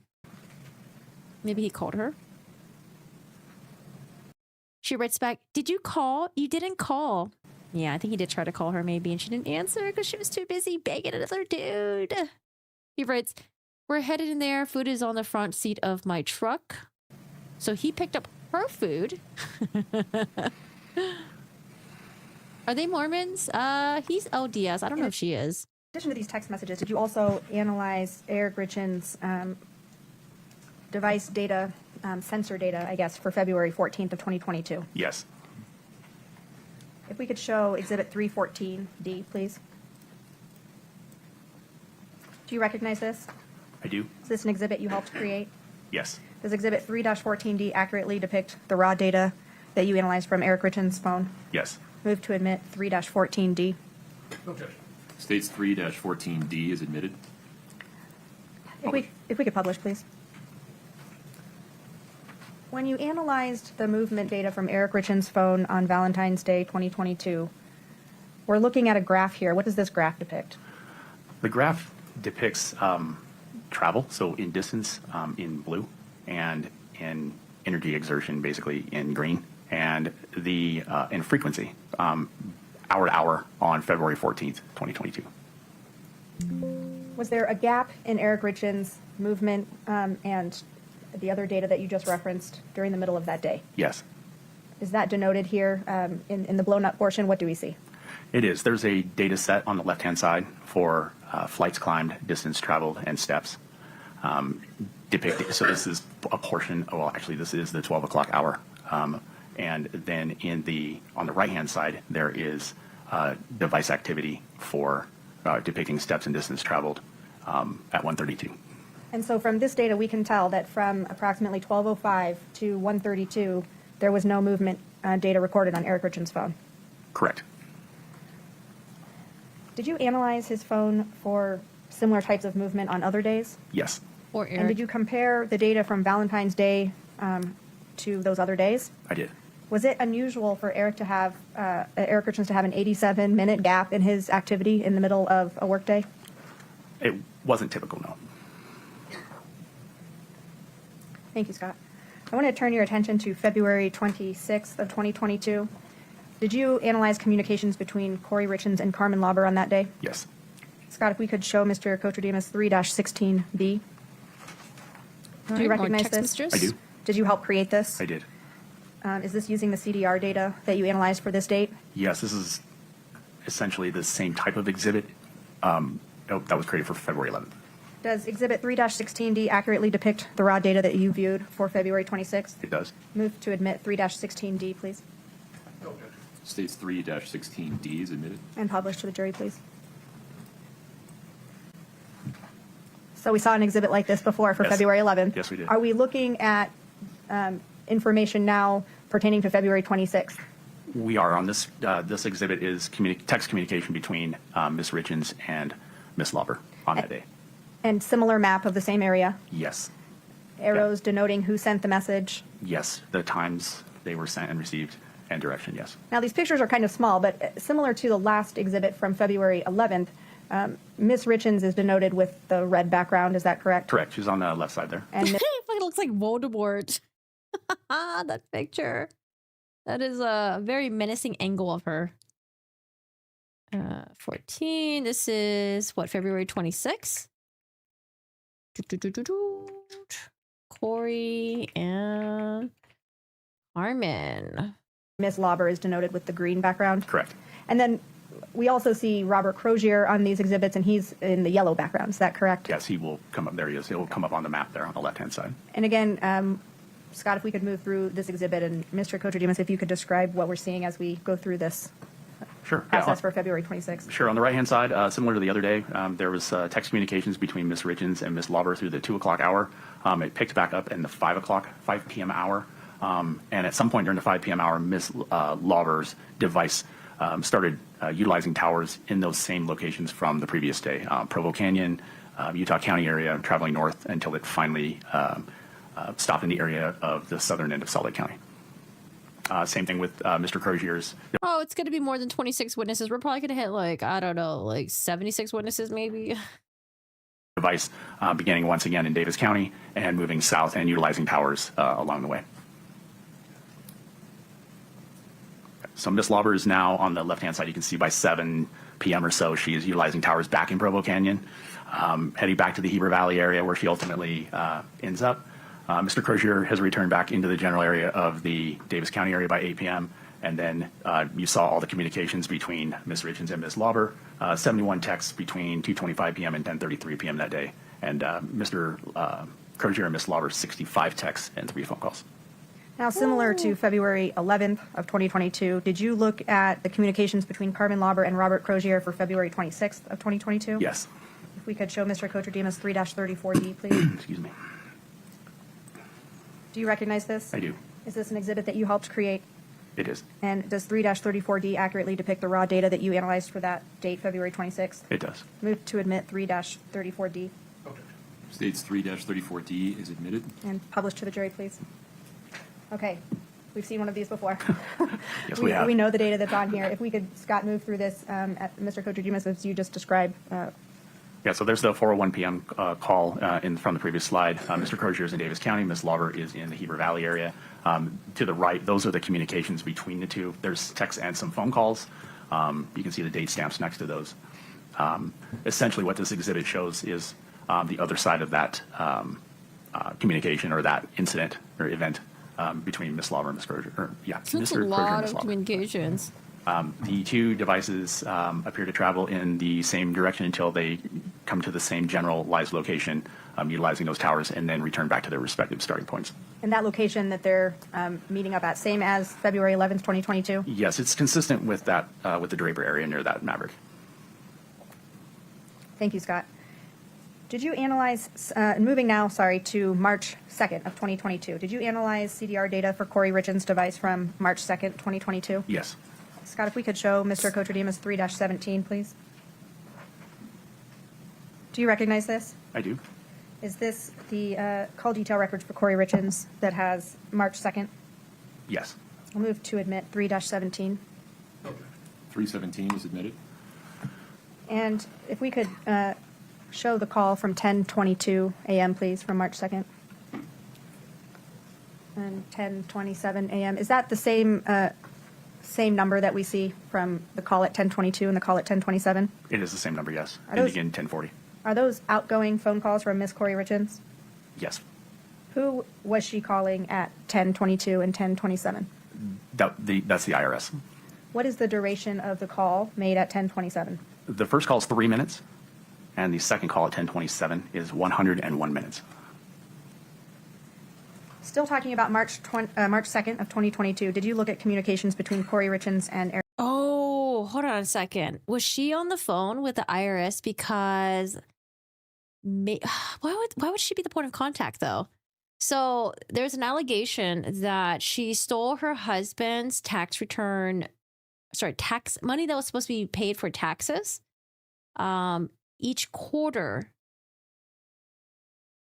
she stole that money and then she used it to fund all of her debt. So I wonder if the IRS maybe sent a letter to her. No, wouldn't they send that letter to the business though? And then wouldn't the woman that worked at C&E Masonry came across it?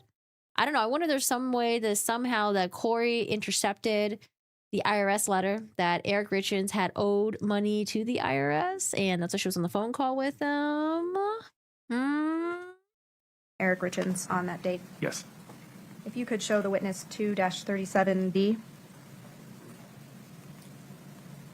Do you recognize this? I do. And is this an exhibit that you created? Yes. Is this a text message thread between Eric Richins and Kouri Richins? Yes. We will talk about the content of this exhibit at a later time. I just wanted to lay out the information that you're aware of what it is and where it came from. Okay. I now want to turn your attention to March 9th of 2022. Same questions as February 11th and February 26th. Did you look at communications between Kouri Richins and Carmen Lauber for March 9th of 2022? Yes. We could show Mr. Kotradimus 3-35D. Do you recognize this? I do. Is this an exhibit that you helped create? It is. Using the CDR data that you just talked about? Correct. Does 3-35D accurately depict the raw data contained in that CDR information? Yes. Move to admit 3-35D States 3-35D is admitted. and publish to the jury, please. Okay, so we've seen these before. We have. We're looking at the same area of the Salt Lake Valley, and again, communications for March 9th.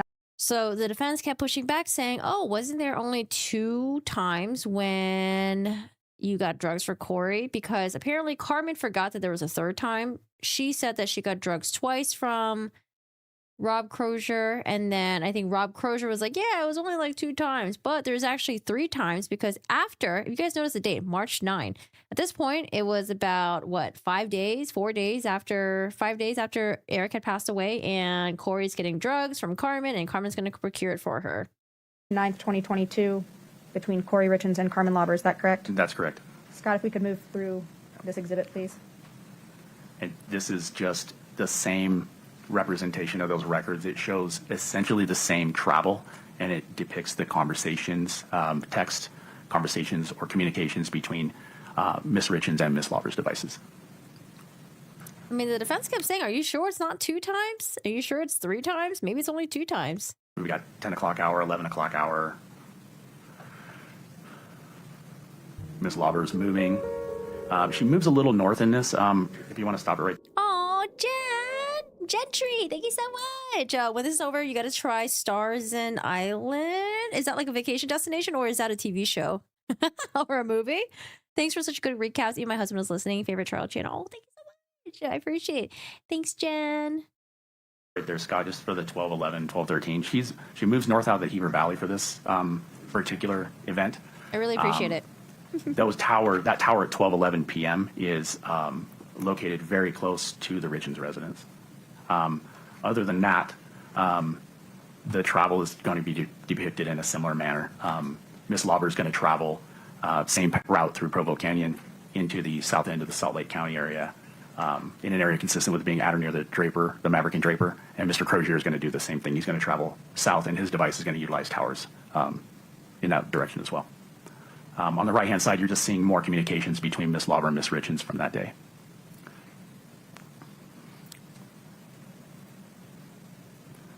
So Mr. Crozier and Ms. Lauber's devices are coming together, utilizing the same tower in that area. Again, that's the tower across the freeway from the Maverick and Draper. Then the two will depart, or presumably depart, and their devices are utilizing different towers until they return to their respective starting points. Oh, this looks so cute. Starzin Island, tired of city grind, escape to Starzin Island and embrace the simple joys of country life. That sounds fun. You can live alongside capybaras, dogs, cats, catching a big fish. Wait, this looks so cute. Is this like on the Switch? Oh my God, there's a Shiba here. Oh, this looks so cute. If it's on the Switch, I'll try it out. Thank you. Thank you for the recommendation. Looks adorable. Did you look at communications between Carmen Lauber and Robert Crozier from March 9th, 2022? Yes. We could show the witness 3-36D. Do you recognize this? I do. Is this an exhibit that you helped create? It is. Is it using the raw data from March 9th, CDR data from March 9th, 2022? Yes.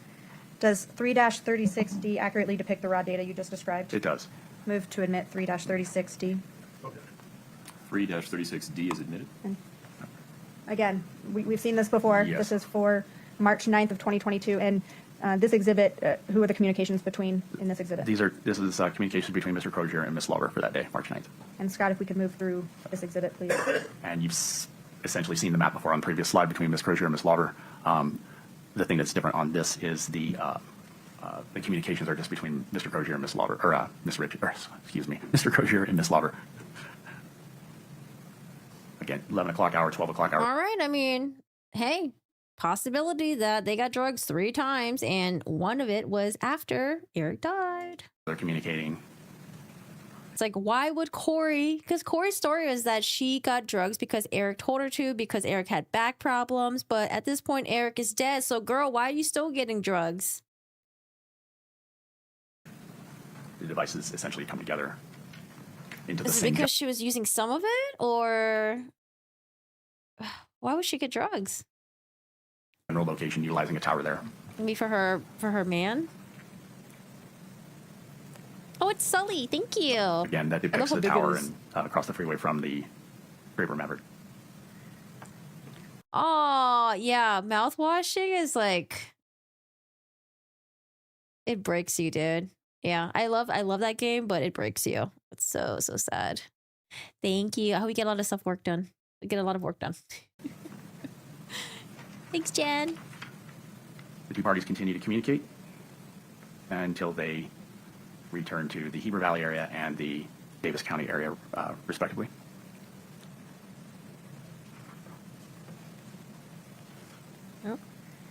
So far, we looked at communications and location data for February 11th, 2022, February 26th, 2022, and March 9th of 2022.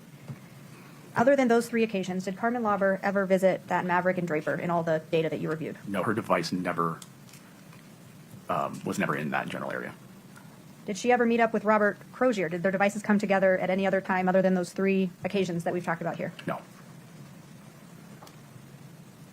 I want to turn your attention to March 3rd, 2022.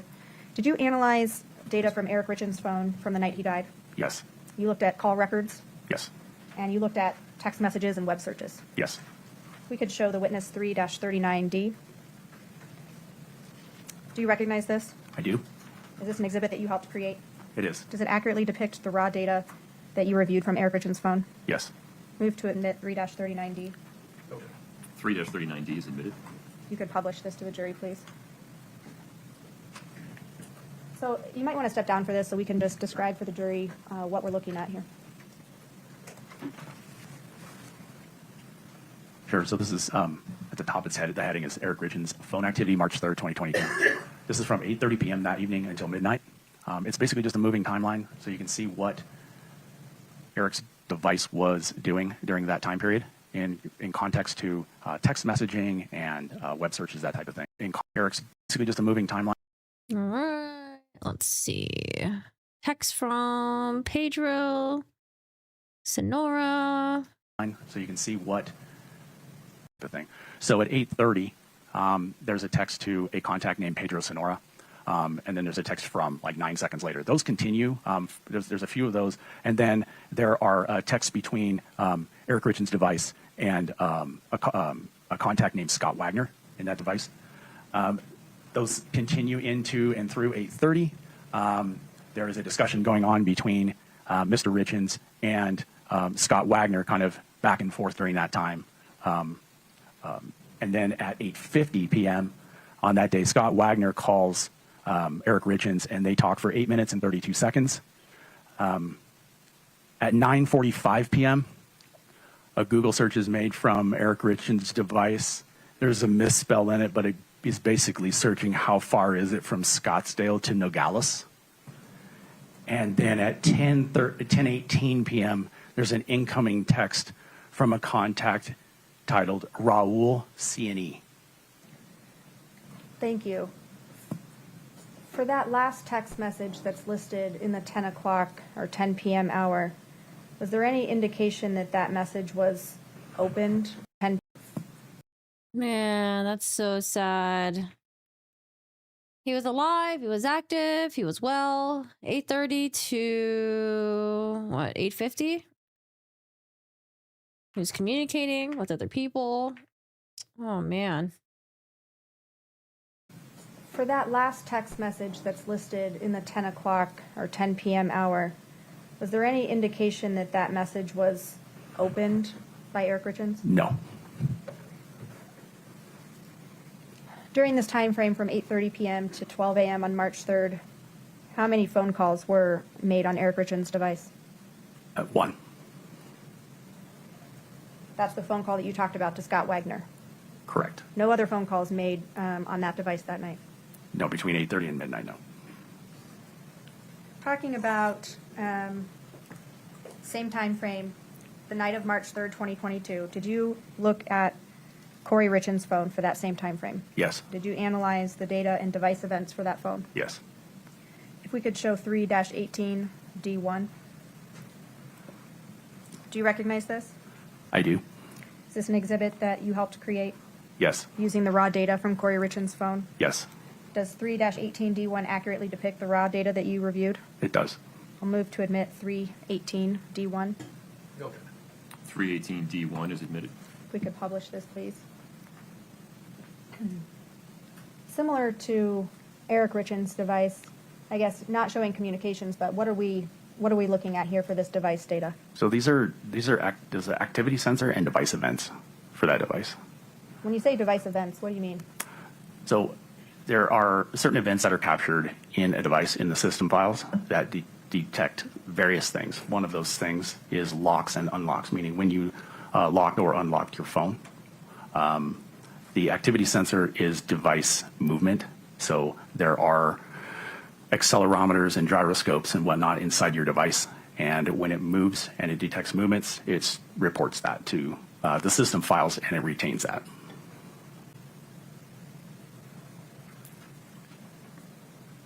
I now want to talk about March 4th of 2022. I don't see any locks or unlocks during the time that Eric had stopped using his phone, so I wonder that's when she was actively poisoning. Hello, Storm. What's going on? How are you doing today? Hello, hello. For Kouri Richins' phone, did you look at movement and device events for Kouri Richins' phone for March 4th of 2022? Yes. If we could show Exhibit 3-18D. Do you recognize this? I do. Did you help create it? Yes. Does it fairly and accurately depict the raw data that you reviewed from Kouri Richins' phone? Yes. Move to admit 3-18D. 3-18D is admitted. So walk us through, there's some different things here, and maybe you want to step down to the screen to show the jury what these different markers on this exhibit mean. All right, so this is the morning. This is when Kouri said that she woke up, she went into the bed, and she realized Eric was cold or heavy or whatever it is that she wants to say. Kouri phone activity A. Sure. So we have a device event. The first thing we have for a device event on that day or in that morning is 3:06:50. The phone is unlocked. That unlock is for 28 seconds. At 3:07:04, there's a speaker activation. What that is there's an audio output route. There's audio routing in a device through the system files, and it detects when the speaker is activated. So anytime the phone is using the external speaker, you should get a system file report or an audio output report on that, and it'll tell you that the speaker's in use. Okay.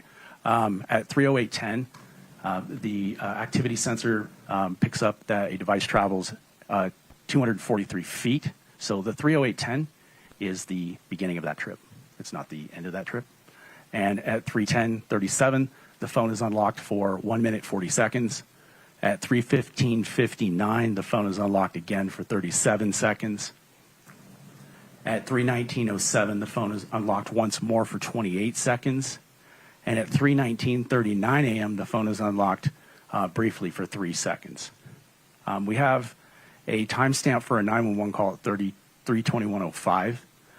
Yeesh. It's like, what were you doing for the 20 minutes that you're walking around the house? And, again, in the body cam footage, we don't remember her saying that she was walking the dog had to go potty, that the dog was like crying or something.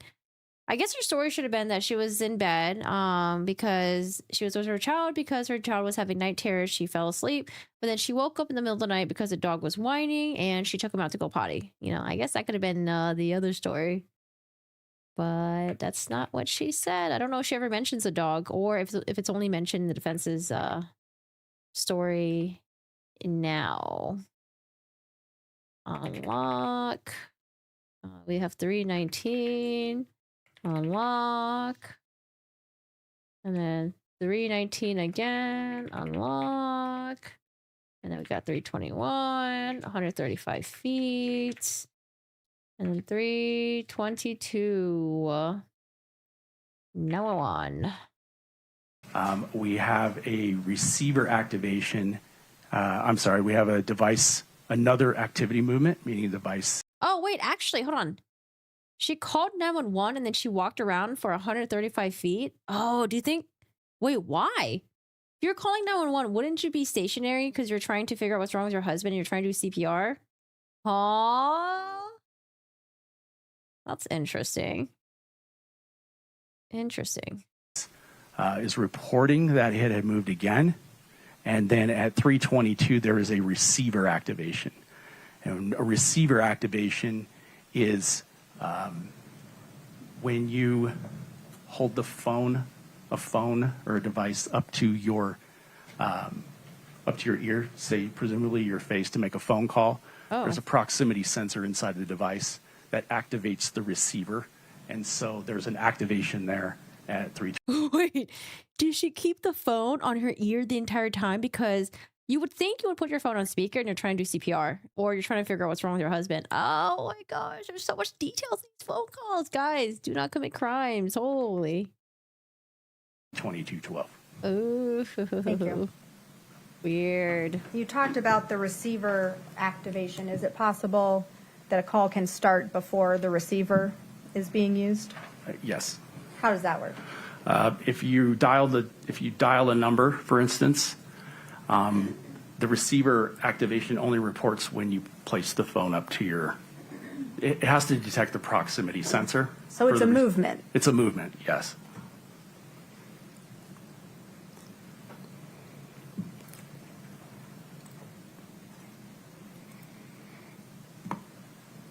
Did you also pull or look at data from Kouri Richins' phone from the morning of March 4th, 2022? Yes. Oh no, the gifts? Oh. We could show the witness exhibit 3-19. Not the gifts. Do you recognize this? I do. What is it? These are 3 thumbnails, PNG files recovered from They're not thumbnails. They're not PNG files. They're gifs. They have movement. Ms. Richins' device. Does 319 accurately depict the raw data that you analyzed from Ms. Richins' phone? Yes. Move to admit 3-19. Yo, guys, here come the gifts. This is a few hours after her husband passed away, okay? After she was on the body cam footage on the 911 call crying that something happened to him and she didn't know what happened. It muted. What happened? Oh, sidebar. Dun dun dun dun dun dun dun dun dun dun dun dun. What is these were Namor Foundation, I guess? 3-19. You testified these were located on or in the analysis of Kouri Richins' phone. Where specifically in that data were these images located? They were in the image folder. They were in the image files. What does describe what the image file is? Is that a camera roll or just more description about what an image file is? So as it relates to these are PNG files. They were located in the image portion of, so if you open the extraction and you're analyzing it and you look under images, these are actually found in the timeline as well. Like you can just see them in there. But when you click into those, there's information that's presented to you, and it will tell you the file path of where these belong, or where they were last seen by the device. And so in the image file, there's a pathway, and so these images were last seen in a SMS, so a text like an iMessage. Photo search section is the pathway for those. No, that's so bad. So like when you're texting people, you can hit the plus button and then you can go through gifts. Who was she sending this to? She sent this to someone. I feel like that person has to know that she was planning this. Why would she send this? Was it her mom? No, it wouldn't be her mom. Her mom was there. Brother? Brothers? Who did she send this to? Meaning it was related to the, but And so in the image file, there's a pathway. And so these images were last seen in a SMS, so a text, like an iMessage, photo search section is the pathway for those, meaning it was related to the messaging system inside the device. Oh my God, Kouri, I'll you move to idiot. admit 3-19. She couldn't wait. She couldn't wait. If we could just lay a little bit more foundation in terms of which She couldn't fucking wait. people in the text message chain who indicated that they were in need. I'm not sure that's what he said, but Or if we could get clarification on that. It's Sure. kind of lost. Ms. Shernick, ask another question about I heard the words photo search related to the SMS function. Right. So let me be a little more precise with my questions. Okay.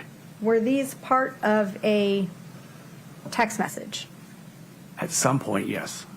Do you know if that text message was incoming or outgoing from Ms. Richins' device? No. Why not? Because the original images and the source of these images was deleted from the phone. It no longer exists on the phone. These 3 But it was search in the photo section. It will be search in the device that you're using. Huh? Right? PNG files, or what we call ghost or orphaned images. When an image is, like when a text is built and you add images to it, or when you receive images and you click those, it creates a print of it, like basically a thumbnail of it. Now, if you send that text or receive that text, and then you delete it from your system, and then Where are the gifts? This was an opening statement, and it was pretty wild because that's where the state ended with. I'm sure we'll get to see it soon. the database overwrites it because if time has passed and there's no more room in that file, you'll never know the source of that text, whether it was incoming or outgoing, who sent it, that type of thing. All you're going to see is the remnant of that. And that's what these are, the small PNG files. Again, move to admit 3-19. Here it comes. We were in your objection. At this point, it seems like it's what Mr. Cortez found, is a remnant, something. I understand defendant's objection. It is respectfully overruled. You can explore these topics during cross-examination. State's Exhibit 3-19 is admitted. We could publish, please.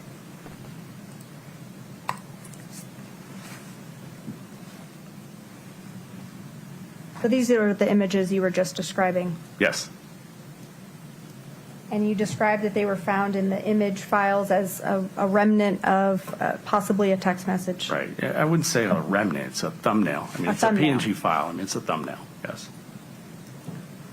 But when you find what gifts they are associated with, it's this guy, you know, rubbing money all over his face. Frank Underwood looks at you. Trumpy, I think that says, I'm really rich. From the data that you analyzed, were you able to tell if these images were accessed by Ms. Richins' phone? They were accessed by the system in her phone, yes. How do you know that? Yeah, so she was the one that searched it in the SMS photo search. She was the one that searched it. Ah, that's crazy. She couldn't wait. They were accessed by the system in her phone, yes. How do you know that? It gives an accessed indication in the file path, in the data and the extraction. It'll say when the device was accessed, and it will give a timestamp. When we say accessed, what does that mean? It just means when the file or when that image was either selected or viewed or, I mean, it's accessed. Yeah. But it means it was selected or viewed by the person with that device. Correct. You mentioned there was a timestamp. When were these images accessed on Kouri Richins' phone? 8:29 a.m. on March 4th. Yikes. Was the phone also manipulated in some way during that same time? There was activity on that device, yes. What do you mean activity? There was prior to that at 8:28 there was an unlock. 5 hours prior, paramedics were in her house trying to perform life-saving measures. event that lasted the duration of this access point. There was the device event log shows that the device was actually turned into portrait view and then turned into landscape view, turned back into portrait view until ultimately it was locked again. I think the lock was at 8. And also, if this was something that someone sent to her or she accessed and it wasn't anything ominous, you know, or evil, why the fuck would you delete it? Why'd you delete it? Let me go back to this portrait horizontal shit. This access point. There was the device event log shows that the device was actually turned into portrait view and then turned into landscape view, turned back into portrait view until ultimately it was locked again. I think the lock was at 8:34, but I'm not 100% sure on the time.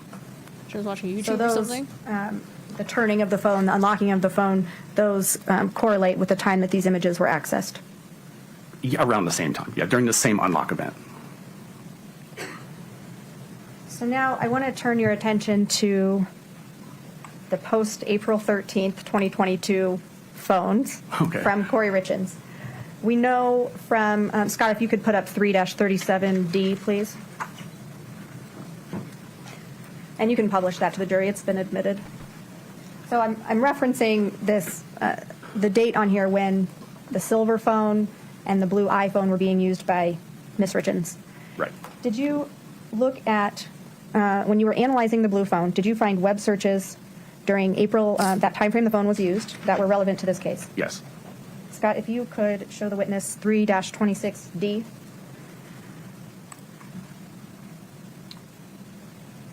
Do you recognize this? I do.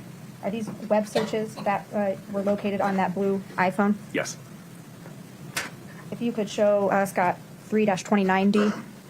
Uh-oh. Do you recognize this? Yes. These also web searches that were located on the blue iPhone? Yes. And then, Scott, also 3-30D. Same question. Is this a web search that was located on that blue iPhone? Yeah, this is web history. A web history. Yes, which meaning the difference is one thing is a search, the other is a site visit, a website visit. And do these three exhibits, 3-26D, 3-29D, and 3-30D, accurately depict the raw data that you analyzed for that blue iPhone? Yes. I'll move to admit those three. Mr. Ramos? We don't have an objection to these searches. We have an objection as to how they're going to be presented, meaning that redaction. My understanding is that Mr. Kouri did not make those redactions. So I'd like to approach and present a proposal on how to submit it.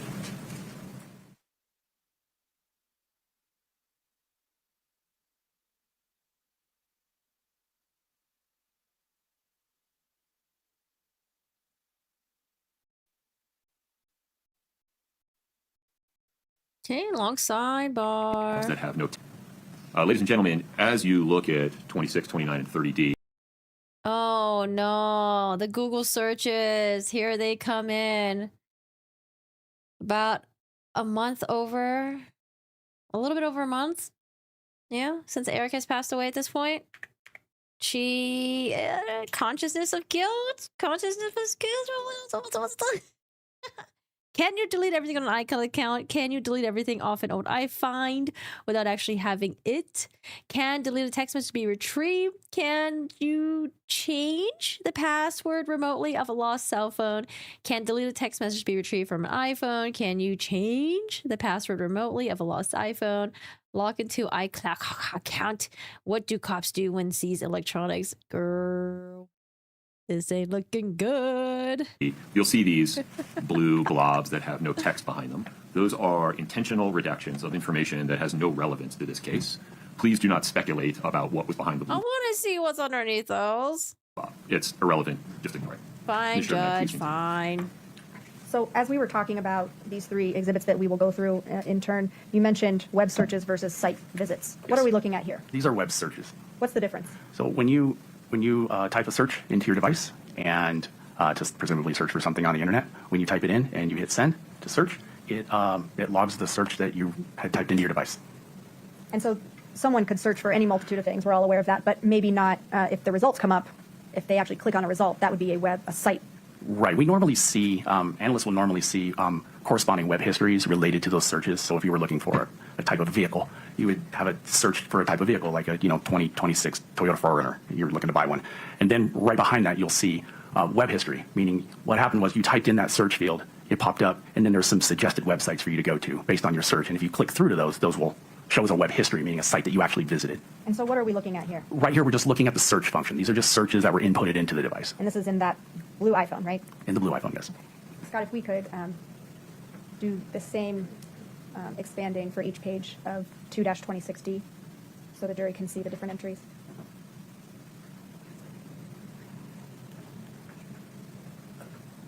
Oh, Lord. We got more, y'all. Utah prison. Women, Utah prison. Summit County District Attorney. Can cops uncover deleted messages on iPhone? How to unlock my iCloud. What does lock lost iPhone actually do? Summit County District Court.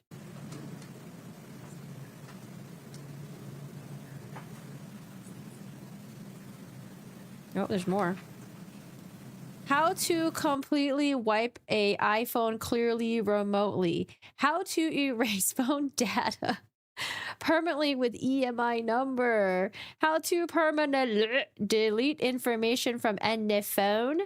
How to permanently delete information from an iPhone remotely.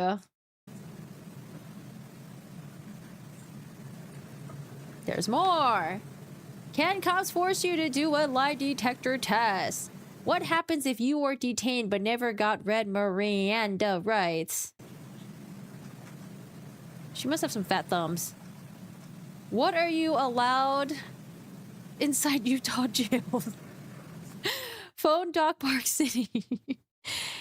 Can a mutual policy on life insurance cause of death? Oh, CUNA, mutual policy on life insurance cause of death.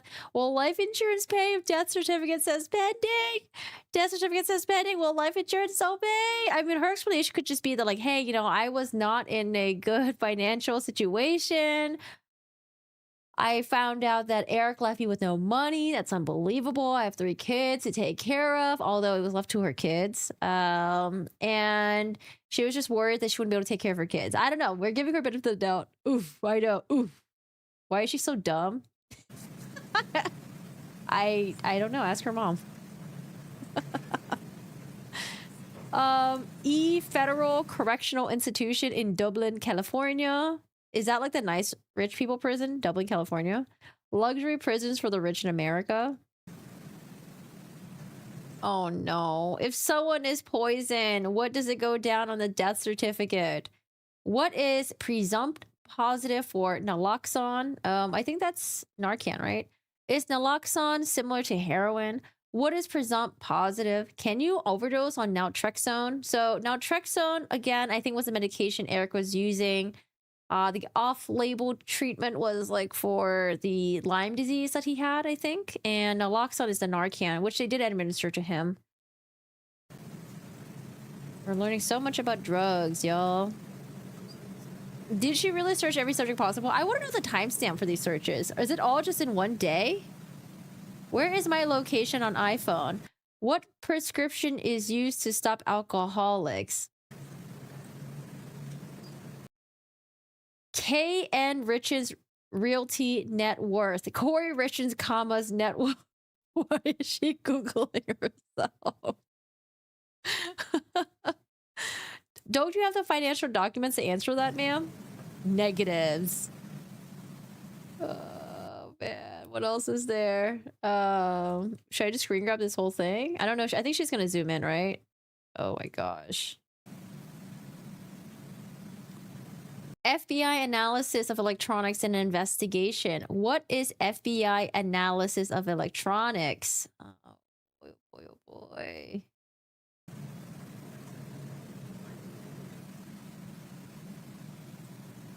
How to delete Facebook. Can my iPhone is off? Is location still correct? Can my iPhone work if off? Is find my iPhone ever wrong? Can FBI find deleted messages? Why are you so dumb? Why are you looking all this up? Oh my gosh. I want to get like a zoomed out version. Why?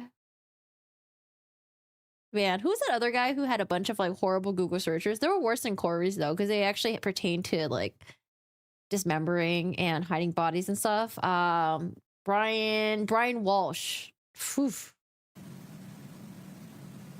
Oof. FBI analysis of electronics investigation. What is FBI analysis of electronics? Oh my god. How to delete Facebook. Find my iPhone. Location is off. Is the location still correct? Oh, sorry. I was on this one. My bad, guys. Can you find my iPhone work if off? Is find my iPhone ever wrong? Can FBI find deleted messages? What does FBI do with electronic for searches? FBI search electronics. FBI searching electronics. Oh my god. Kouri was having a very busy day. I think this is all on April 13. I wish there was timestamps written here. How to delete Facebook. Oh, not this one. Sorry, this is not the one that I want. I want the other one. Yeah, this one. This is the one that I want. All right, go ahead, attorney.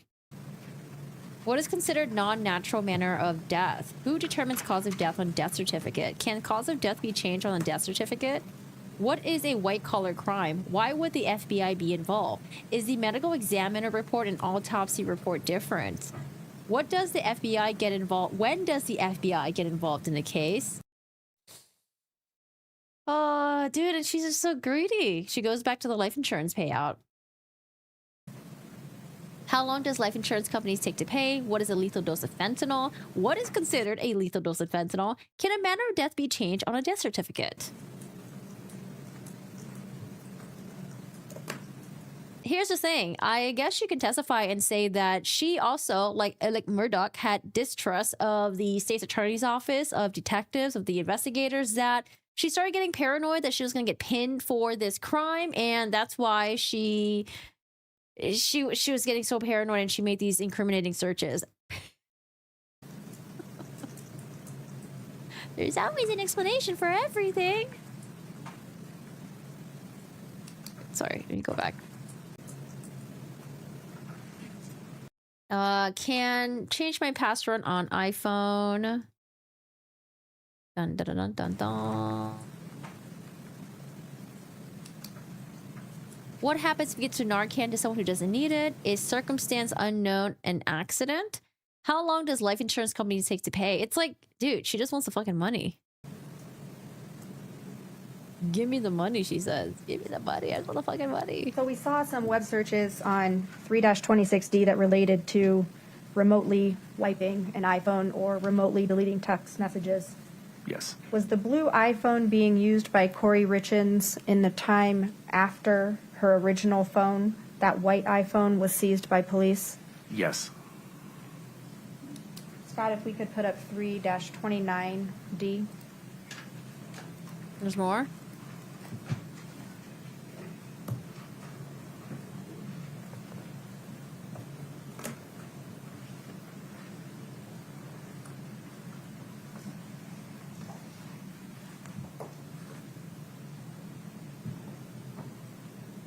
Man.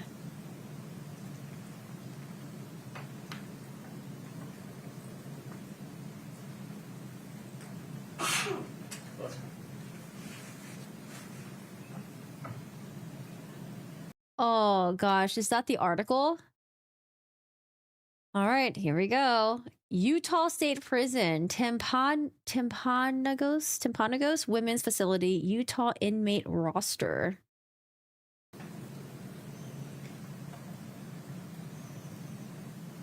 Zoom in, enhance.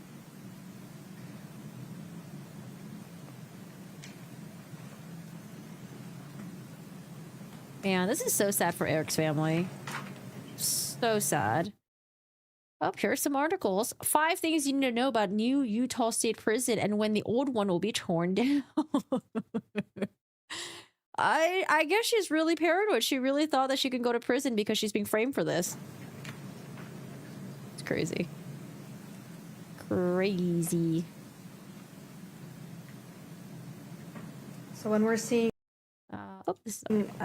this activity on the phone, does that indicate a website visit? Yes.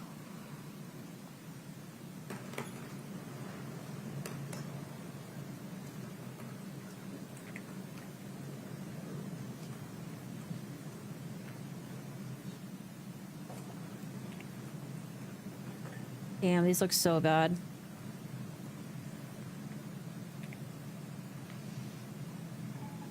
Can you change the password remotely?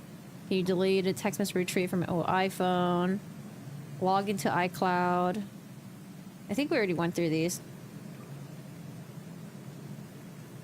What do cops do when they seize electronics? What information can be obtained from a phone? Oh boy, what happens to deleted messages? Oh, so we're just looking at the corresponding articles now. Yeesh. Again, this indicates a website visit. Yes.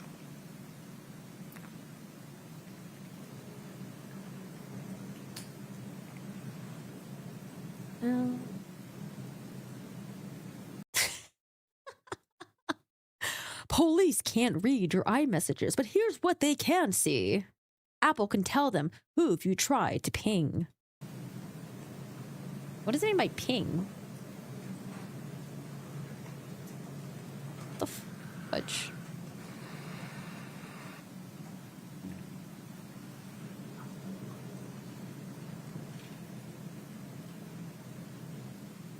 Here's the insurance company, how long they take to pay. Oh God, here we go. Oh man. How long does life insurance companies take to pay? How long for death benefit to pay out? Life insurance providers usually pay out within 60 days of receiving a death claim filing. Beneficiaries must file a death claim and verify their identity before receiving payment. The benefit could be delayed or denied due to policy lapses, fraud, or certain causes of death. Like what?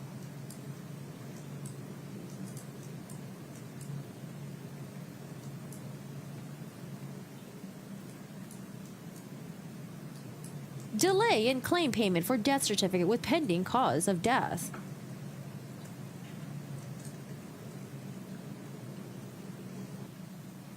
Man, not good, Kouri. Ain't no good. I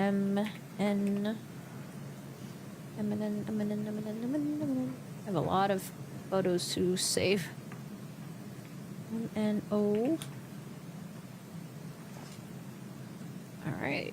Cause of death usually does not impact life insurance payment unless a suicide was involved and occurred within contestability period. Most people mistakenly assume that the cause of death might impact whether the life insurance company pays the claim for life insurance. Under most circumstances, however, the cause of death would only directly impact the life insurance company's decision to pay the benefit owed. 1. If the if the deceased committed suicide, and 2, if the death occurred within the look-back period, referred to as the contestability period. This rule would not apply to an accidental death policy. She wanted that money, money, money, money, money, money. What we investigate, how we investigate. How does the FBI work a case? It starts with a world-class training provided to our agents, analysts, and other personnel at the FBI Training Academy in Quantico, Virginia. The FBI's highly trained personnel then use intelligence, science, technology, and other tools to investigate federal crimes and terrorism. Something here. FBI turns to special tactics and teams to catch dangerous suspects in high-pressure situations.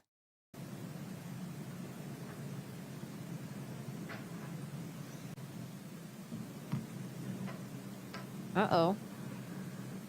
Signs of being under federal investigation. Find out if you're under government investigation as a federal contractor. When investigators contact you or agents serve you with a subpoena request or you receive a DOJ target letter, you must be very careful of how you proceed next. When looking at obvious and not so obvious signs of being under federal investigation, and despite thinking that you have done nothing wrong, the reality is the agents will continue to investigate. If prosecutors believe they can remotely have a case against you, then they will target you for an investigation and move forward with a possible indictment. Dun dun. Hey, maybe she's just really paranoid. All right, let's see the net worth thing. Are we going to be in the negatives?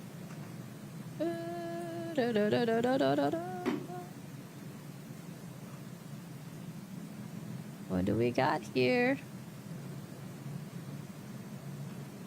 Oh.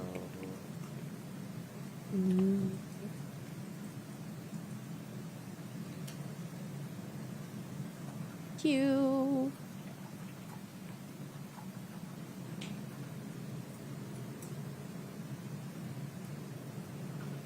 Couldn't have done this in the first go around. Or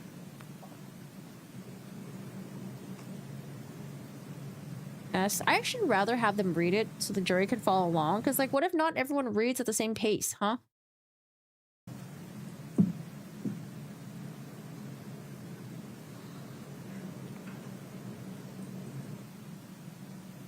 Uh-oh, what's this?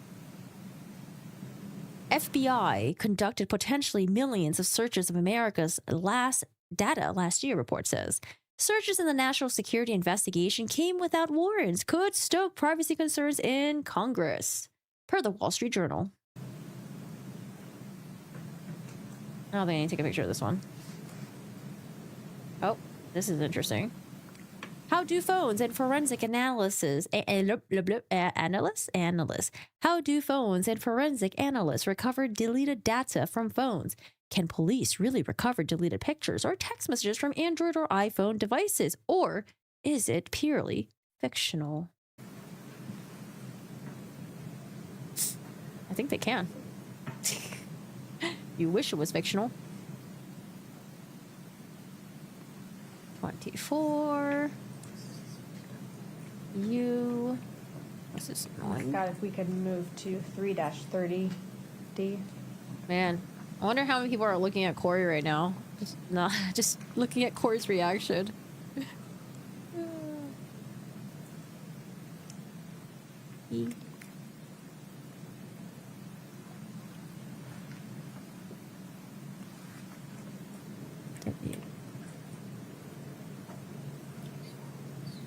And these are the website visits. Yes, correct. UVWX. Oh, we already saw these.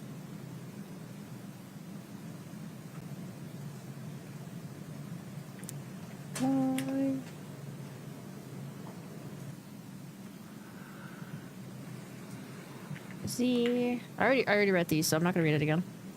I don't know why we're going through them again.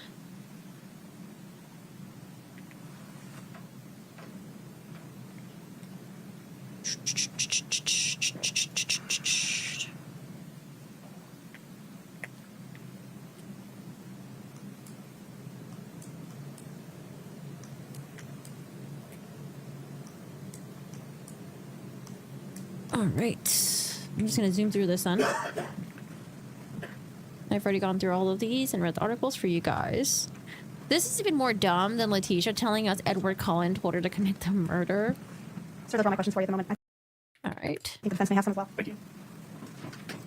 Woo! Cross-examination. All right, how are we gonna rehabilitate that? I'm just gonna put my notes. Lots of photos. More searches. Articles read. Very bad. All right, cross-examination. Mr. Ramos, maybe? Cross-exam of witness number 26.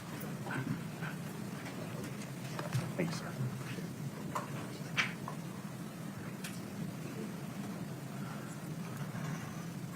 All right, Mr. Ramos, you can go hard on this guy. Come on. Did you want a break before beginning? Thank you. A break? Yeah, I take a break. I got one thought and get out of here on time. Don't commit to anything. But let's just take a stretch the leg break. We'll come back at 3:45. Thank you. Please rise for the jury.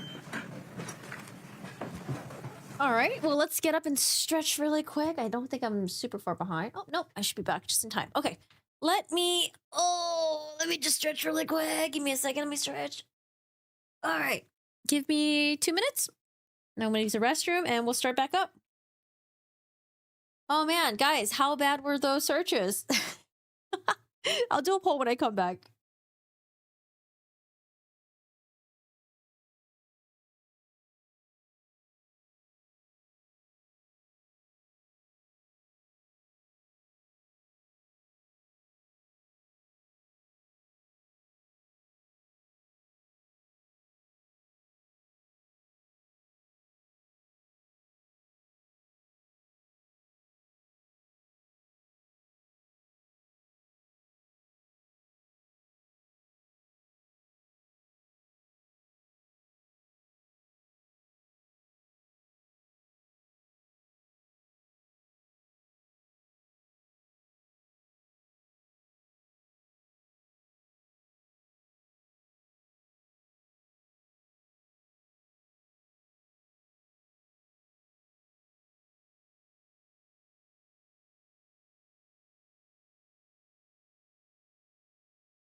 All right. Have they wrapped up for the day? Nope. We are back, which is good. We want to make sure we make good use out of these court days.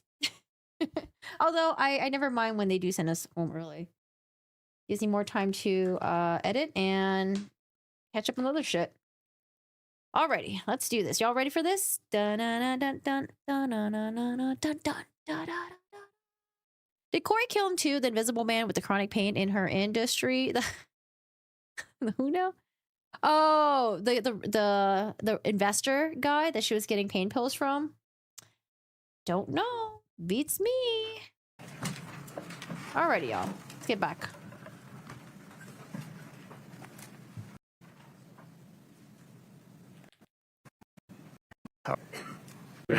All right, Mr. Ramos, go ham. Do it.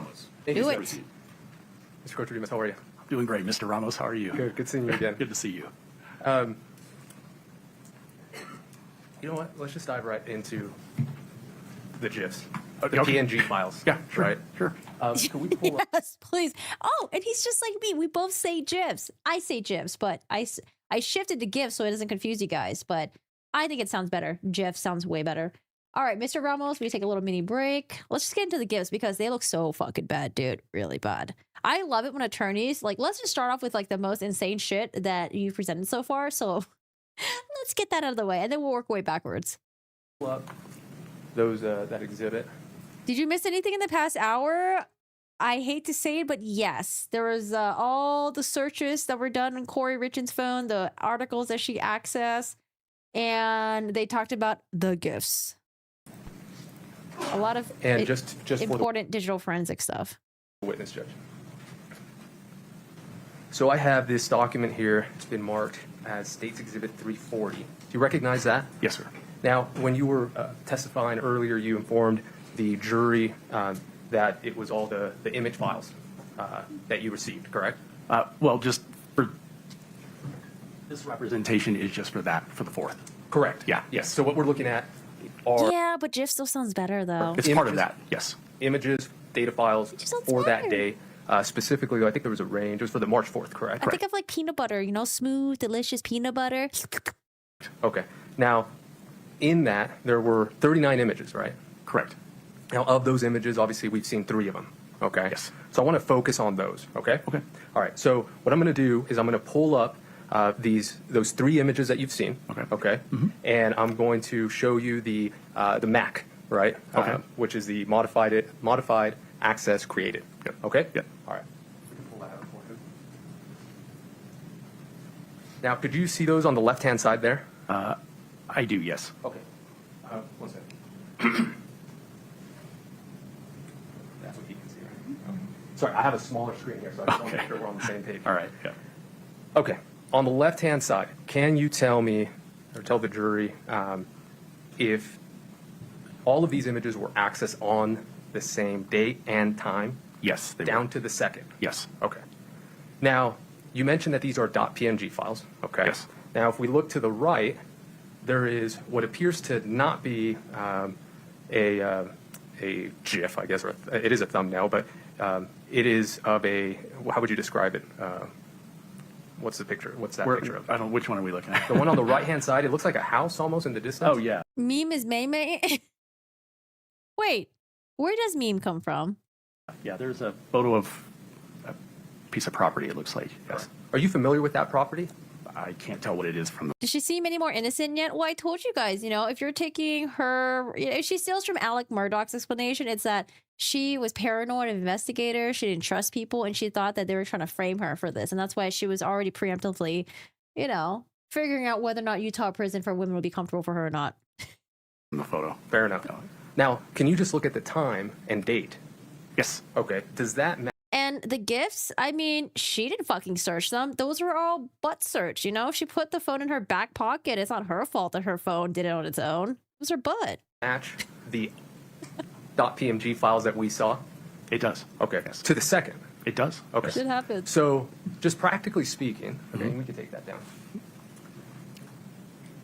Hey, Reese. Do you find that odd? Not necessarily. Okay. Let's walk through it. Okay. I'm gonna walk through an example for you. Okay. Okay. All right. And then I want you to explain it to me. Okay. Okay. Now. The medic? Huh? Mimetic memory. So if I pull up my phone right now, I just unlocked it. Now I'm going to send a text message, okay, to my son. All right. Okay. Now I'm going to go ahead and add a thumbnail. A photo, yeah. A photo, okay. And I'll do a GIF, okay. Okay. And so I'm looking for one. I found one. So I just clicked on that. Okay. Okay. Now I just clicked on another one. Okay. And I just clicked on another one. Yes. Okay. Now I'm going to add also a picture, okay, just for my folder.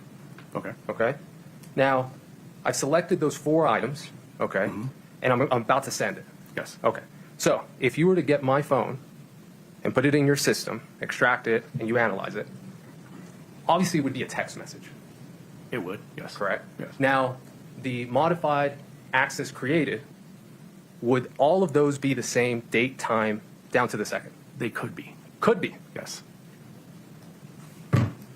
There's a lot of reasons for that. Yes. Okay. Damn, we just like slammed that down. Mr. Ramos, your phone ain't that heavy, okay? What was that? Boom. I mean, I get it. The microphones are right there, but still, boom. Time, down to the second. They could be. Could be. Yes. Wake up, y'all. Ramos is about to wake you up. Boom. There's a lot of reasons for that. Yes. Okay. For example, the type of iOS I have. That could affect it, yes. The type of extraction that's done. I don't know if the extraction type would determine that or not. Logical versus physical. I still don't think in the way these images were in the database. Okay. I don't think that would be. I don't think that would be accurate. So ooh, maybe the defense has an expert when they do a different type of extraction. It shows something different, maybe. let's look at the database. Okay. Where exactly were these images? So they were in the database. That is, there's a pathway in there. Yeah, let's pull that up. Yeah, so that's where they're at. Okay. So they are in an SMS photo database essentially. All right. So is it up there now for you? It is not. Not yet. Okay. Now, the source file, is that what we're referring to?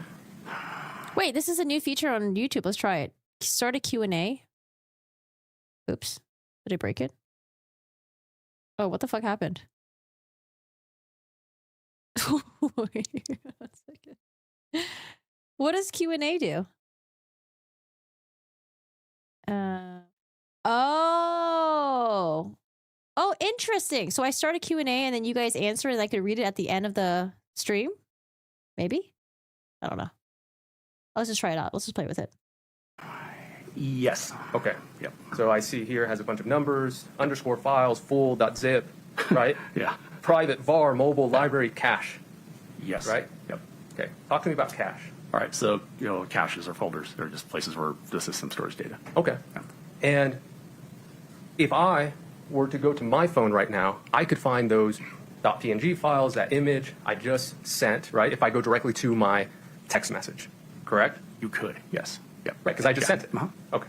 Now, here in this file, this doesn't lead you straight to a text message. Correct. Okay. And so it is, and I think what you said in your direct, I think it was the system, I think is the word, you were very specific. The system in her phone, I logged it. Is that correct? Yes. Okay. Those are databases. Correct. Yes. Okay. So fair to say, and you indicated in your testimony early, so I think I'm right, that there are certain things in our phones that are there, but we can't necessarily access them. Correct. We need a process to go kind of below the surface. Right. Okay. Now, in this case, these .pngs, you had 39 of them, correct? Yes. Okay. Now, you only selected 3. Yes. Okay. Did you select those? I shouldn't put... I provided what I provided. Yeah. I provided the entire extraction report, and then I provided the part of the extraction report for that day. Okay, so Yes. you provided the full 39? Yes. Okay, understood. Now, I want to go back to that other image, okay? Okay. Now, these have the exact same date, the exact same time, down to the second, okay? Are they tied together? I don't know that. You don't?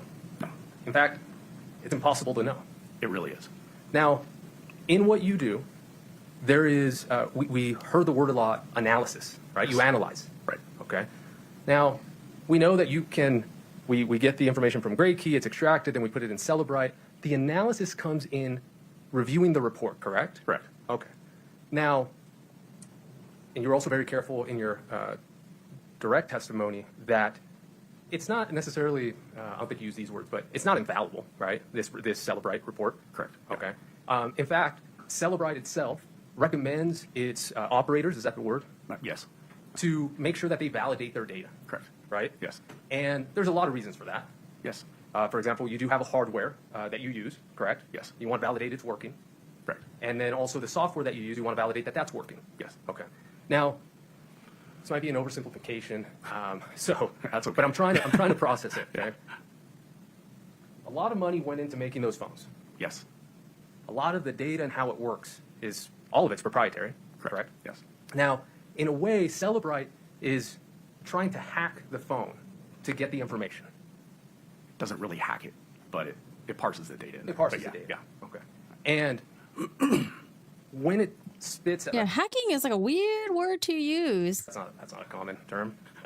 When the report gives you this information, you can't take it as God's truth.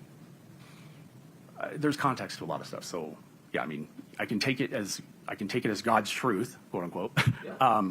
That is how the system files within the are constructed. You can take it that that's how Celebrite put the data or extracted the data.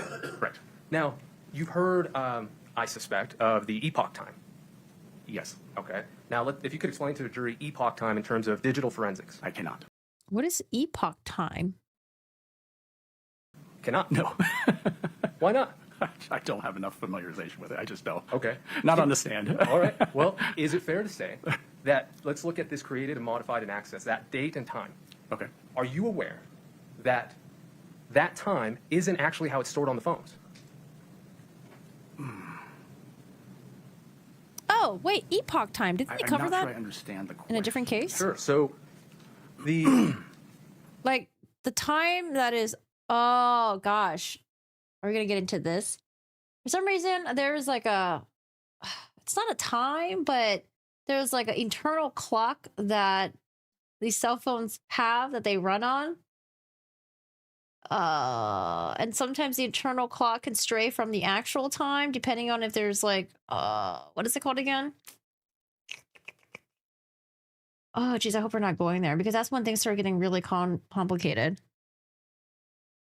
epoch time, if you're not familiar with it, it's the number of seconds that has elapsed since January 1st, 1970.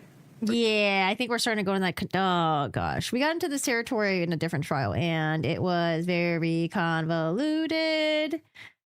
Let's see if it makes sense here. I think they're trying to say that, like, oh, is it possible that Kouri didn't access these gifts the time that you guys think she accessed it? Because maybe it was going off a different eternal clock that the fucking iPhone has that's actually not representative of the actual time that we see today.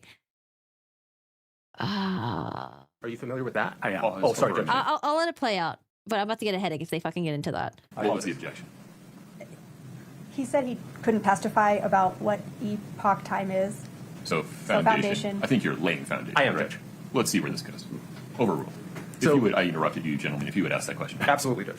So the epoch time, and I'm just going to, I'll explain it how I know it, and if it refreshes your recollection, great. If not, we'll move on. Okay. Okay. So epoch time is the number of seconds that has elapsed since January 1st, 1970. Okay? Yes. Don't know why they did it this way, but that is how the phones have registered the information. Were you aware of that? Yes, and I don't know the technical aspects of it, but it's a programming reason. Correct. and because we're not going to do the math together. No, we're not. We rely, or in this case, you were relying on Celebrite to do that. Correct. Correct. Now, you also, a way to validate your data, because things even as little as time, you also have the ability to cross-reference the data that you have in your phone, in the Celebrite report, okay, the extraction, with other information, correct? Correct. So, for example, the call logs, the text messages that you sent out, right, that's presented in the extraction, yes. You could then compare it to the call detail records. Correct. Right? And you could say, oh, yeah, you know what, this matches up. Yes. Okay. And you do that in a way to make sure that the information you're getting is correct. Yes. Okay. Now, Web searches are so incriminating. Google should have read her Miranda rights. Stop what you're doing. You might be incriminating yourself. Are you sure you want to continue with the search? When we look at this 4 images, the 3, I'm going to call them. Wait, but like, couldn't she have done incognito web searches? If you did incognito, it wouldn't appear, right?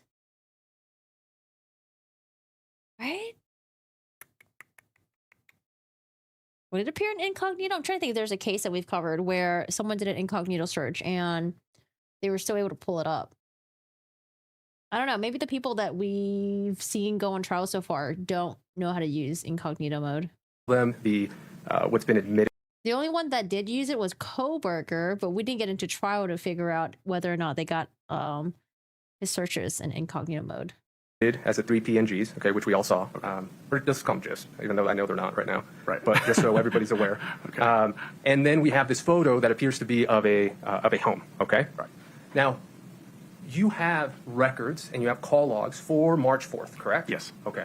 And you can see who all communicated that day. Correct. Correct. And you can also get that through call detail records. Correct. Not always. But the call detail records you indicated mark the time that a call was sent out and a text was sent out. If it hits the carrier.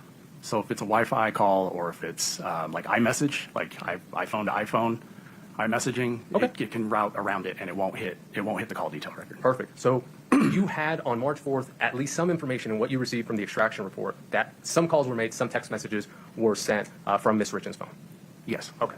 Now, with that information, you can, if you wanted to, you can attempt to see whether this image was sent or received by somebody, correct? Yes. Okay. You did not do that. I did do that. Okay. And who did it come back to? I don't know. It was not available in the system file. Okay. Would you like kind of to explain why? Sure. Yeah, that'd be great. Why I think, based on, Yeah. There is, from the time this event occurred on March 4th till the time that the phone was seized on April 13th, I believe, 2022, there's an extended period of time that has passed in data terms. Okay. So the reason why going back to the source on this is challenging is if the text source of this, incoming or outgoing, is missing, you can sometimes go into the data file, like from the timeline and from the extraction, you can go into the database information. You can go in there and you can look at that to see if that information is contained in the database still. The problem is that data is overwritten. Once it's deleted, the database then overwrites it. So then what happens is the source in there goes away. There are small... We've heard about this before in other cases. There's small amounts of data that are in there. Like traces. Well, like PNGs. Yeah. Okay. That are still there. But like I kind of explained with the data space, think of it as a... Oh, one sec. Is that like the garbage collection? Yeah, we're talking about that, right? So so deletions. So think of that as... Think of that deletion file as like the trash can in your house, like in your kitchen, okay? So you delete things, you throw things into that. Well, eventually it gets full. And you got to take it out to the curb and the garbage man comes and gets it and it's gone, okay? So the more you use it, the more you have to take it out. So okay? let me stop you there. Yes. Because what I'm asking about is, I understand that you tried. I'm getting there, I promise. Oh, no, real quick. Okay, go ahead. Okay, yeah. Go ahead. All right. So those databases store that information for a while, okay? Then what happens is that text information, that the text threads, they're stored in a different place than these. What happens is every, 30-ish days, don't hold me to that, but it's roughly, this iOS system performs a vacuum. And what it does is it takes deleted information that's in there that it no longer thinks it needs for the system files, and it vacuums it out, and it basically takes it out to the curb, and then it goes away. So to answer your question, I did attempt to look for the source for this, but there's none of that data remains in the device or in the databases at all. All I have is these, what I referred to previously as orphaned images. Or ghosts. Ghosts. Yeah. Yes. No, and I understand that. Okay. My question is, there are other things you can do outside of that. Obviously, that's your first one, right? You Right. try to go straight to the source. For whatever reason, it's not there. Okay. But there are other things you can do to see if you can locate whether they're tied together or where they could have gone, correct? Correct. So you indicated that, at a minimum, this is on the mobile messaging system, right? Yes. It says mobile SMS, correct? Yes. So you know that at one point it was sent or received to somebody from Ms. Richins' phone. I don't think he said that he knew that. He just knows that it was accessed, right? Yes. Okay, so you have contacts in her. Oh, okay. He knows that? I could have sworn they didn't know whether or not this was being sent or received. I thought it was just being accessed in the search, SMS text search. SMS, correct? Yes. So you know that at one point it was sent or received to somebody from Ms. Richins' phone. Yes. Okay, so you have contacts in her phone, correct? I do. And It was to, I'm behind, but I have a theory about why Kouri purchased more fentanyl after Eric was gone. It was to plant it somewhere as fake evidence. They never found fentanyl in the house though. When they came back for April 13th search, they didn't find any fentanyl. And then they came back, what, a million more times after that? Never found fentanyl. But yeah, it is kind of interesting that she did purchase it again. I wonder how many. And also, I think, was it more? Because I think the last purchase wasn't like $1,000. Yeah, it was $1,000 because it was a check that was written to her, written to Carmen. Suspicious. Hi, Nerd Love, though. How are you? If you had for Josh, that's a lot of pills, though. That's a lot of pills. Call detail record, for example, or just in her log, or any number of things, right? Right. You can go to those and see if the individual on the other end maybe did still have that message, correct? Potentially. Yeah, potentially. Now, you didn't do that in this case. Are we talking physically contacting these individuals? And absolutely. Okay, yeah. So I agree with that statement. Okay. That you didn't do it. That I didn't do it. Okay. But I would also add to that my role in this case is as an analyst, and I provide the information, and then any following any update or following a follow-up investigation is 100%. Yeah. I mean, I imagine that when you were asked to pull those images on that day, I imagine you explained all of this to the prosecution. I did, yeah. Right? Yeah. And you explained to them that, hey, you know what? These did pop up. Yep. 39 of these. And to your point and your question, I did go through call detail records. I did go through those types of things to see if there was a corresponding communication that would be contained in the call detail records that matches this. Absolutely. And you did this because that is your job. Correct. Right? You're trying to say, hey, I have this orphan ghost.png. I'm going to try to find its home. Yes. Right? Yes. And hey, prosecution, I know you're going to use this just so you know. I can't tell you who received it. Correct? Correct. I can't tell you who sent it. Correct. I can't tell you if it was viewed by Ms. Richins. Correct? Correct. But I can tell you that at that time and date, the system in her phone, as you said, registered it. Correct. Now, for example, if we were to find out that the image there, right, of the home, okay, if we were to find that other recipient, right, okay, and in that recipient's cell phone, it had the day prior, okay, so March 3rd, okay, say around 5 o'clock, okay, and that individual sent the image, okay, and then Ms. Richins opened her text message with that home there, okay, and maybe those GIFs or those .png, those thumbnails were attached. It could have been that the computer registered as it accessed it as it was opening up, correct?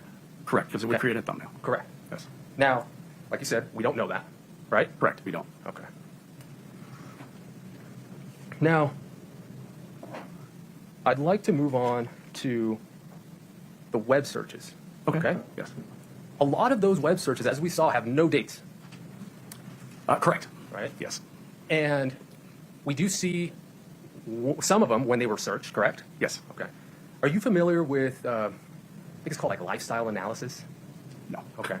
Did you perform any searches around the time, on those that you can see on the web searches, that you can see the date that they were searched? Okay. Did you do any searches on Google or any validation to see what, if anything, was relevant to what was being pulled up? No, like, did I perform the searches myself? Not the searches. So, for example, are you familiar with a certain Real Housewife in Salt Lake City? What? Recently? In April 2022? I mean, I know one of the housewives. Yeah, didn't she go to federal prison? Fudge. Oh, no. Okay. Are you aware of somebody maybe being sentenced around that time? No. Okay. And now that would provide context to you, correct? I could. Yeah. Because right now, just as we see the searches, we don't know why that would be a search, correct? I don't know content or just can't speculate on anything. You can't speculate? No. You shouldn't speculate? No. You also can't tell me, with the information that you have, who actually did the search. Correct. Right? It was done on the phone. It was done on the device. You could tell. It was the children. The children did it. It was Josh who did it. Oh, man. Are we going to go with that? You can't tell who did the searches on Kouri's phone, even though it seems to pertain to Kouri. Tell us the location of the phone, possibly, when those searches were done. Correct. You could tell us possibly the Wi-Fi that it was connected to, if it was connected to one. Correct. Okay. But you can't tell us who searched it. Correct. Now, you can't tell us if we were at, if this happened on the 4th, let's go back to the GIF images, okay? On that day, at that time, are you aware, were you told that there were other people in that home? I'm aware of that. You are aware of that? Yes. Okay, and so did you reach out to those, or I guess that's not your job. You could not tell us who opened that phone at that time, correct? Correct. Okay. Now, I do want to talk to you about something you just brought up. It was you said, the Wi-Fi. You said not necessarily because it could be an iMessage, right? Correct. Was one option, and then the other one was that it was connected or sent through Wi-Fi. Yeah, the file path on here indicates that it is a mobile SMS, which went through iMessage, and Right. iMessage iPhone to iPhone, typically will not hit a carrier, so it won't be in a call detail. Right. But that also is helpful to you, right? Because you're able to see, of all the people that she could have possibly contacted that day, you could then narrow it to like who has an iPhone. Correct. Okay. And so because of the communication, and correct me if I'm wrong, I'm guessing here, between iPhone and iPhone, it's a different connection, correct? It makes it easier to communicate? It's a typical Wi-Fi connection, so it's not a different connection. Okay. It's just a different system, or it's the same. They're on the same system. It goes through Apple servers versus the carrier. So for example, can we pull up the Mr. Richins mobile activity on the night of March 3rd? Do you recall that state's exhibit where you laid out a graph of all the text messages that were sent from Mr. Richins to a Pedro Sonora? Yes. Right? Yes. I think it's up on your screen now. Yes. Okay. When we were talking about this, one of the last questions was about the text from Raul at 10:18. Okay. And I believe Ms. Shervanack asked if it had been read, or if you could tell if it had been read, and you answered it very curiously, which is, I'm left to wonder, I just want clarification, whether or not you could actually tell if it was read, or whether there just wasn't enough data to determine whether it had been read. I didn't see any. I don't remember. Okay, I'm sorry, I just don't remember the data. No, and that's why I'm following up. Yeah. That's why I'm following Yeah. up. There's no response. The indication was that it was not read. Okay. Yeah. Now, here we see all these text messages, correct? Yes. And we just talked about the iMessage that you just discussed. That Yes. sometimes that won't register on call detail records, for example, right? Correct. Now that's different than this, right? That is different than this. Okay. You would expect an iMessage to show up here? Yes, because this is from the phone's timeline itself. 'Cause Correct. These are system file. Correct. Just want to make sure. Could we take that one down, please? Thank you. Okay. So the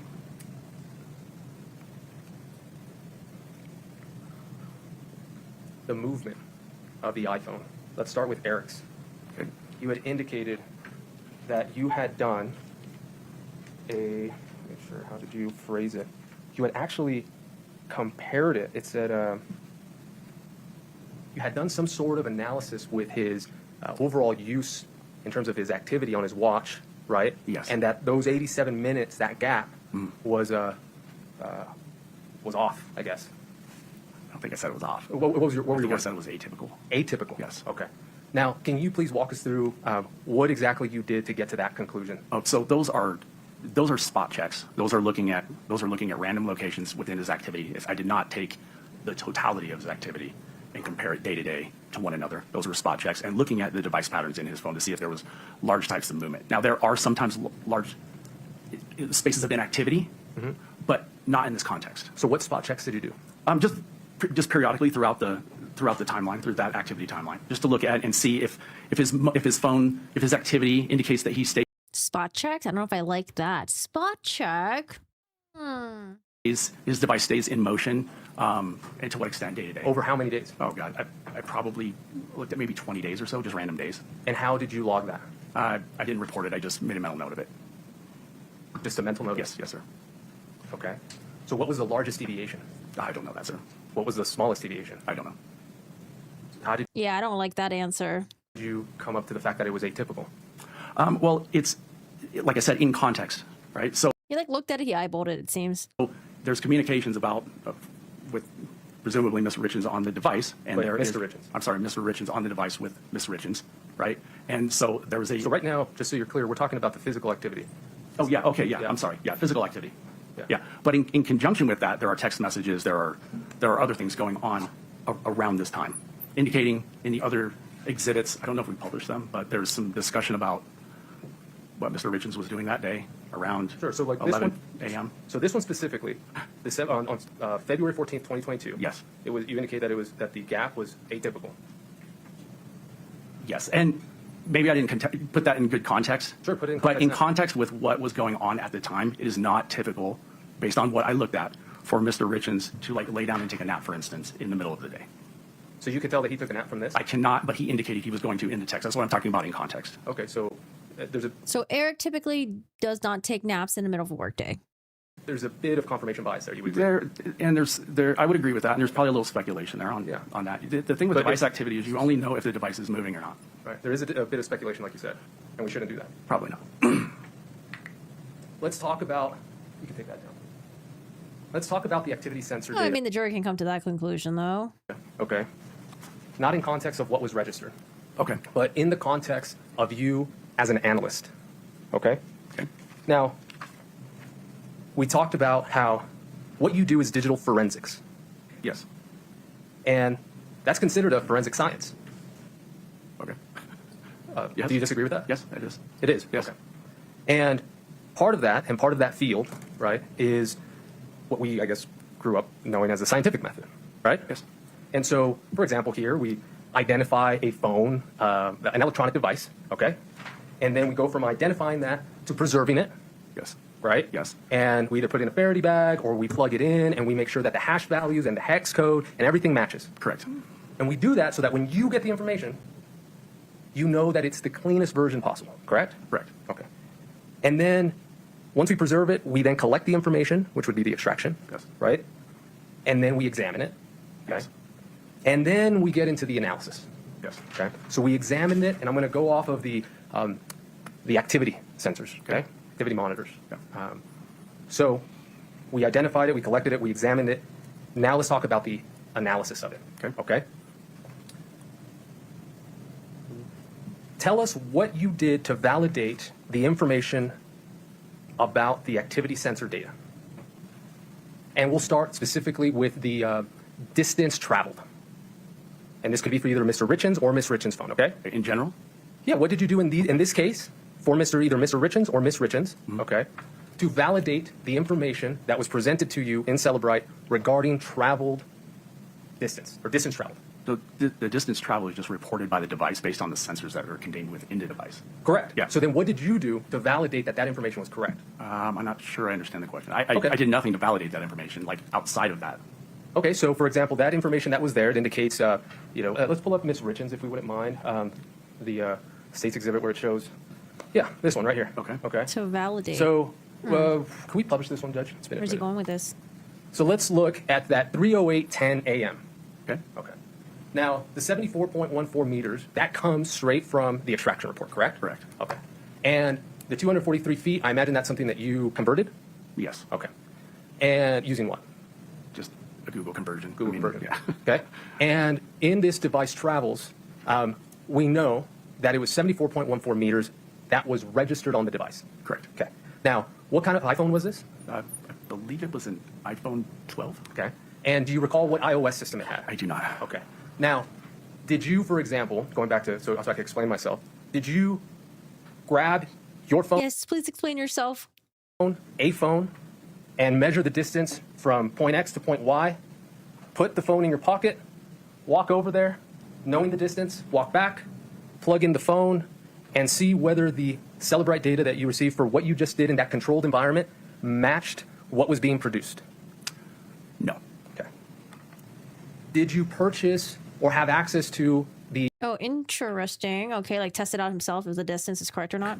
plug in the phone and see whether the Celebrite data that you received for what you just did in that controlled environment matched what was being produced? No. Okay. Did you purchase or have access to the iPhone make and model of Ms. Richins? No. On either of her phones that she had? No. Did you have access to Mr. Richins' iPhone make or model? No. Okay. And you did not do any tests, correct? Correct. So these numbers right here that we're seeing, you are speculating that is correct. I'm not speculating. I'm relying on the data being correct inside the device. But you have no way of knowing that. Well, I mean, the examples you're giving are not 100%. Wouldn't 100% verify this anyway, I don't think. I think you would have to use the exact device under the exact conditions in any way, for one. Yeah, so let's go with that. So and two, and which I didn't do. Right, which I didn't do. Real quick, go on. So let's be clear. We understand you didn't do it. You did have access or could gain access to the environment, correct? I could. Okay, Yes. so then let's go from there. There are body cams in this case. Were you aware of that? Yes. Okay. Have you been to the Richins home? No. Okay. Have you seen those body cams? I've seen some images of the body cams. Yeah. Okay. Have you seen videos of the body cams? So now I'm wondering, did their expert do that? Did their expert use Kouri Eric's phone, the exact make, model, iOS, everything to replicate the steps to see that, hey, it's actually inaccurate? Very few. Okay. Do you recall a video where one of Miss Richins' phones is handed from one of the EMS to an officer, and then the officer walks over all the way to where Miss Richins is to provide her the phone? No. Okay. Had you been aware of that, or had that, rather, I'll be fair to you, had that been told to you by the prosecutors or law enforcement? Having that controlled environment, having this data, having access to the same phone, downloading the same iOS, could you have run a test to see if it was similar? And specifically referring to the 41 meters that's indicated there. I could. Okay. But I mean, your statement just actually opened up why there's device movement later on. The questions sometimes tend to do that. Okay, so Why there's intense movement later on?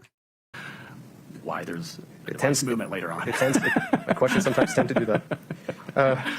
Okay, so now let's talk about even the. It still looks really bad for Kouri Aleko. I mean, we're only on day 6, and it's a state that's presenting their case. The phone unlock lock. Okay. That seems pretty intuitive. Yeah, the locking. The locking and unlocking. Yes. So, for example, when we look at the 319, I'm sorry, can we go back to the other one? I don't know if it was me. Thank you. At 319.39 at the bottom, phone unlocked 3 seconds. Mm-hmm. So it was unlocked 3 seconds. Does that mean it was locked at 3 seconds? Yes. Okay. And then, to be honest, this is just out of curiosity, why don't we show an unlock before the 321? Oh no, because that 39 that. Oh, I don't know. Sometimes just things happen, right? I don't know. Yeah. Okay, we could take that one down.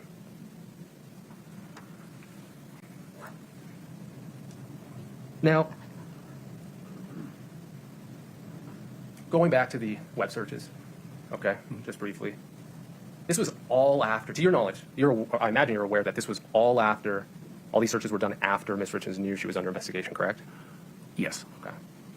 And I imagine at that point, and if not, you've probably been made aware of it now, and we've all seen, during that January to March timeframe that you mentioned that there was a massive deletions between in her phone, correct? You remember that? Yes. As well as Ms. Lauber's phone? Yes. You know that they were purchasing oxys, correct? Objection, Your Honor. Lack of foundation. Are you aware of what Ms. Richins was doing during that time, either then or now? Yes. Okay.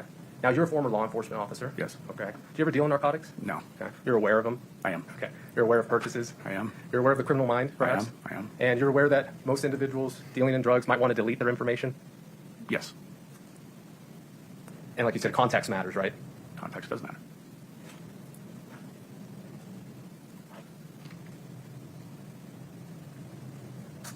Bear with me.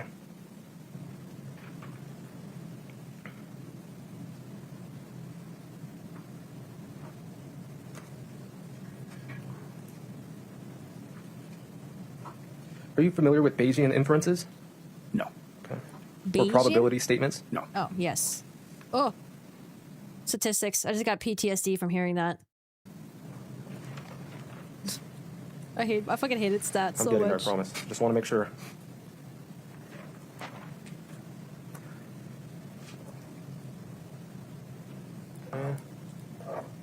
Oh, can we pull up the call record for Ms. Richins? I think it was the 110 minute one, please.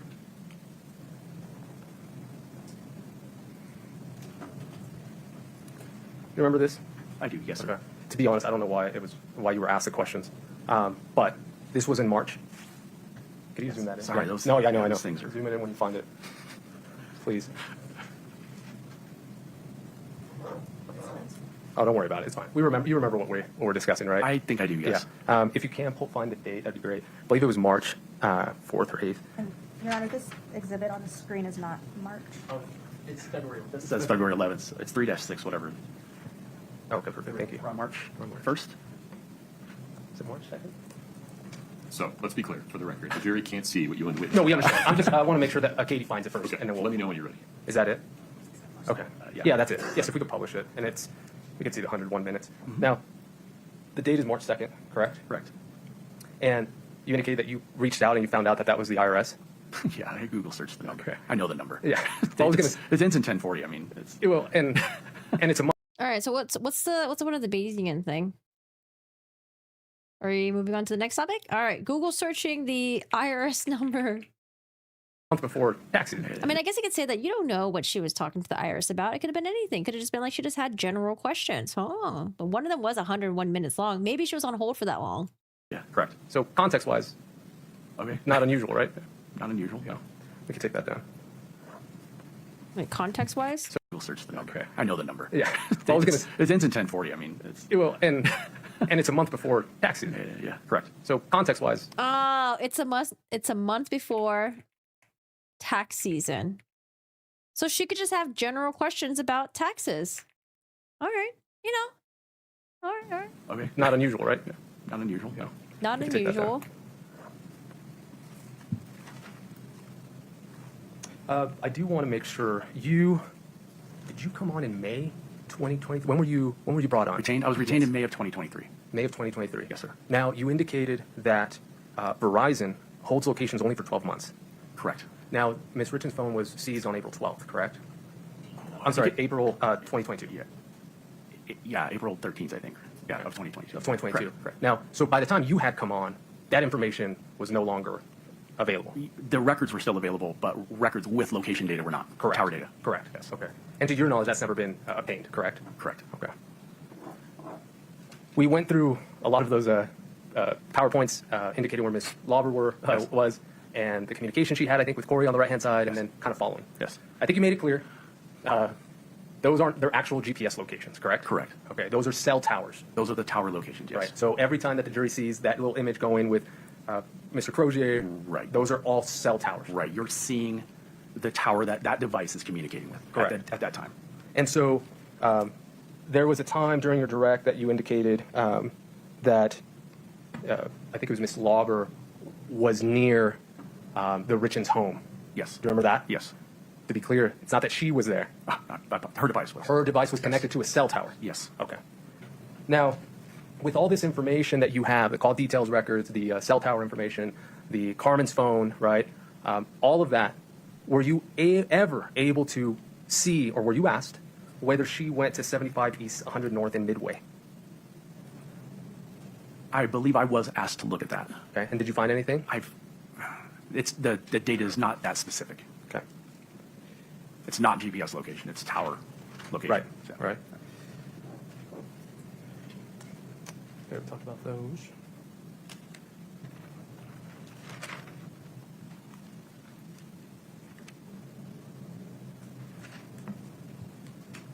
Okay, I think I'm almost done. I think I am done. Oh, two things. Biometric data. Okay, let's go back to the activity sensor data. Did you go into anywhere in the extraction to locate the height Ms. Richins put in her phone? I don't recall seeing that. The whether her weight? I don't recall seeing that either. The stride? I don't recall seeing that. Did you do that or recall seeing that in Mr. Richins? No. Okay.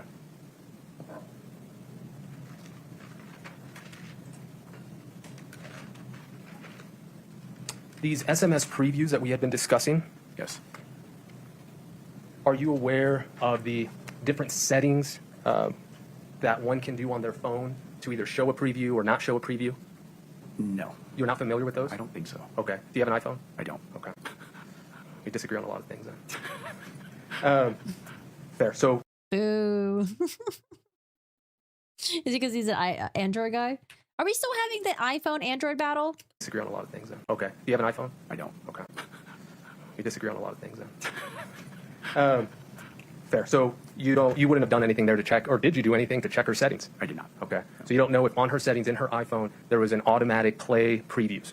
No. Okay. Automatic play preview? 1 second. May I have the white one, Stitch? I mean, honestly, I think it's a pretty decent cross. I think he's given like what he's working with. Pretty decent. Does it help Kouri ultimately? No. Not to me. To the jury? Maybe.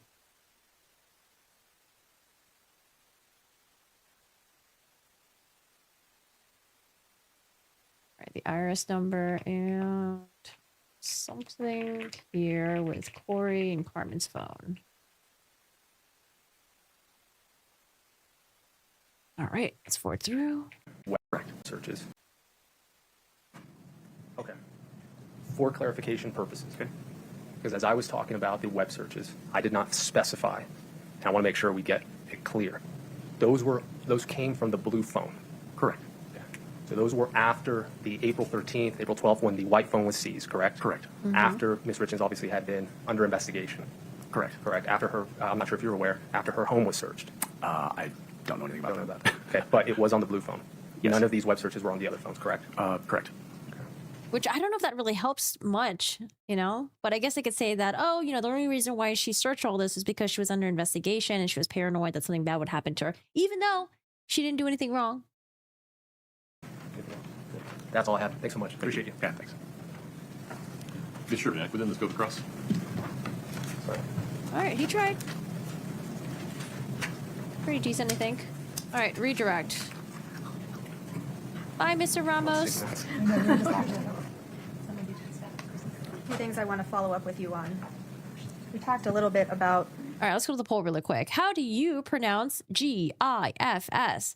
77% says GIFs. 15% GIFs. 8% both. Nice. CDR data and Wi-Fi, maybe why things wouldn't show up on Wi-Fi. Sure. What type of messaging can happen over Wi-Fi? Most app messaging happens over Wi-Fi. So third-party apps like WhatsApp, Kik, Signal, those types of apps. But also, again, iMessage. And so when talking about those 3 image files Kik? located on Ms. Richins' phone From Kik? I thought Kik was the like a Twitch. Like Twitch but Kik. The competing streaming platform. March 4th, 2022 at 8:29 a.m. We don't know all of the information about those because it was deleted. Correct. If it hadn't been deleted, we'd know more. We might. Talking about the web searches on... It's a good question. It's like, why would you delete it, Kouri? If it's not a big deal, why'd you delete it? Why'd you delete the GIFs? Correct. If it hadn't been deleted, 3 image files located on Ms. Richins' phone from March 4th, 2022 at 8:29 a.m. How do I pronounce giraffe? Giraffe. We don't know all of the information about those because it was deleted. Correct. If it hadn't been deleted, we'd know more. We might. Talking about the web searches on the blue phone, when you looked through and analyzed that blue phone, nothing indicated to you that that blue phone was being used by someone else. Correct. I want to talk about Exhibit 3-14D. And this is the device. Scott, if we could put that one up. One moment, please. The witness has it. Do you want to publish it? Please. Okay. Go ahead. Now, you made this exhibit in conjunction with the context of what was happening during this time frame. Is that correct? Correct. Meaning that you looked at messages between Kouri Richins and Eric Richins during this time frame. Yes. And in those messages, Kouri Richins was telling Eric Richins to go take a nap. Yes. And based on what you've created with this exhibit, does this movement in context indicate to you that during this time frame, Mr. Richins could have been laying down or Yes. not moving? Yes. I want to talk about this activity sensor data. That data is proprietary to Apple. Yes. And tell me if I'm wrong, but Apple probably puts a lot of money into making that data. I'm sure they do. They want it to be correct for Yes. their users. Yes. And they would want it to be accurate for their users. Yes. Because their users want that activity data to reflect what they're actually doing. Yes. Have you looked at activity data in other phone downloads that you've analyzed? Yes. And looking at phone activity data for other hundreds, maybe thousands of phones that you've analyzed, have you been able to tell if that data can be checked in other cases, meaning that if somebody said, hey, I went for a 1 mile walk today, giving you a hypothetical, and then you could look at their phone and say that they went for a 1 mile walk, have you been able to look at that type of data in other phones and verify that it reports in the way you would expect? Are you asking about corroborating witness statements based on their activity in their devices? Right. Yes. That activity data in other cases when you've analyzed it has been accurate and corroborated by other information? In my experience, yes. Just a moment. That's all I've got for you, sir. Thank you. Thank you. Pretty good redirect, okay.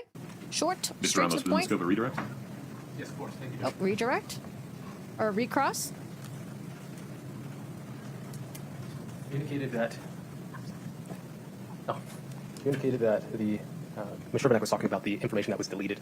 Yes. Regarding those thumbnails GIFs, correct? Yes. Certainly it would have been better for all of us.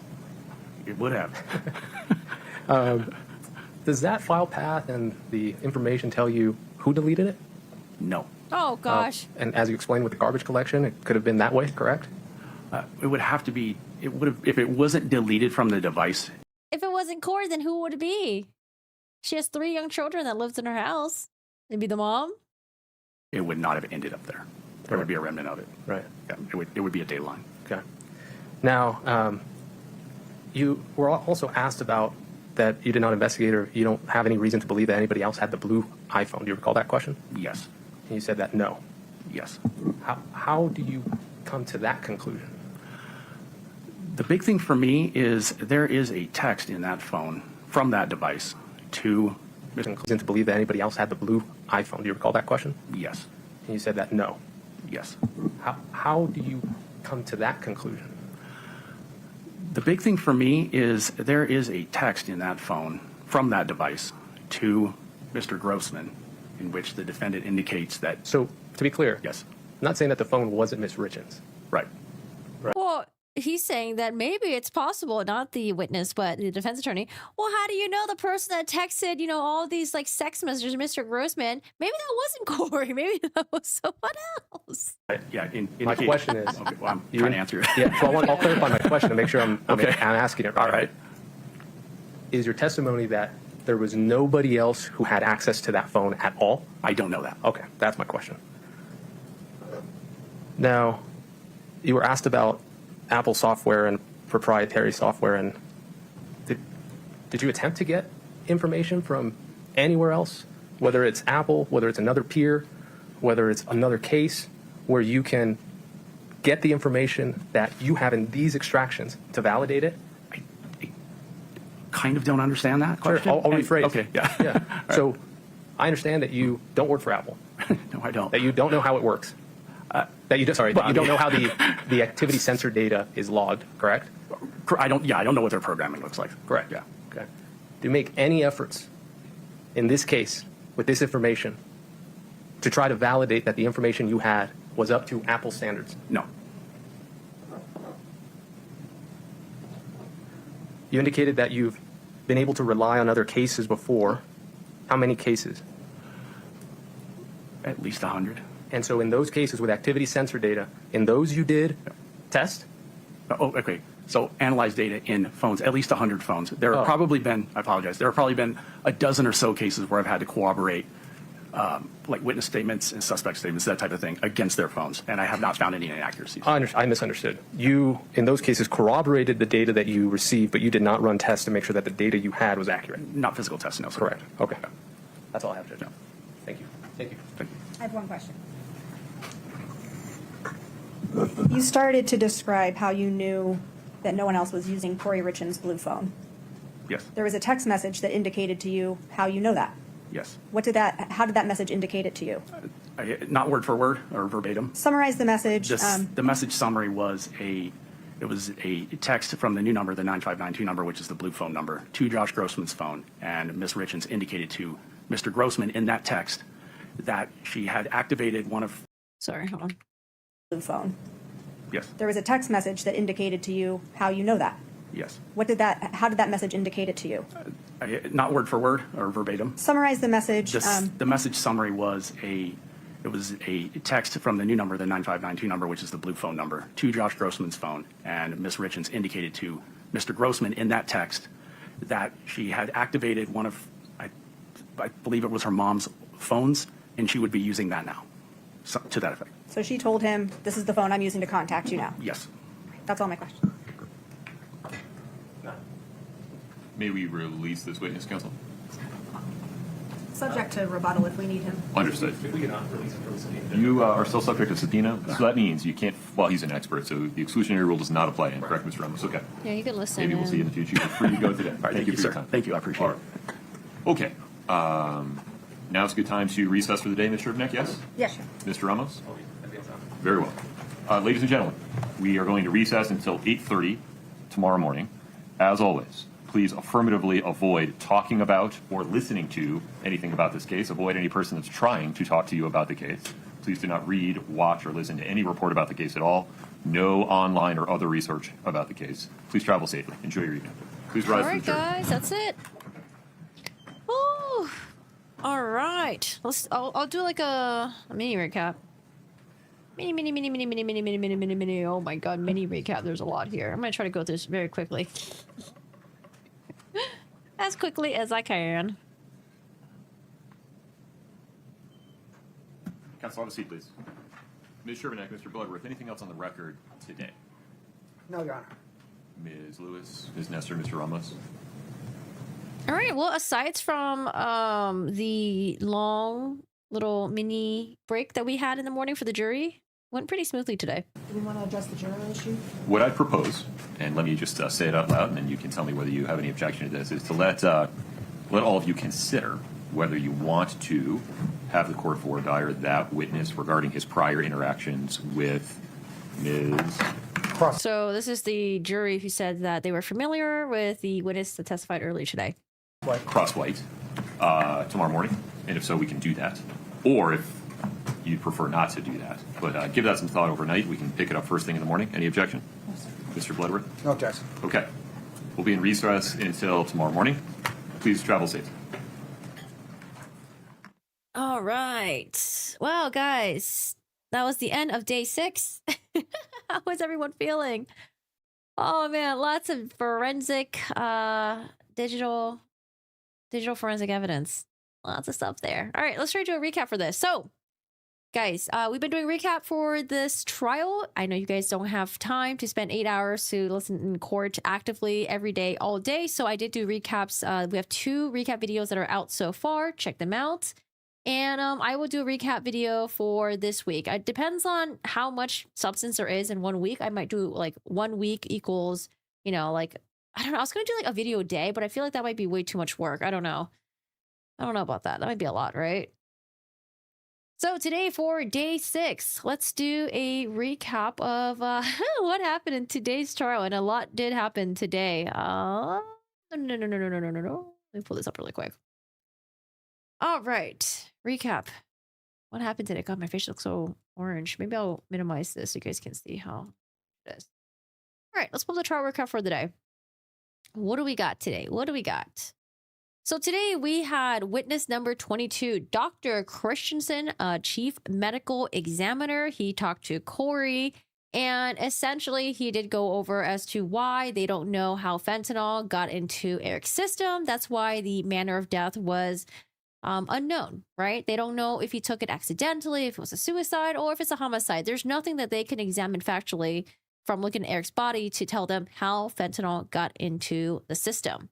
Now, we got to listen to a phone call where Kouri calls in about a year after Eric passes away, and she might sound like she's concerned about a toxicology report. There was a supplemental report that was done, and they were essentially looking at the stomach contents, and I think even the blood as well, and found that there was ethanol in his system. There was fentanyl, norfentanyl, acetylfentanyl, and acetylfentanyl has been mentioned that it is illicit fentanyl, the ones that you would find manufactured by the drug cartel. So maybe that's where Kouri started getting the term or the country Mexico in her mind.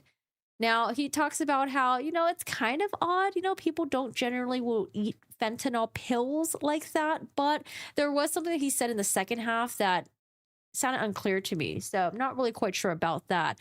He also notes that there was no injection sites on Eric Richins, and they did get into something about the allergic reaction. can you get hives or, some sort of allergic reaction if you're allergic to fentanyl? And yes, you can. Some people who are, addicted to fentanyl and they're allergic, they might take Benadryl to kind of counteract that. So I think that addresses Eric being poisoned on Valentine's Day for the attempted murder. Let me just scroll on through. Then we got to see the video interview of Rob Crozier. Now, the reason why the state wanted to show this video to the jury is because when Rob Crozier testified, he said that, hey, when I met with investigators, I told you guys a different story. But now I'm telling you guys a story that's different because I have a clearer memory now. I wasn't detoxing or I wasn't out of it. So he told a completely different story while he was testifying on the stand. And quite honestly, to me, the story was just I think he tried to give room for plausible deniability because he used a lot of maybes, perhaps, and oh, it's possible. There was no concrete language that he would use. And at times when he did use oh, yeah, I didn't say this, but it's well, earlier you said you weren't sure. So they are playing this video so the jury can see whether or not, or they can gauge for themselves whether or not Robert Crozier was telling the truth when he was being interviewed. Was he indeed out of it, or was he being, not truthful, and maybe he decided to cooperate once he was being threatened by the federal charges. And it seems like it was the latter, What really stood out to me was him saying that he sold 20 to 30 pills to Carmen that day. And to him, it wasn't a lot. 20, 30 pills, that is a lot. So maybe he was doing wholesale, wholesales to people. But if you were getting prescription pills from, what did he say, 3 to 4 people that you were selling during that time, 20 to 30 is a lot, because I feel like that could wipe out someone's prescription, 1 month supply or 2 month supply, depending on how often they're taking these fentanyl pills. But I think there's just a lot of bullshit in his story. And quite honestly, showing the jury the police interview, I think it was good. It was when he was incarcerated. And I think when he was threatened with possible more jail time, with the federal government, I think that's why he decided to come clean. But we'll see what the jury thinks about that. We did get to hear from witness number 23, a Molly Crosswite, who purchased a home from Kouri, and this is the Midway home. So during this time, when she was getting the house renovated, is it possible that Kouri uses as a drug? Is it possible that Kouri told Carmen that, go to the Midway house, drop off the drugs there, and put it in the closet, and I'll come and get it. I think that's where we're at. The defense was pushing back, saying they're oh, were there boxes in the closet? Were there cups in the closet? Were there stuff in there? Didn't you say that when you came by the house to do a walkthrough, it was empty? So basically saying whether or not Carmen's story was correct. Did she remember correctly that there was, boxes or cups in the closet where she put the drugs or the money in? Next, we got to hear from Allison Wright, and this testimony was very interesting. So Allison Wright, she is married to Eric's business partner, Kouri Wright, and she talks about how she worked at C&E Masonry back in 2010. She knew Eric since junior high. She was a friend of his sister's. I think that's what she said. Now, the jury was kicked out at this point so they can do a voir dire, essentially asking the witness questions without the jury present, because they want to know what kind of testimony she's going to say. So she was able to testify in front of the jury, and she talks about this vacation that they had. There was a vacation to Costa Rica with Kouri's husband, the witness, and the witness's husband. Again, the husband is a business partner of Eric Richins, the victim in this case. And she talks about how Kouri said she felt trapped, and she learned, the witness learned that there was a prenup in their relationship.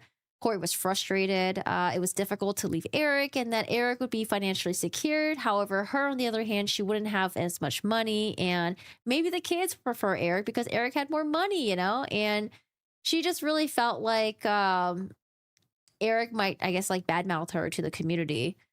But she did say this, that Kouri was super ambitious. Kouri got her master's degree at some point, got a real estate license. She was really impressed with that. And to me, honestly, that really signals to me that failure is just not an option for Kouri. I think she was trying to do everything she can to signal to her friends, her family, to Eric's family, that she was successful and she knew what she was doing with the flipping of the homes. Then in cross-examination, there was some information that came out with Eric having an affair. We don't know if it's physical or if it's an emotional affair. Seems like maybe emotional, but affair is an affair. Then there was talks about dismissing a juror because the juror knew one of the witnesses that were testifying earlier. There was an argument for mistrial by the defense because Chelsea Gibson mentioned jailhouse calls, and I went over that in the previous videos. Then we had the digital forensic guy who is testifying on the stand right now. Again, he analyzed the phones belonging to Kouri, one belonging to Eric, one belonging to Carmen, the housekeeper, one belonging to Josh, the paramour lover, and one belonging to Crozier, the drug dealer or former drug dealer. So again, you know, during the 3 times when Kouri had purchased pills from Carmen and she got it from Crozier, it shows all the phone activity happening between the 3 of them. How, you know, Kouri was messaging Carmen throughout the day. Carmen's messaging the drug dealer and they're meeting up. There's like cell phone location data. So this really shows the jury that it was 3 times that it seems Kouri, you know, got drugs from Rob Crozier. I know the defense was pushing back with like, oh, maybe it was only 2 times. It seems like an issue when you interviewed with law enforcement. You know, you said it was twice. They looked at Eric's phone activity to see, you know, how active he was the time before he had died. And when that activity ceased, they looked at Kouri's phone activity, you know, her walking around the house after waking up. And then I think it was like 20 minutes after she woke, maybe 15, 20, yeah, 20 minutes after she woke up, maybe. It shows that she called 911. They talked about the GIFs that were mentioned in opening statements where the pictures don't look very good. But the reason why these are called like ghost or orphan images is because, you know, they were deleted. If they weren't deleted, maybe we would have had more information. But these were the images that the state played in opening statements, and they look pretty bad. The defense did pretty decent in their cross-examination, in my opinion. You know, it was a tough challenge for them, but he did say that, you know, like, isn't it possible that... Let's see, what did he talk about? Web searches, there were no dates. There was talks about, oh, did you validate whether or not Kouri and Eric's phone, their activity regarding the distance they traveled, did you validate to make sure that was correct? And the witness was like, what do you mean by validating? I grabbed the data from the phone and I'm assuming it's correct, you know? But Mr. Ramos was like, well, did you grab the phone and in a controlled environment walk like, you know, 10 steps to make sure that it matches what's going to be captured in the phone? And the witness was like, no, I didn't do that. I'm relying that it's correct. They talked about the web searches, how it was all done after Kouri knew that she was under investigation. They talked about phone deletions. Like, hey, you know, if you're buying oxys, you know, like, is it really that out of the ordinary to delete text messages and communication? It's like, yeah, I can see why you would delete it. But there's also, I think, a compounded reason why Kouri was deleting these messages. They talk about the IRS number, how Kouri called the IRS, and Mr. Ramos was like, well, you know, the second call that she made to the IRS, this was in March 2nd. You know, that's like a month before tax season. It's not unusual, right? So I thought that was interesting.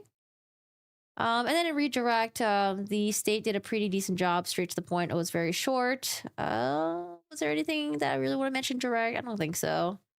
But mentioning of like, oh, you know, if this wasn't deleted, wouldn't it be great? Because maybe we'll have more information.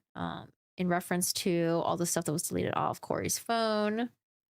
They did talk about this in Recross by Mr. Ramos about, well, you know, how do you come to the conclusion that Kouri was using that blue iPhone? The blue iPhone is the one that had a lot of... No, the blue iPhone was the one that had all the web searches, I think. And the witness was like, well, you know, Kouri had texted Grossman and was like, hey, you know, Kouri's got a new phone from the mom and she's going to use it from now on. So that's where we ended with. That is where we ended with. All right, guys. Well, that's it for today. Appreciate you guys being here. I will see you guys tomorrow for day 7 of trial. And we'll be here for the next couple weeks. All right, guys. I hope that was... Oh, man, it was a lot. I need to stretch. I need to go stretch. I need to work out. I need to get active. My back is hurting. So, guys, I hope you guys have a good one. Take care. We are going to be doing recap videos. Just stay tuned on my YouTube channel. Other than that, guys, check out the old videos. Feel free to join the Discord. Have your notifications on. I will usually put a notification on Discord to let you guys know when I'm about to go live. But if you only have notifications on YouTube, hit the bell and you guys can get have like the what's it called, all check marks, so you guys get all the notifications live on there. But other than that, guys, thank you so much for watching. If you guys enjoyed, hit the like button and all that good stuff. Thank you so much for watching this trial with me. Thank you for keeping me busy. Thanks for chatting. Always appreciate your guys' thoughts and, you know, different interpretations of certain evidence and all that. So I hope you guys have a good one. Take care, and I'll see you guys tomorrow, bright and early. Although we are going to be starting a little bit later because court starts, I don't know, they have so much delays and so much sidebars that it's usually not too difficult to catch up with them. All right, guys, have a good one. Take care, and I will see y'all's tomorrow. Toodaloo. Toodaloo.